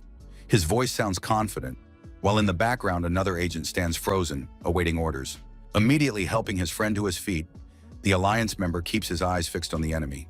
He recalls the Lord's words and a new wave of cold distrust flares up in his soul. The rage in the cultist's eyes reaches its peak. He warns that the detective will have to answer personally for every lie spoken in this room. Maintaining a frightening calm, Damro assures him that he is dead serious about his promises, and his gentle smile only underscores his self-assurance. Surveying the ransacked room, the cult leader believes this chaos hinders constructive dialogue between the parties, but now suggests they discuss everything quickly. Attention shifts to Chanam's frightened right-hand man. The detective insists that he follow them as well, not giving the man a chance to simply disappear. The Lord greets the teacher warmly, noting how long it has been since they last saw each other. The teacher looks flustered and nervously smooths his hair under the Lord's intense gaze. The man laughs awkwardly, confirming that 10 years have passed since their last meeting. The atmosphere is thick with false nostalgia and hidden anxiety. Park Jong-nam and his old acquaintance exchange glances. One maintains a mask of friendliness, while the other tries to hide his growing fear and panic behind a smile. Abruptly cutting short their pleasantries, the heavenly demon demands in a rage that they save the nostalgia for later, unwilling to waste time on these useless conversations. The two detainees react coldly, feeling obvious hostility and unwilling to engage, while Damro tries to wrap up the interrogation as quickly as possible. As the situation in the interrogation room heats up, the surveillance camera in the corner captures the slightest changes in the scene, and its lens suddenly focuses on the table. With a confident smile, the man leans sharply toward the detainees, stating his true purpose directly and without preamble. Maintaining outward composure, the Lord demonstrated a complete understanding of the situation, as evidenced by his direct and firm gaze. In a completely different interrogation, in another room, a flustered agent sat questioning the girl, insistently demanding that she tell only the truth. The detective presents himself and his team as ghostly killers, guardians of order and discipline, all the while maintaining a cold and calm demeanor. Confidently, the Alliance member states that Lord Damro personally guarantees the safety of the detainees in exchange for their cooperation. Promising that they will handle everything quietly, the girl says that the detainee will face no problems if she cooperates. Smiling, the Lord confirms that the people Gyojin and the teacher encountered were members of the Dark Division of the Jonam sect. Recalling the incident of their encounter, the heavenly demon thinks that the sect, which claims purity, is actually even filthier, while the teacher completely fails to grasp the essence of the conversation. A cheerful Damro explains that the golden chain was originally intended to hold prisoners, but the Dark Division altered it to lock themselves and their objectives inside. This allows them to operate in an isolated space without interfering with the outside world. However, this modified formation has recently been disrupting order and discipline. The detective states that they haven't found a solution to this problem yet, and even the detainee probably won't be able to help. In desperation, the Lord wonders how the young man managed to break the formation in the first place, while Park Jong-nam urges his old acquaintance to hurry up. Angry that he hasn't been released yet, Gyojin realizes that the Lord wants to know how he managed to destroy the Golden Chain formation. In the interrogation room, the detective and the young man have a tense conversation, touching on the topic of martial arts training and the impossibility of passing on innate talent. The heavenly demon's face twists into a malicious smirk, his eyes burning as he declares that this gift can only be obtained at birth. In response, Damro admits with disappointment that he didn't expect much from this interrogation from the start. The young man's face looks calm. He merely watches the proceedings in silence, waiting for the conversation to continue. Stunned by the heavenly demon's insight, the detective stares intently at the young man's face.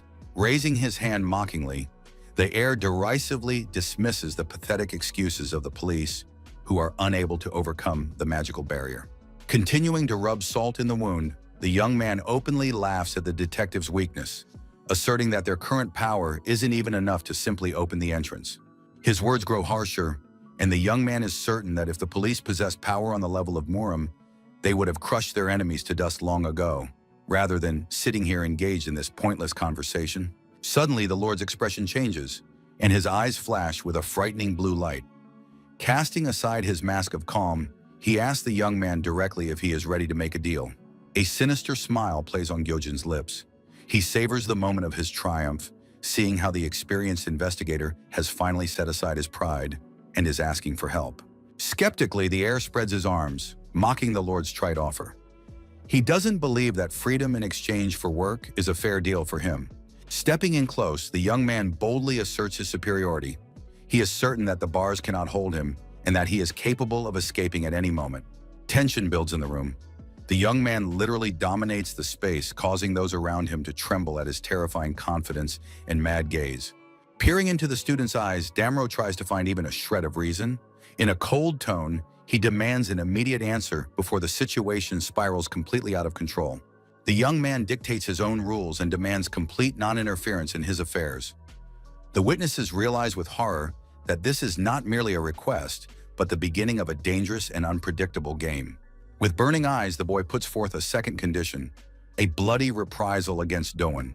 His face is contorted by a thirst for vengeance that leaves no room for mercy. A heavy silence hangs in the air. Everyone present realizes they have gone too far, and now the price of their mistake could be fatal. As he asks the final question, Gyojin stares straight into their souls. A system message reflects in his pupil, relentlessly counting down the seconds until a fateful decision is made. A magical contract flashes before his eyes, a quest to find the cult of demons. Time is running out. Either accept the mission or face instant and inevitable death. In desperation, Damro clutches his head. The seconds melt away before his eyes, forcing him to choose between his pride and his life in this mad, ever-changing world. Dictating his own rules, the heavenly demon rejects the terms. His resolve is unshakable, and his gaze is fixed on the goal as the timer begins its first merciless countdown. Gritting his teeth in a predatory grin, the young man realizes there is no time left, and the Lord promises to accept the terms if he does not touch any of the ghostly assassins. "Let's give it a try," sounds the fateful challenge. A flash of light marks the acceptance of a mission that will forever change the balance of power in this dangerous game. A deceptively peaceful sky stretches over the city. Skyscrapers of glass and concrete conceal conspiracies that are about to burst onto the sun-drenched streets. Meanwhile, the unit commander hurries to the epicenter of events. The elevator stops on the 20th floor, and the sound of his footsteps echoes through the deserted corridor. As he approaches the office, the assistant senses his boss's anger. In a rage, the boss hurls a heavy object at the man in glasses, accusing him of failure. Blood drips onto the pristine marble floor as the enraged boss rants that phantom assassins are hot on their trail. Bleeding profusely, the assistant hears that the boss has even stolen the clan's secret documents and created a new structure for the unit. In a fit of rage, the boss pounds his fist on the table with all his might, terrifying his subordinate. Maintaining his composure despite the pain, the assistant also reports to the boss that traces of the golden chain construction technique have been detected. But also, the entire situation with the phantom assassins and So Juho is currently being investigated by top-tier fighters from the Dark Squad. Demanding an answer from his subordinate, the boss asks in a raised voice how Detective Damro is in Korea and why he hasn't received a report on this yet. The humiliated assistant apologizes, but the boss is furious. He sees that his employees are completely failing to handle their tasks. The boss orders the immediate elimination of the person responsible for tailing the Lord, to which the assistant agrees to carry out the order. The voice from the chair sounded like an icy command. The boss warned the assistant that something big was brewing, so everything must be done quietly, and ordered everyone to be eliminated. Freezing in place, the man in glasses realizes the gravity of the situation and what must be done. The boss's face contorts into a merciless grimace, also warning them not to distinguish between enemy and ally on the mission, and to eliminate absolutely everyone. The bloodied subordinate merely adjusts his glasses and coldly replies that they will clean up all the mess. As always, a bloody purge is coming. Finally free, the guys walk down the street, breathing in the fresh air. Their minds were in a jumble after the police interrogation. It seemed that the heavenly demon didn't share this melancholy mood at all. With the most unflappable expression, he picked his nose, pondering his next move. Trying to stay calm, the teacher listened to the guy's optimistic exclamations that everything had ended well. But deep down, he knew their troubles had only just begun. Suddenly, the rescued girl caught up with them. She sincerely thanked the boys for their help, acknowledging that without their intervention, she and her loved ones would have been in serious trouble. Hearing her words of gratitude, the men froze. An awkward silence reigned for a moment, and they merely exchanged bewildered glances. Noticing the blood on the girl's clothes, Park Jong-nam cried out in alarm. He immediately rushed to find out how serious Yu Chong's injuries were. Pointing to the heiress explained that it was he who had helped her in the heat of the fight. This admission took the teacher by surprise, causing him to freeze in embarrassment. Gyojin's reaction to the teacher's disbelief was immediate. He exploded with indignation and shock, his cries of outrage echoing through the street. Replacing his anger with kindness, the man began playfully hugging the student, congratulating him on his success and urging him not to be modest. Watching this comical scene, the little companion smiled contentedly. He was enjoying the moment of calm, genuinely happy. High up on the wires against the backdrop of the fading sunset, a black bird sat motionless, its intense gaze fixed on the boys, as if it knew something. The raven's crimson eyes flashed ominously, mirroring the cold gaze of the man below. This silent standoff hinted that the boys were being secretly watched. Sitting alone on the roof, the Alliance agent tried to make sense of everything that had happened in the interrogation room, lost in deep thought. Having witnessed the unusual interrogation, the ghostly assassins froze in shock, unable to believe what they had heard from their leader. Meanwhile, in the room, Damro remained calm, insisting that the team must carry out the order until they dealt with the Dark Division. One of the agents couldn't take it anymore and tried to challenge the Lord's decision, expressing his doubts and dissatisfaction with the situation. Supporting his comrade, Doyen voiced his concerns about working alongside former detainees. But Damro, ignoring the objections, continued to insist on his position, assuring his subordinates that he would personally keep an eye on Gyojin. Shocking the team, the Lord emphasized that, as their leader, he was taking full responsibility despite his already packed schedule. A mysterious, barely perceptible smile lit up the chief's face as he reminded everyone present of their secret organization's primary mission. Extending his hand, Damro reminded them that they existed to uphold justice and balance. These words silenced all the agents. The man declared that this was a once-in-a-lifetime opportunity, and there was no need for further words. His confidence left no room for further debate. The leader's eyes suddenly flashed with a crimson light as he coldly stated that they simply needed to find a way to open it. The atmosphere in the room instantly grew heavy. Frozen in place, the agents were paralyzed by their master's sudden display of power. Their eyes betrayed fear and absolute submission to Damro's might. One by one, the subordinates acknowledged the leader's will. Even those who had doubted now merely obediently confirmed their understanding of the new, dangerous mission. Concluding the briefing, the Lord raised his hand to his face and mysteriously added that operations would be conducted strictly in pairs, assigning roles in the coming game. The Raven's gaze fixed on Chonam's former first sword, who was walking ahead. Doyon was to work with him. The bird also watched Yu Seon and another member of the 7th group, Hasyun, to whom Suyan would be assigned as an assistant. But Hoyun was the unluckiest of all. He was to work with the crazy boy, Park Cheon Nam's apprentice. A cold gleam flashed in the boy's eyes. He realized that this moment was perfect and that it was time to nip the problem in the bud. Twilight was already gathering over the city. The old tiled roof of the house stood still against the evening's blue sky, preserving silence and peace while everyday life unfolded below. Leaning impatiently against the wall, the girl in the blue hoodie couldn't take her eyes off her phone. She was clearly waiting for someone, constantly checking her messages in the dim light of the screen. A sudden sound of footsteps made the beauty start. She listened warily, peering into the darkness of the alley, from which came the steady rhythm of the guest's approach. Gaijin slowly emerged from the shadows. His calm, almost indifferent gaze and relaxed gait suggested that he had finally reached his destination. Kim Min-jung's face instantly lit up with joy. Forgetting the long wait, she broke into a broad smile and called out the boy's name in a clear voice, catching his attention. Her joy quickly turned to playful anger. The classmate pounced on the boy with questions, indignant at his tardiness and demanding an explanation for missing their dinner together. Scratching the back of his head awkwardly, the heavenly demon struggled to find the right words. He tried to make excuses for the delay, feeling guilty toward his girlfriend for making her wait so long. As soon as the heir mentioned helping the teacher, the girl's anger gave way to understanding. She grabbed his hand and dragged him into the house. Joyful exclamations and invitations to the table drifted from inside the house. An atmosphere of warmth and coziness enveloped the yard, promising a peaceful evening surrounded by loved ones. A serious argument broke out behind the door.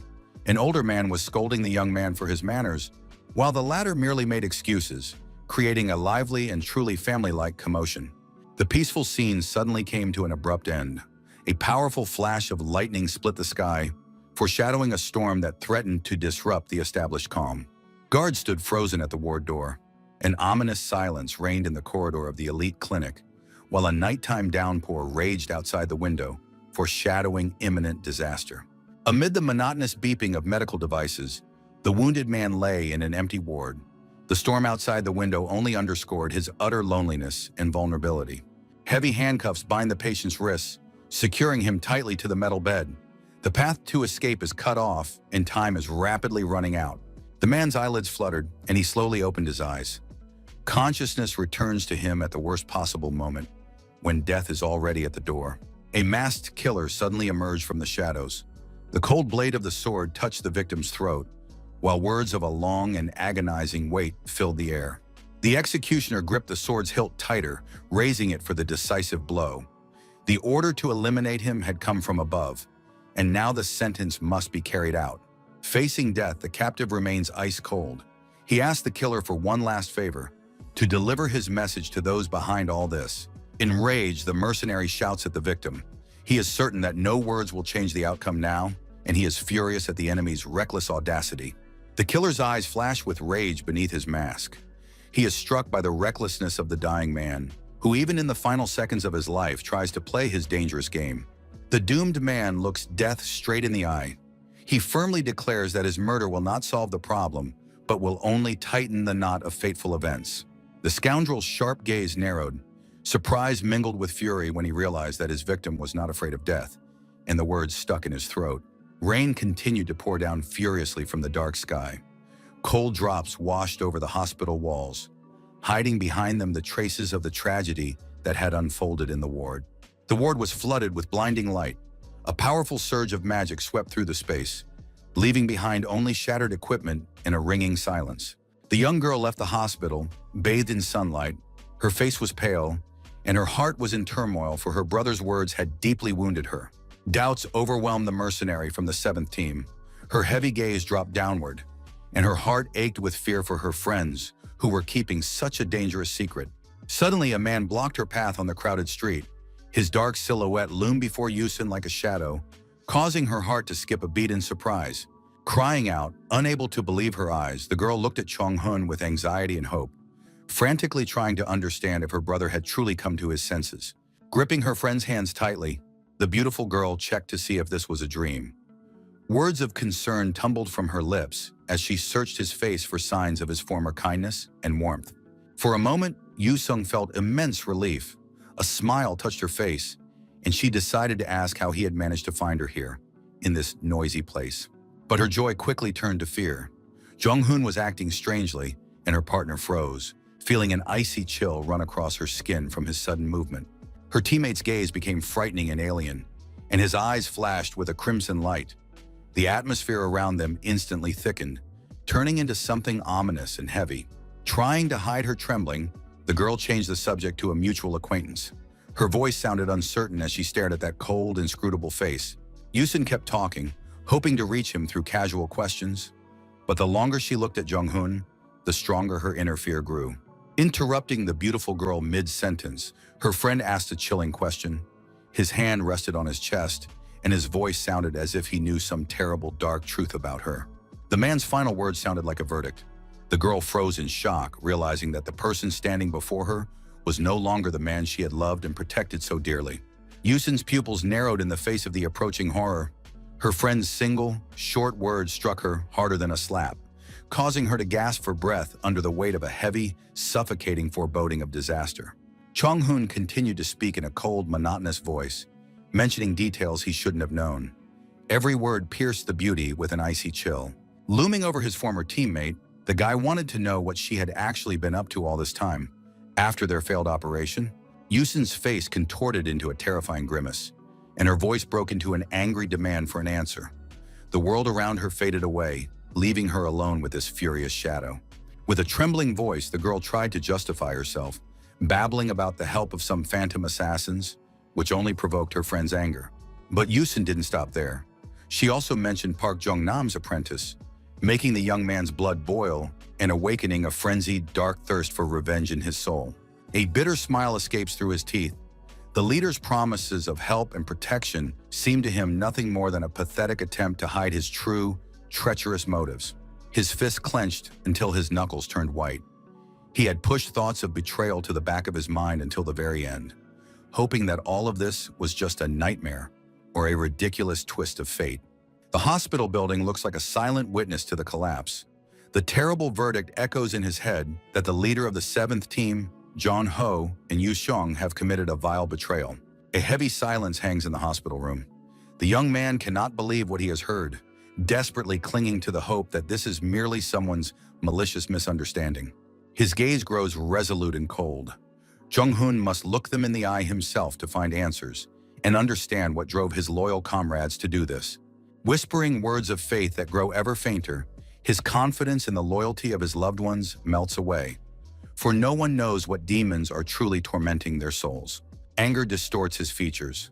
The memory of how the team trusted one another and shared their burdens now burns in his heart more fiercely than any physical battle wound. A frightened woman's gaze follows her brother's every movement. She sees hope dying within him and realizes that the world as she knew it has collapsed.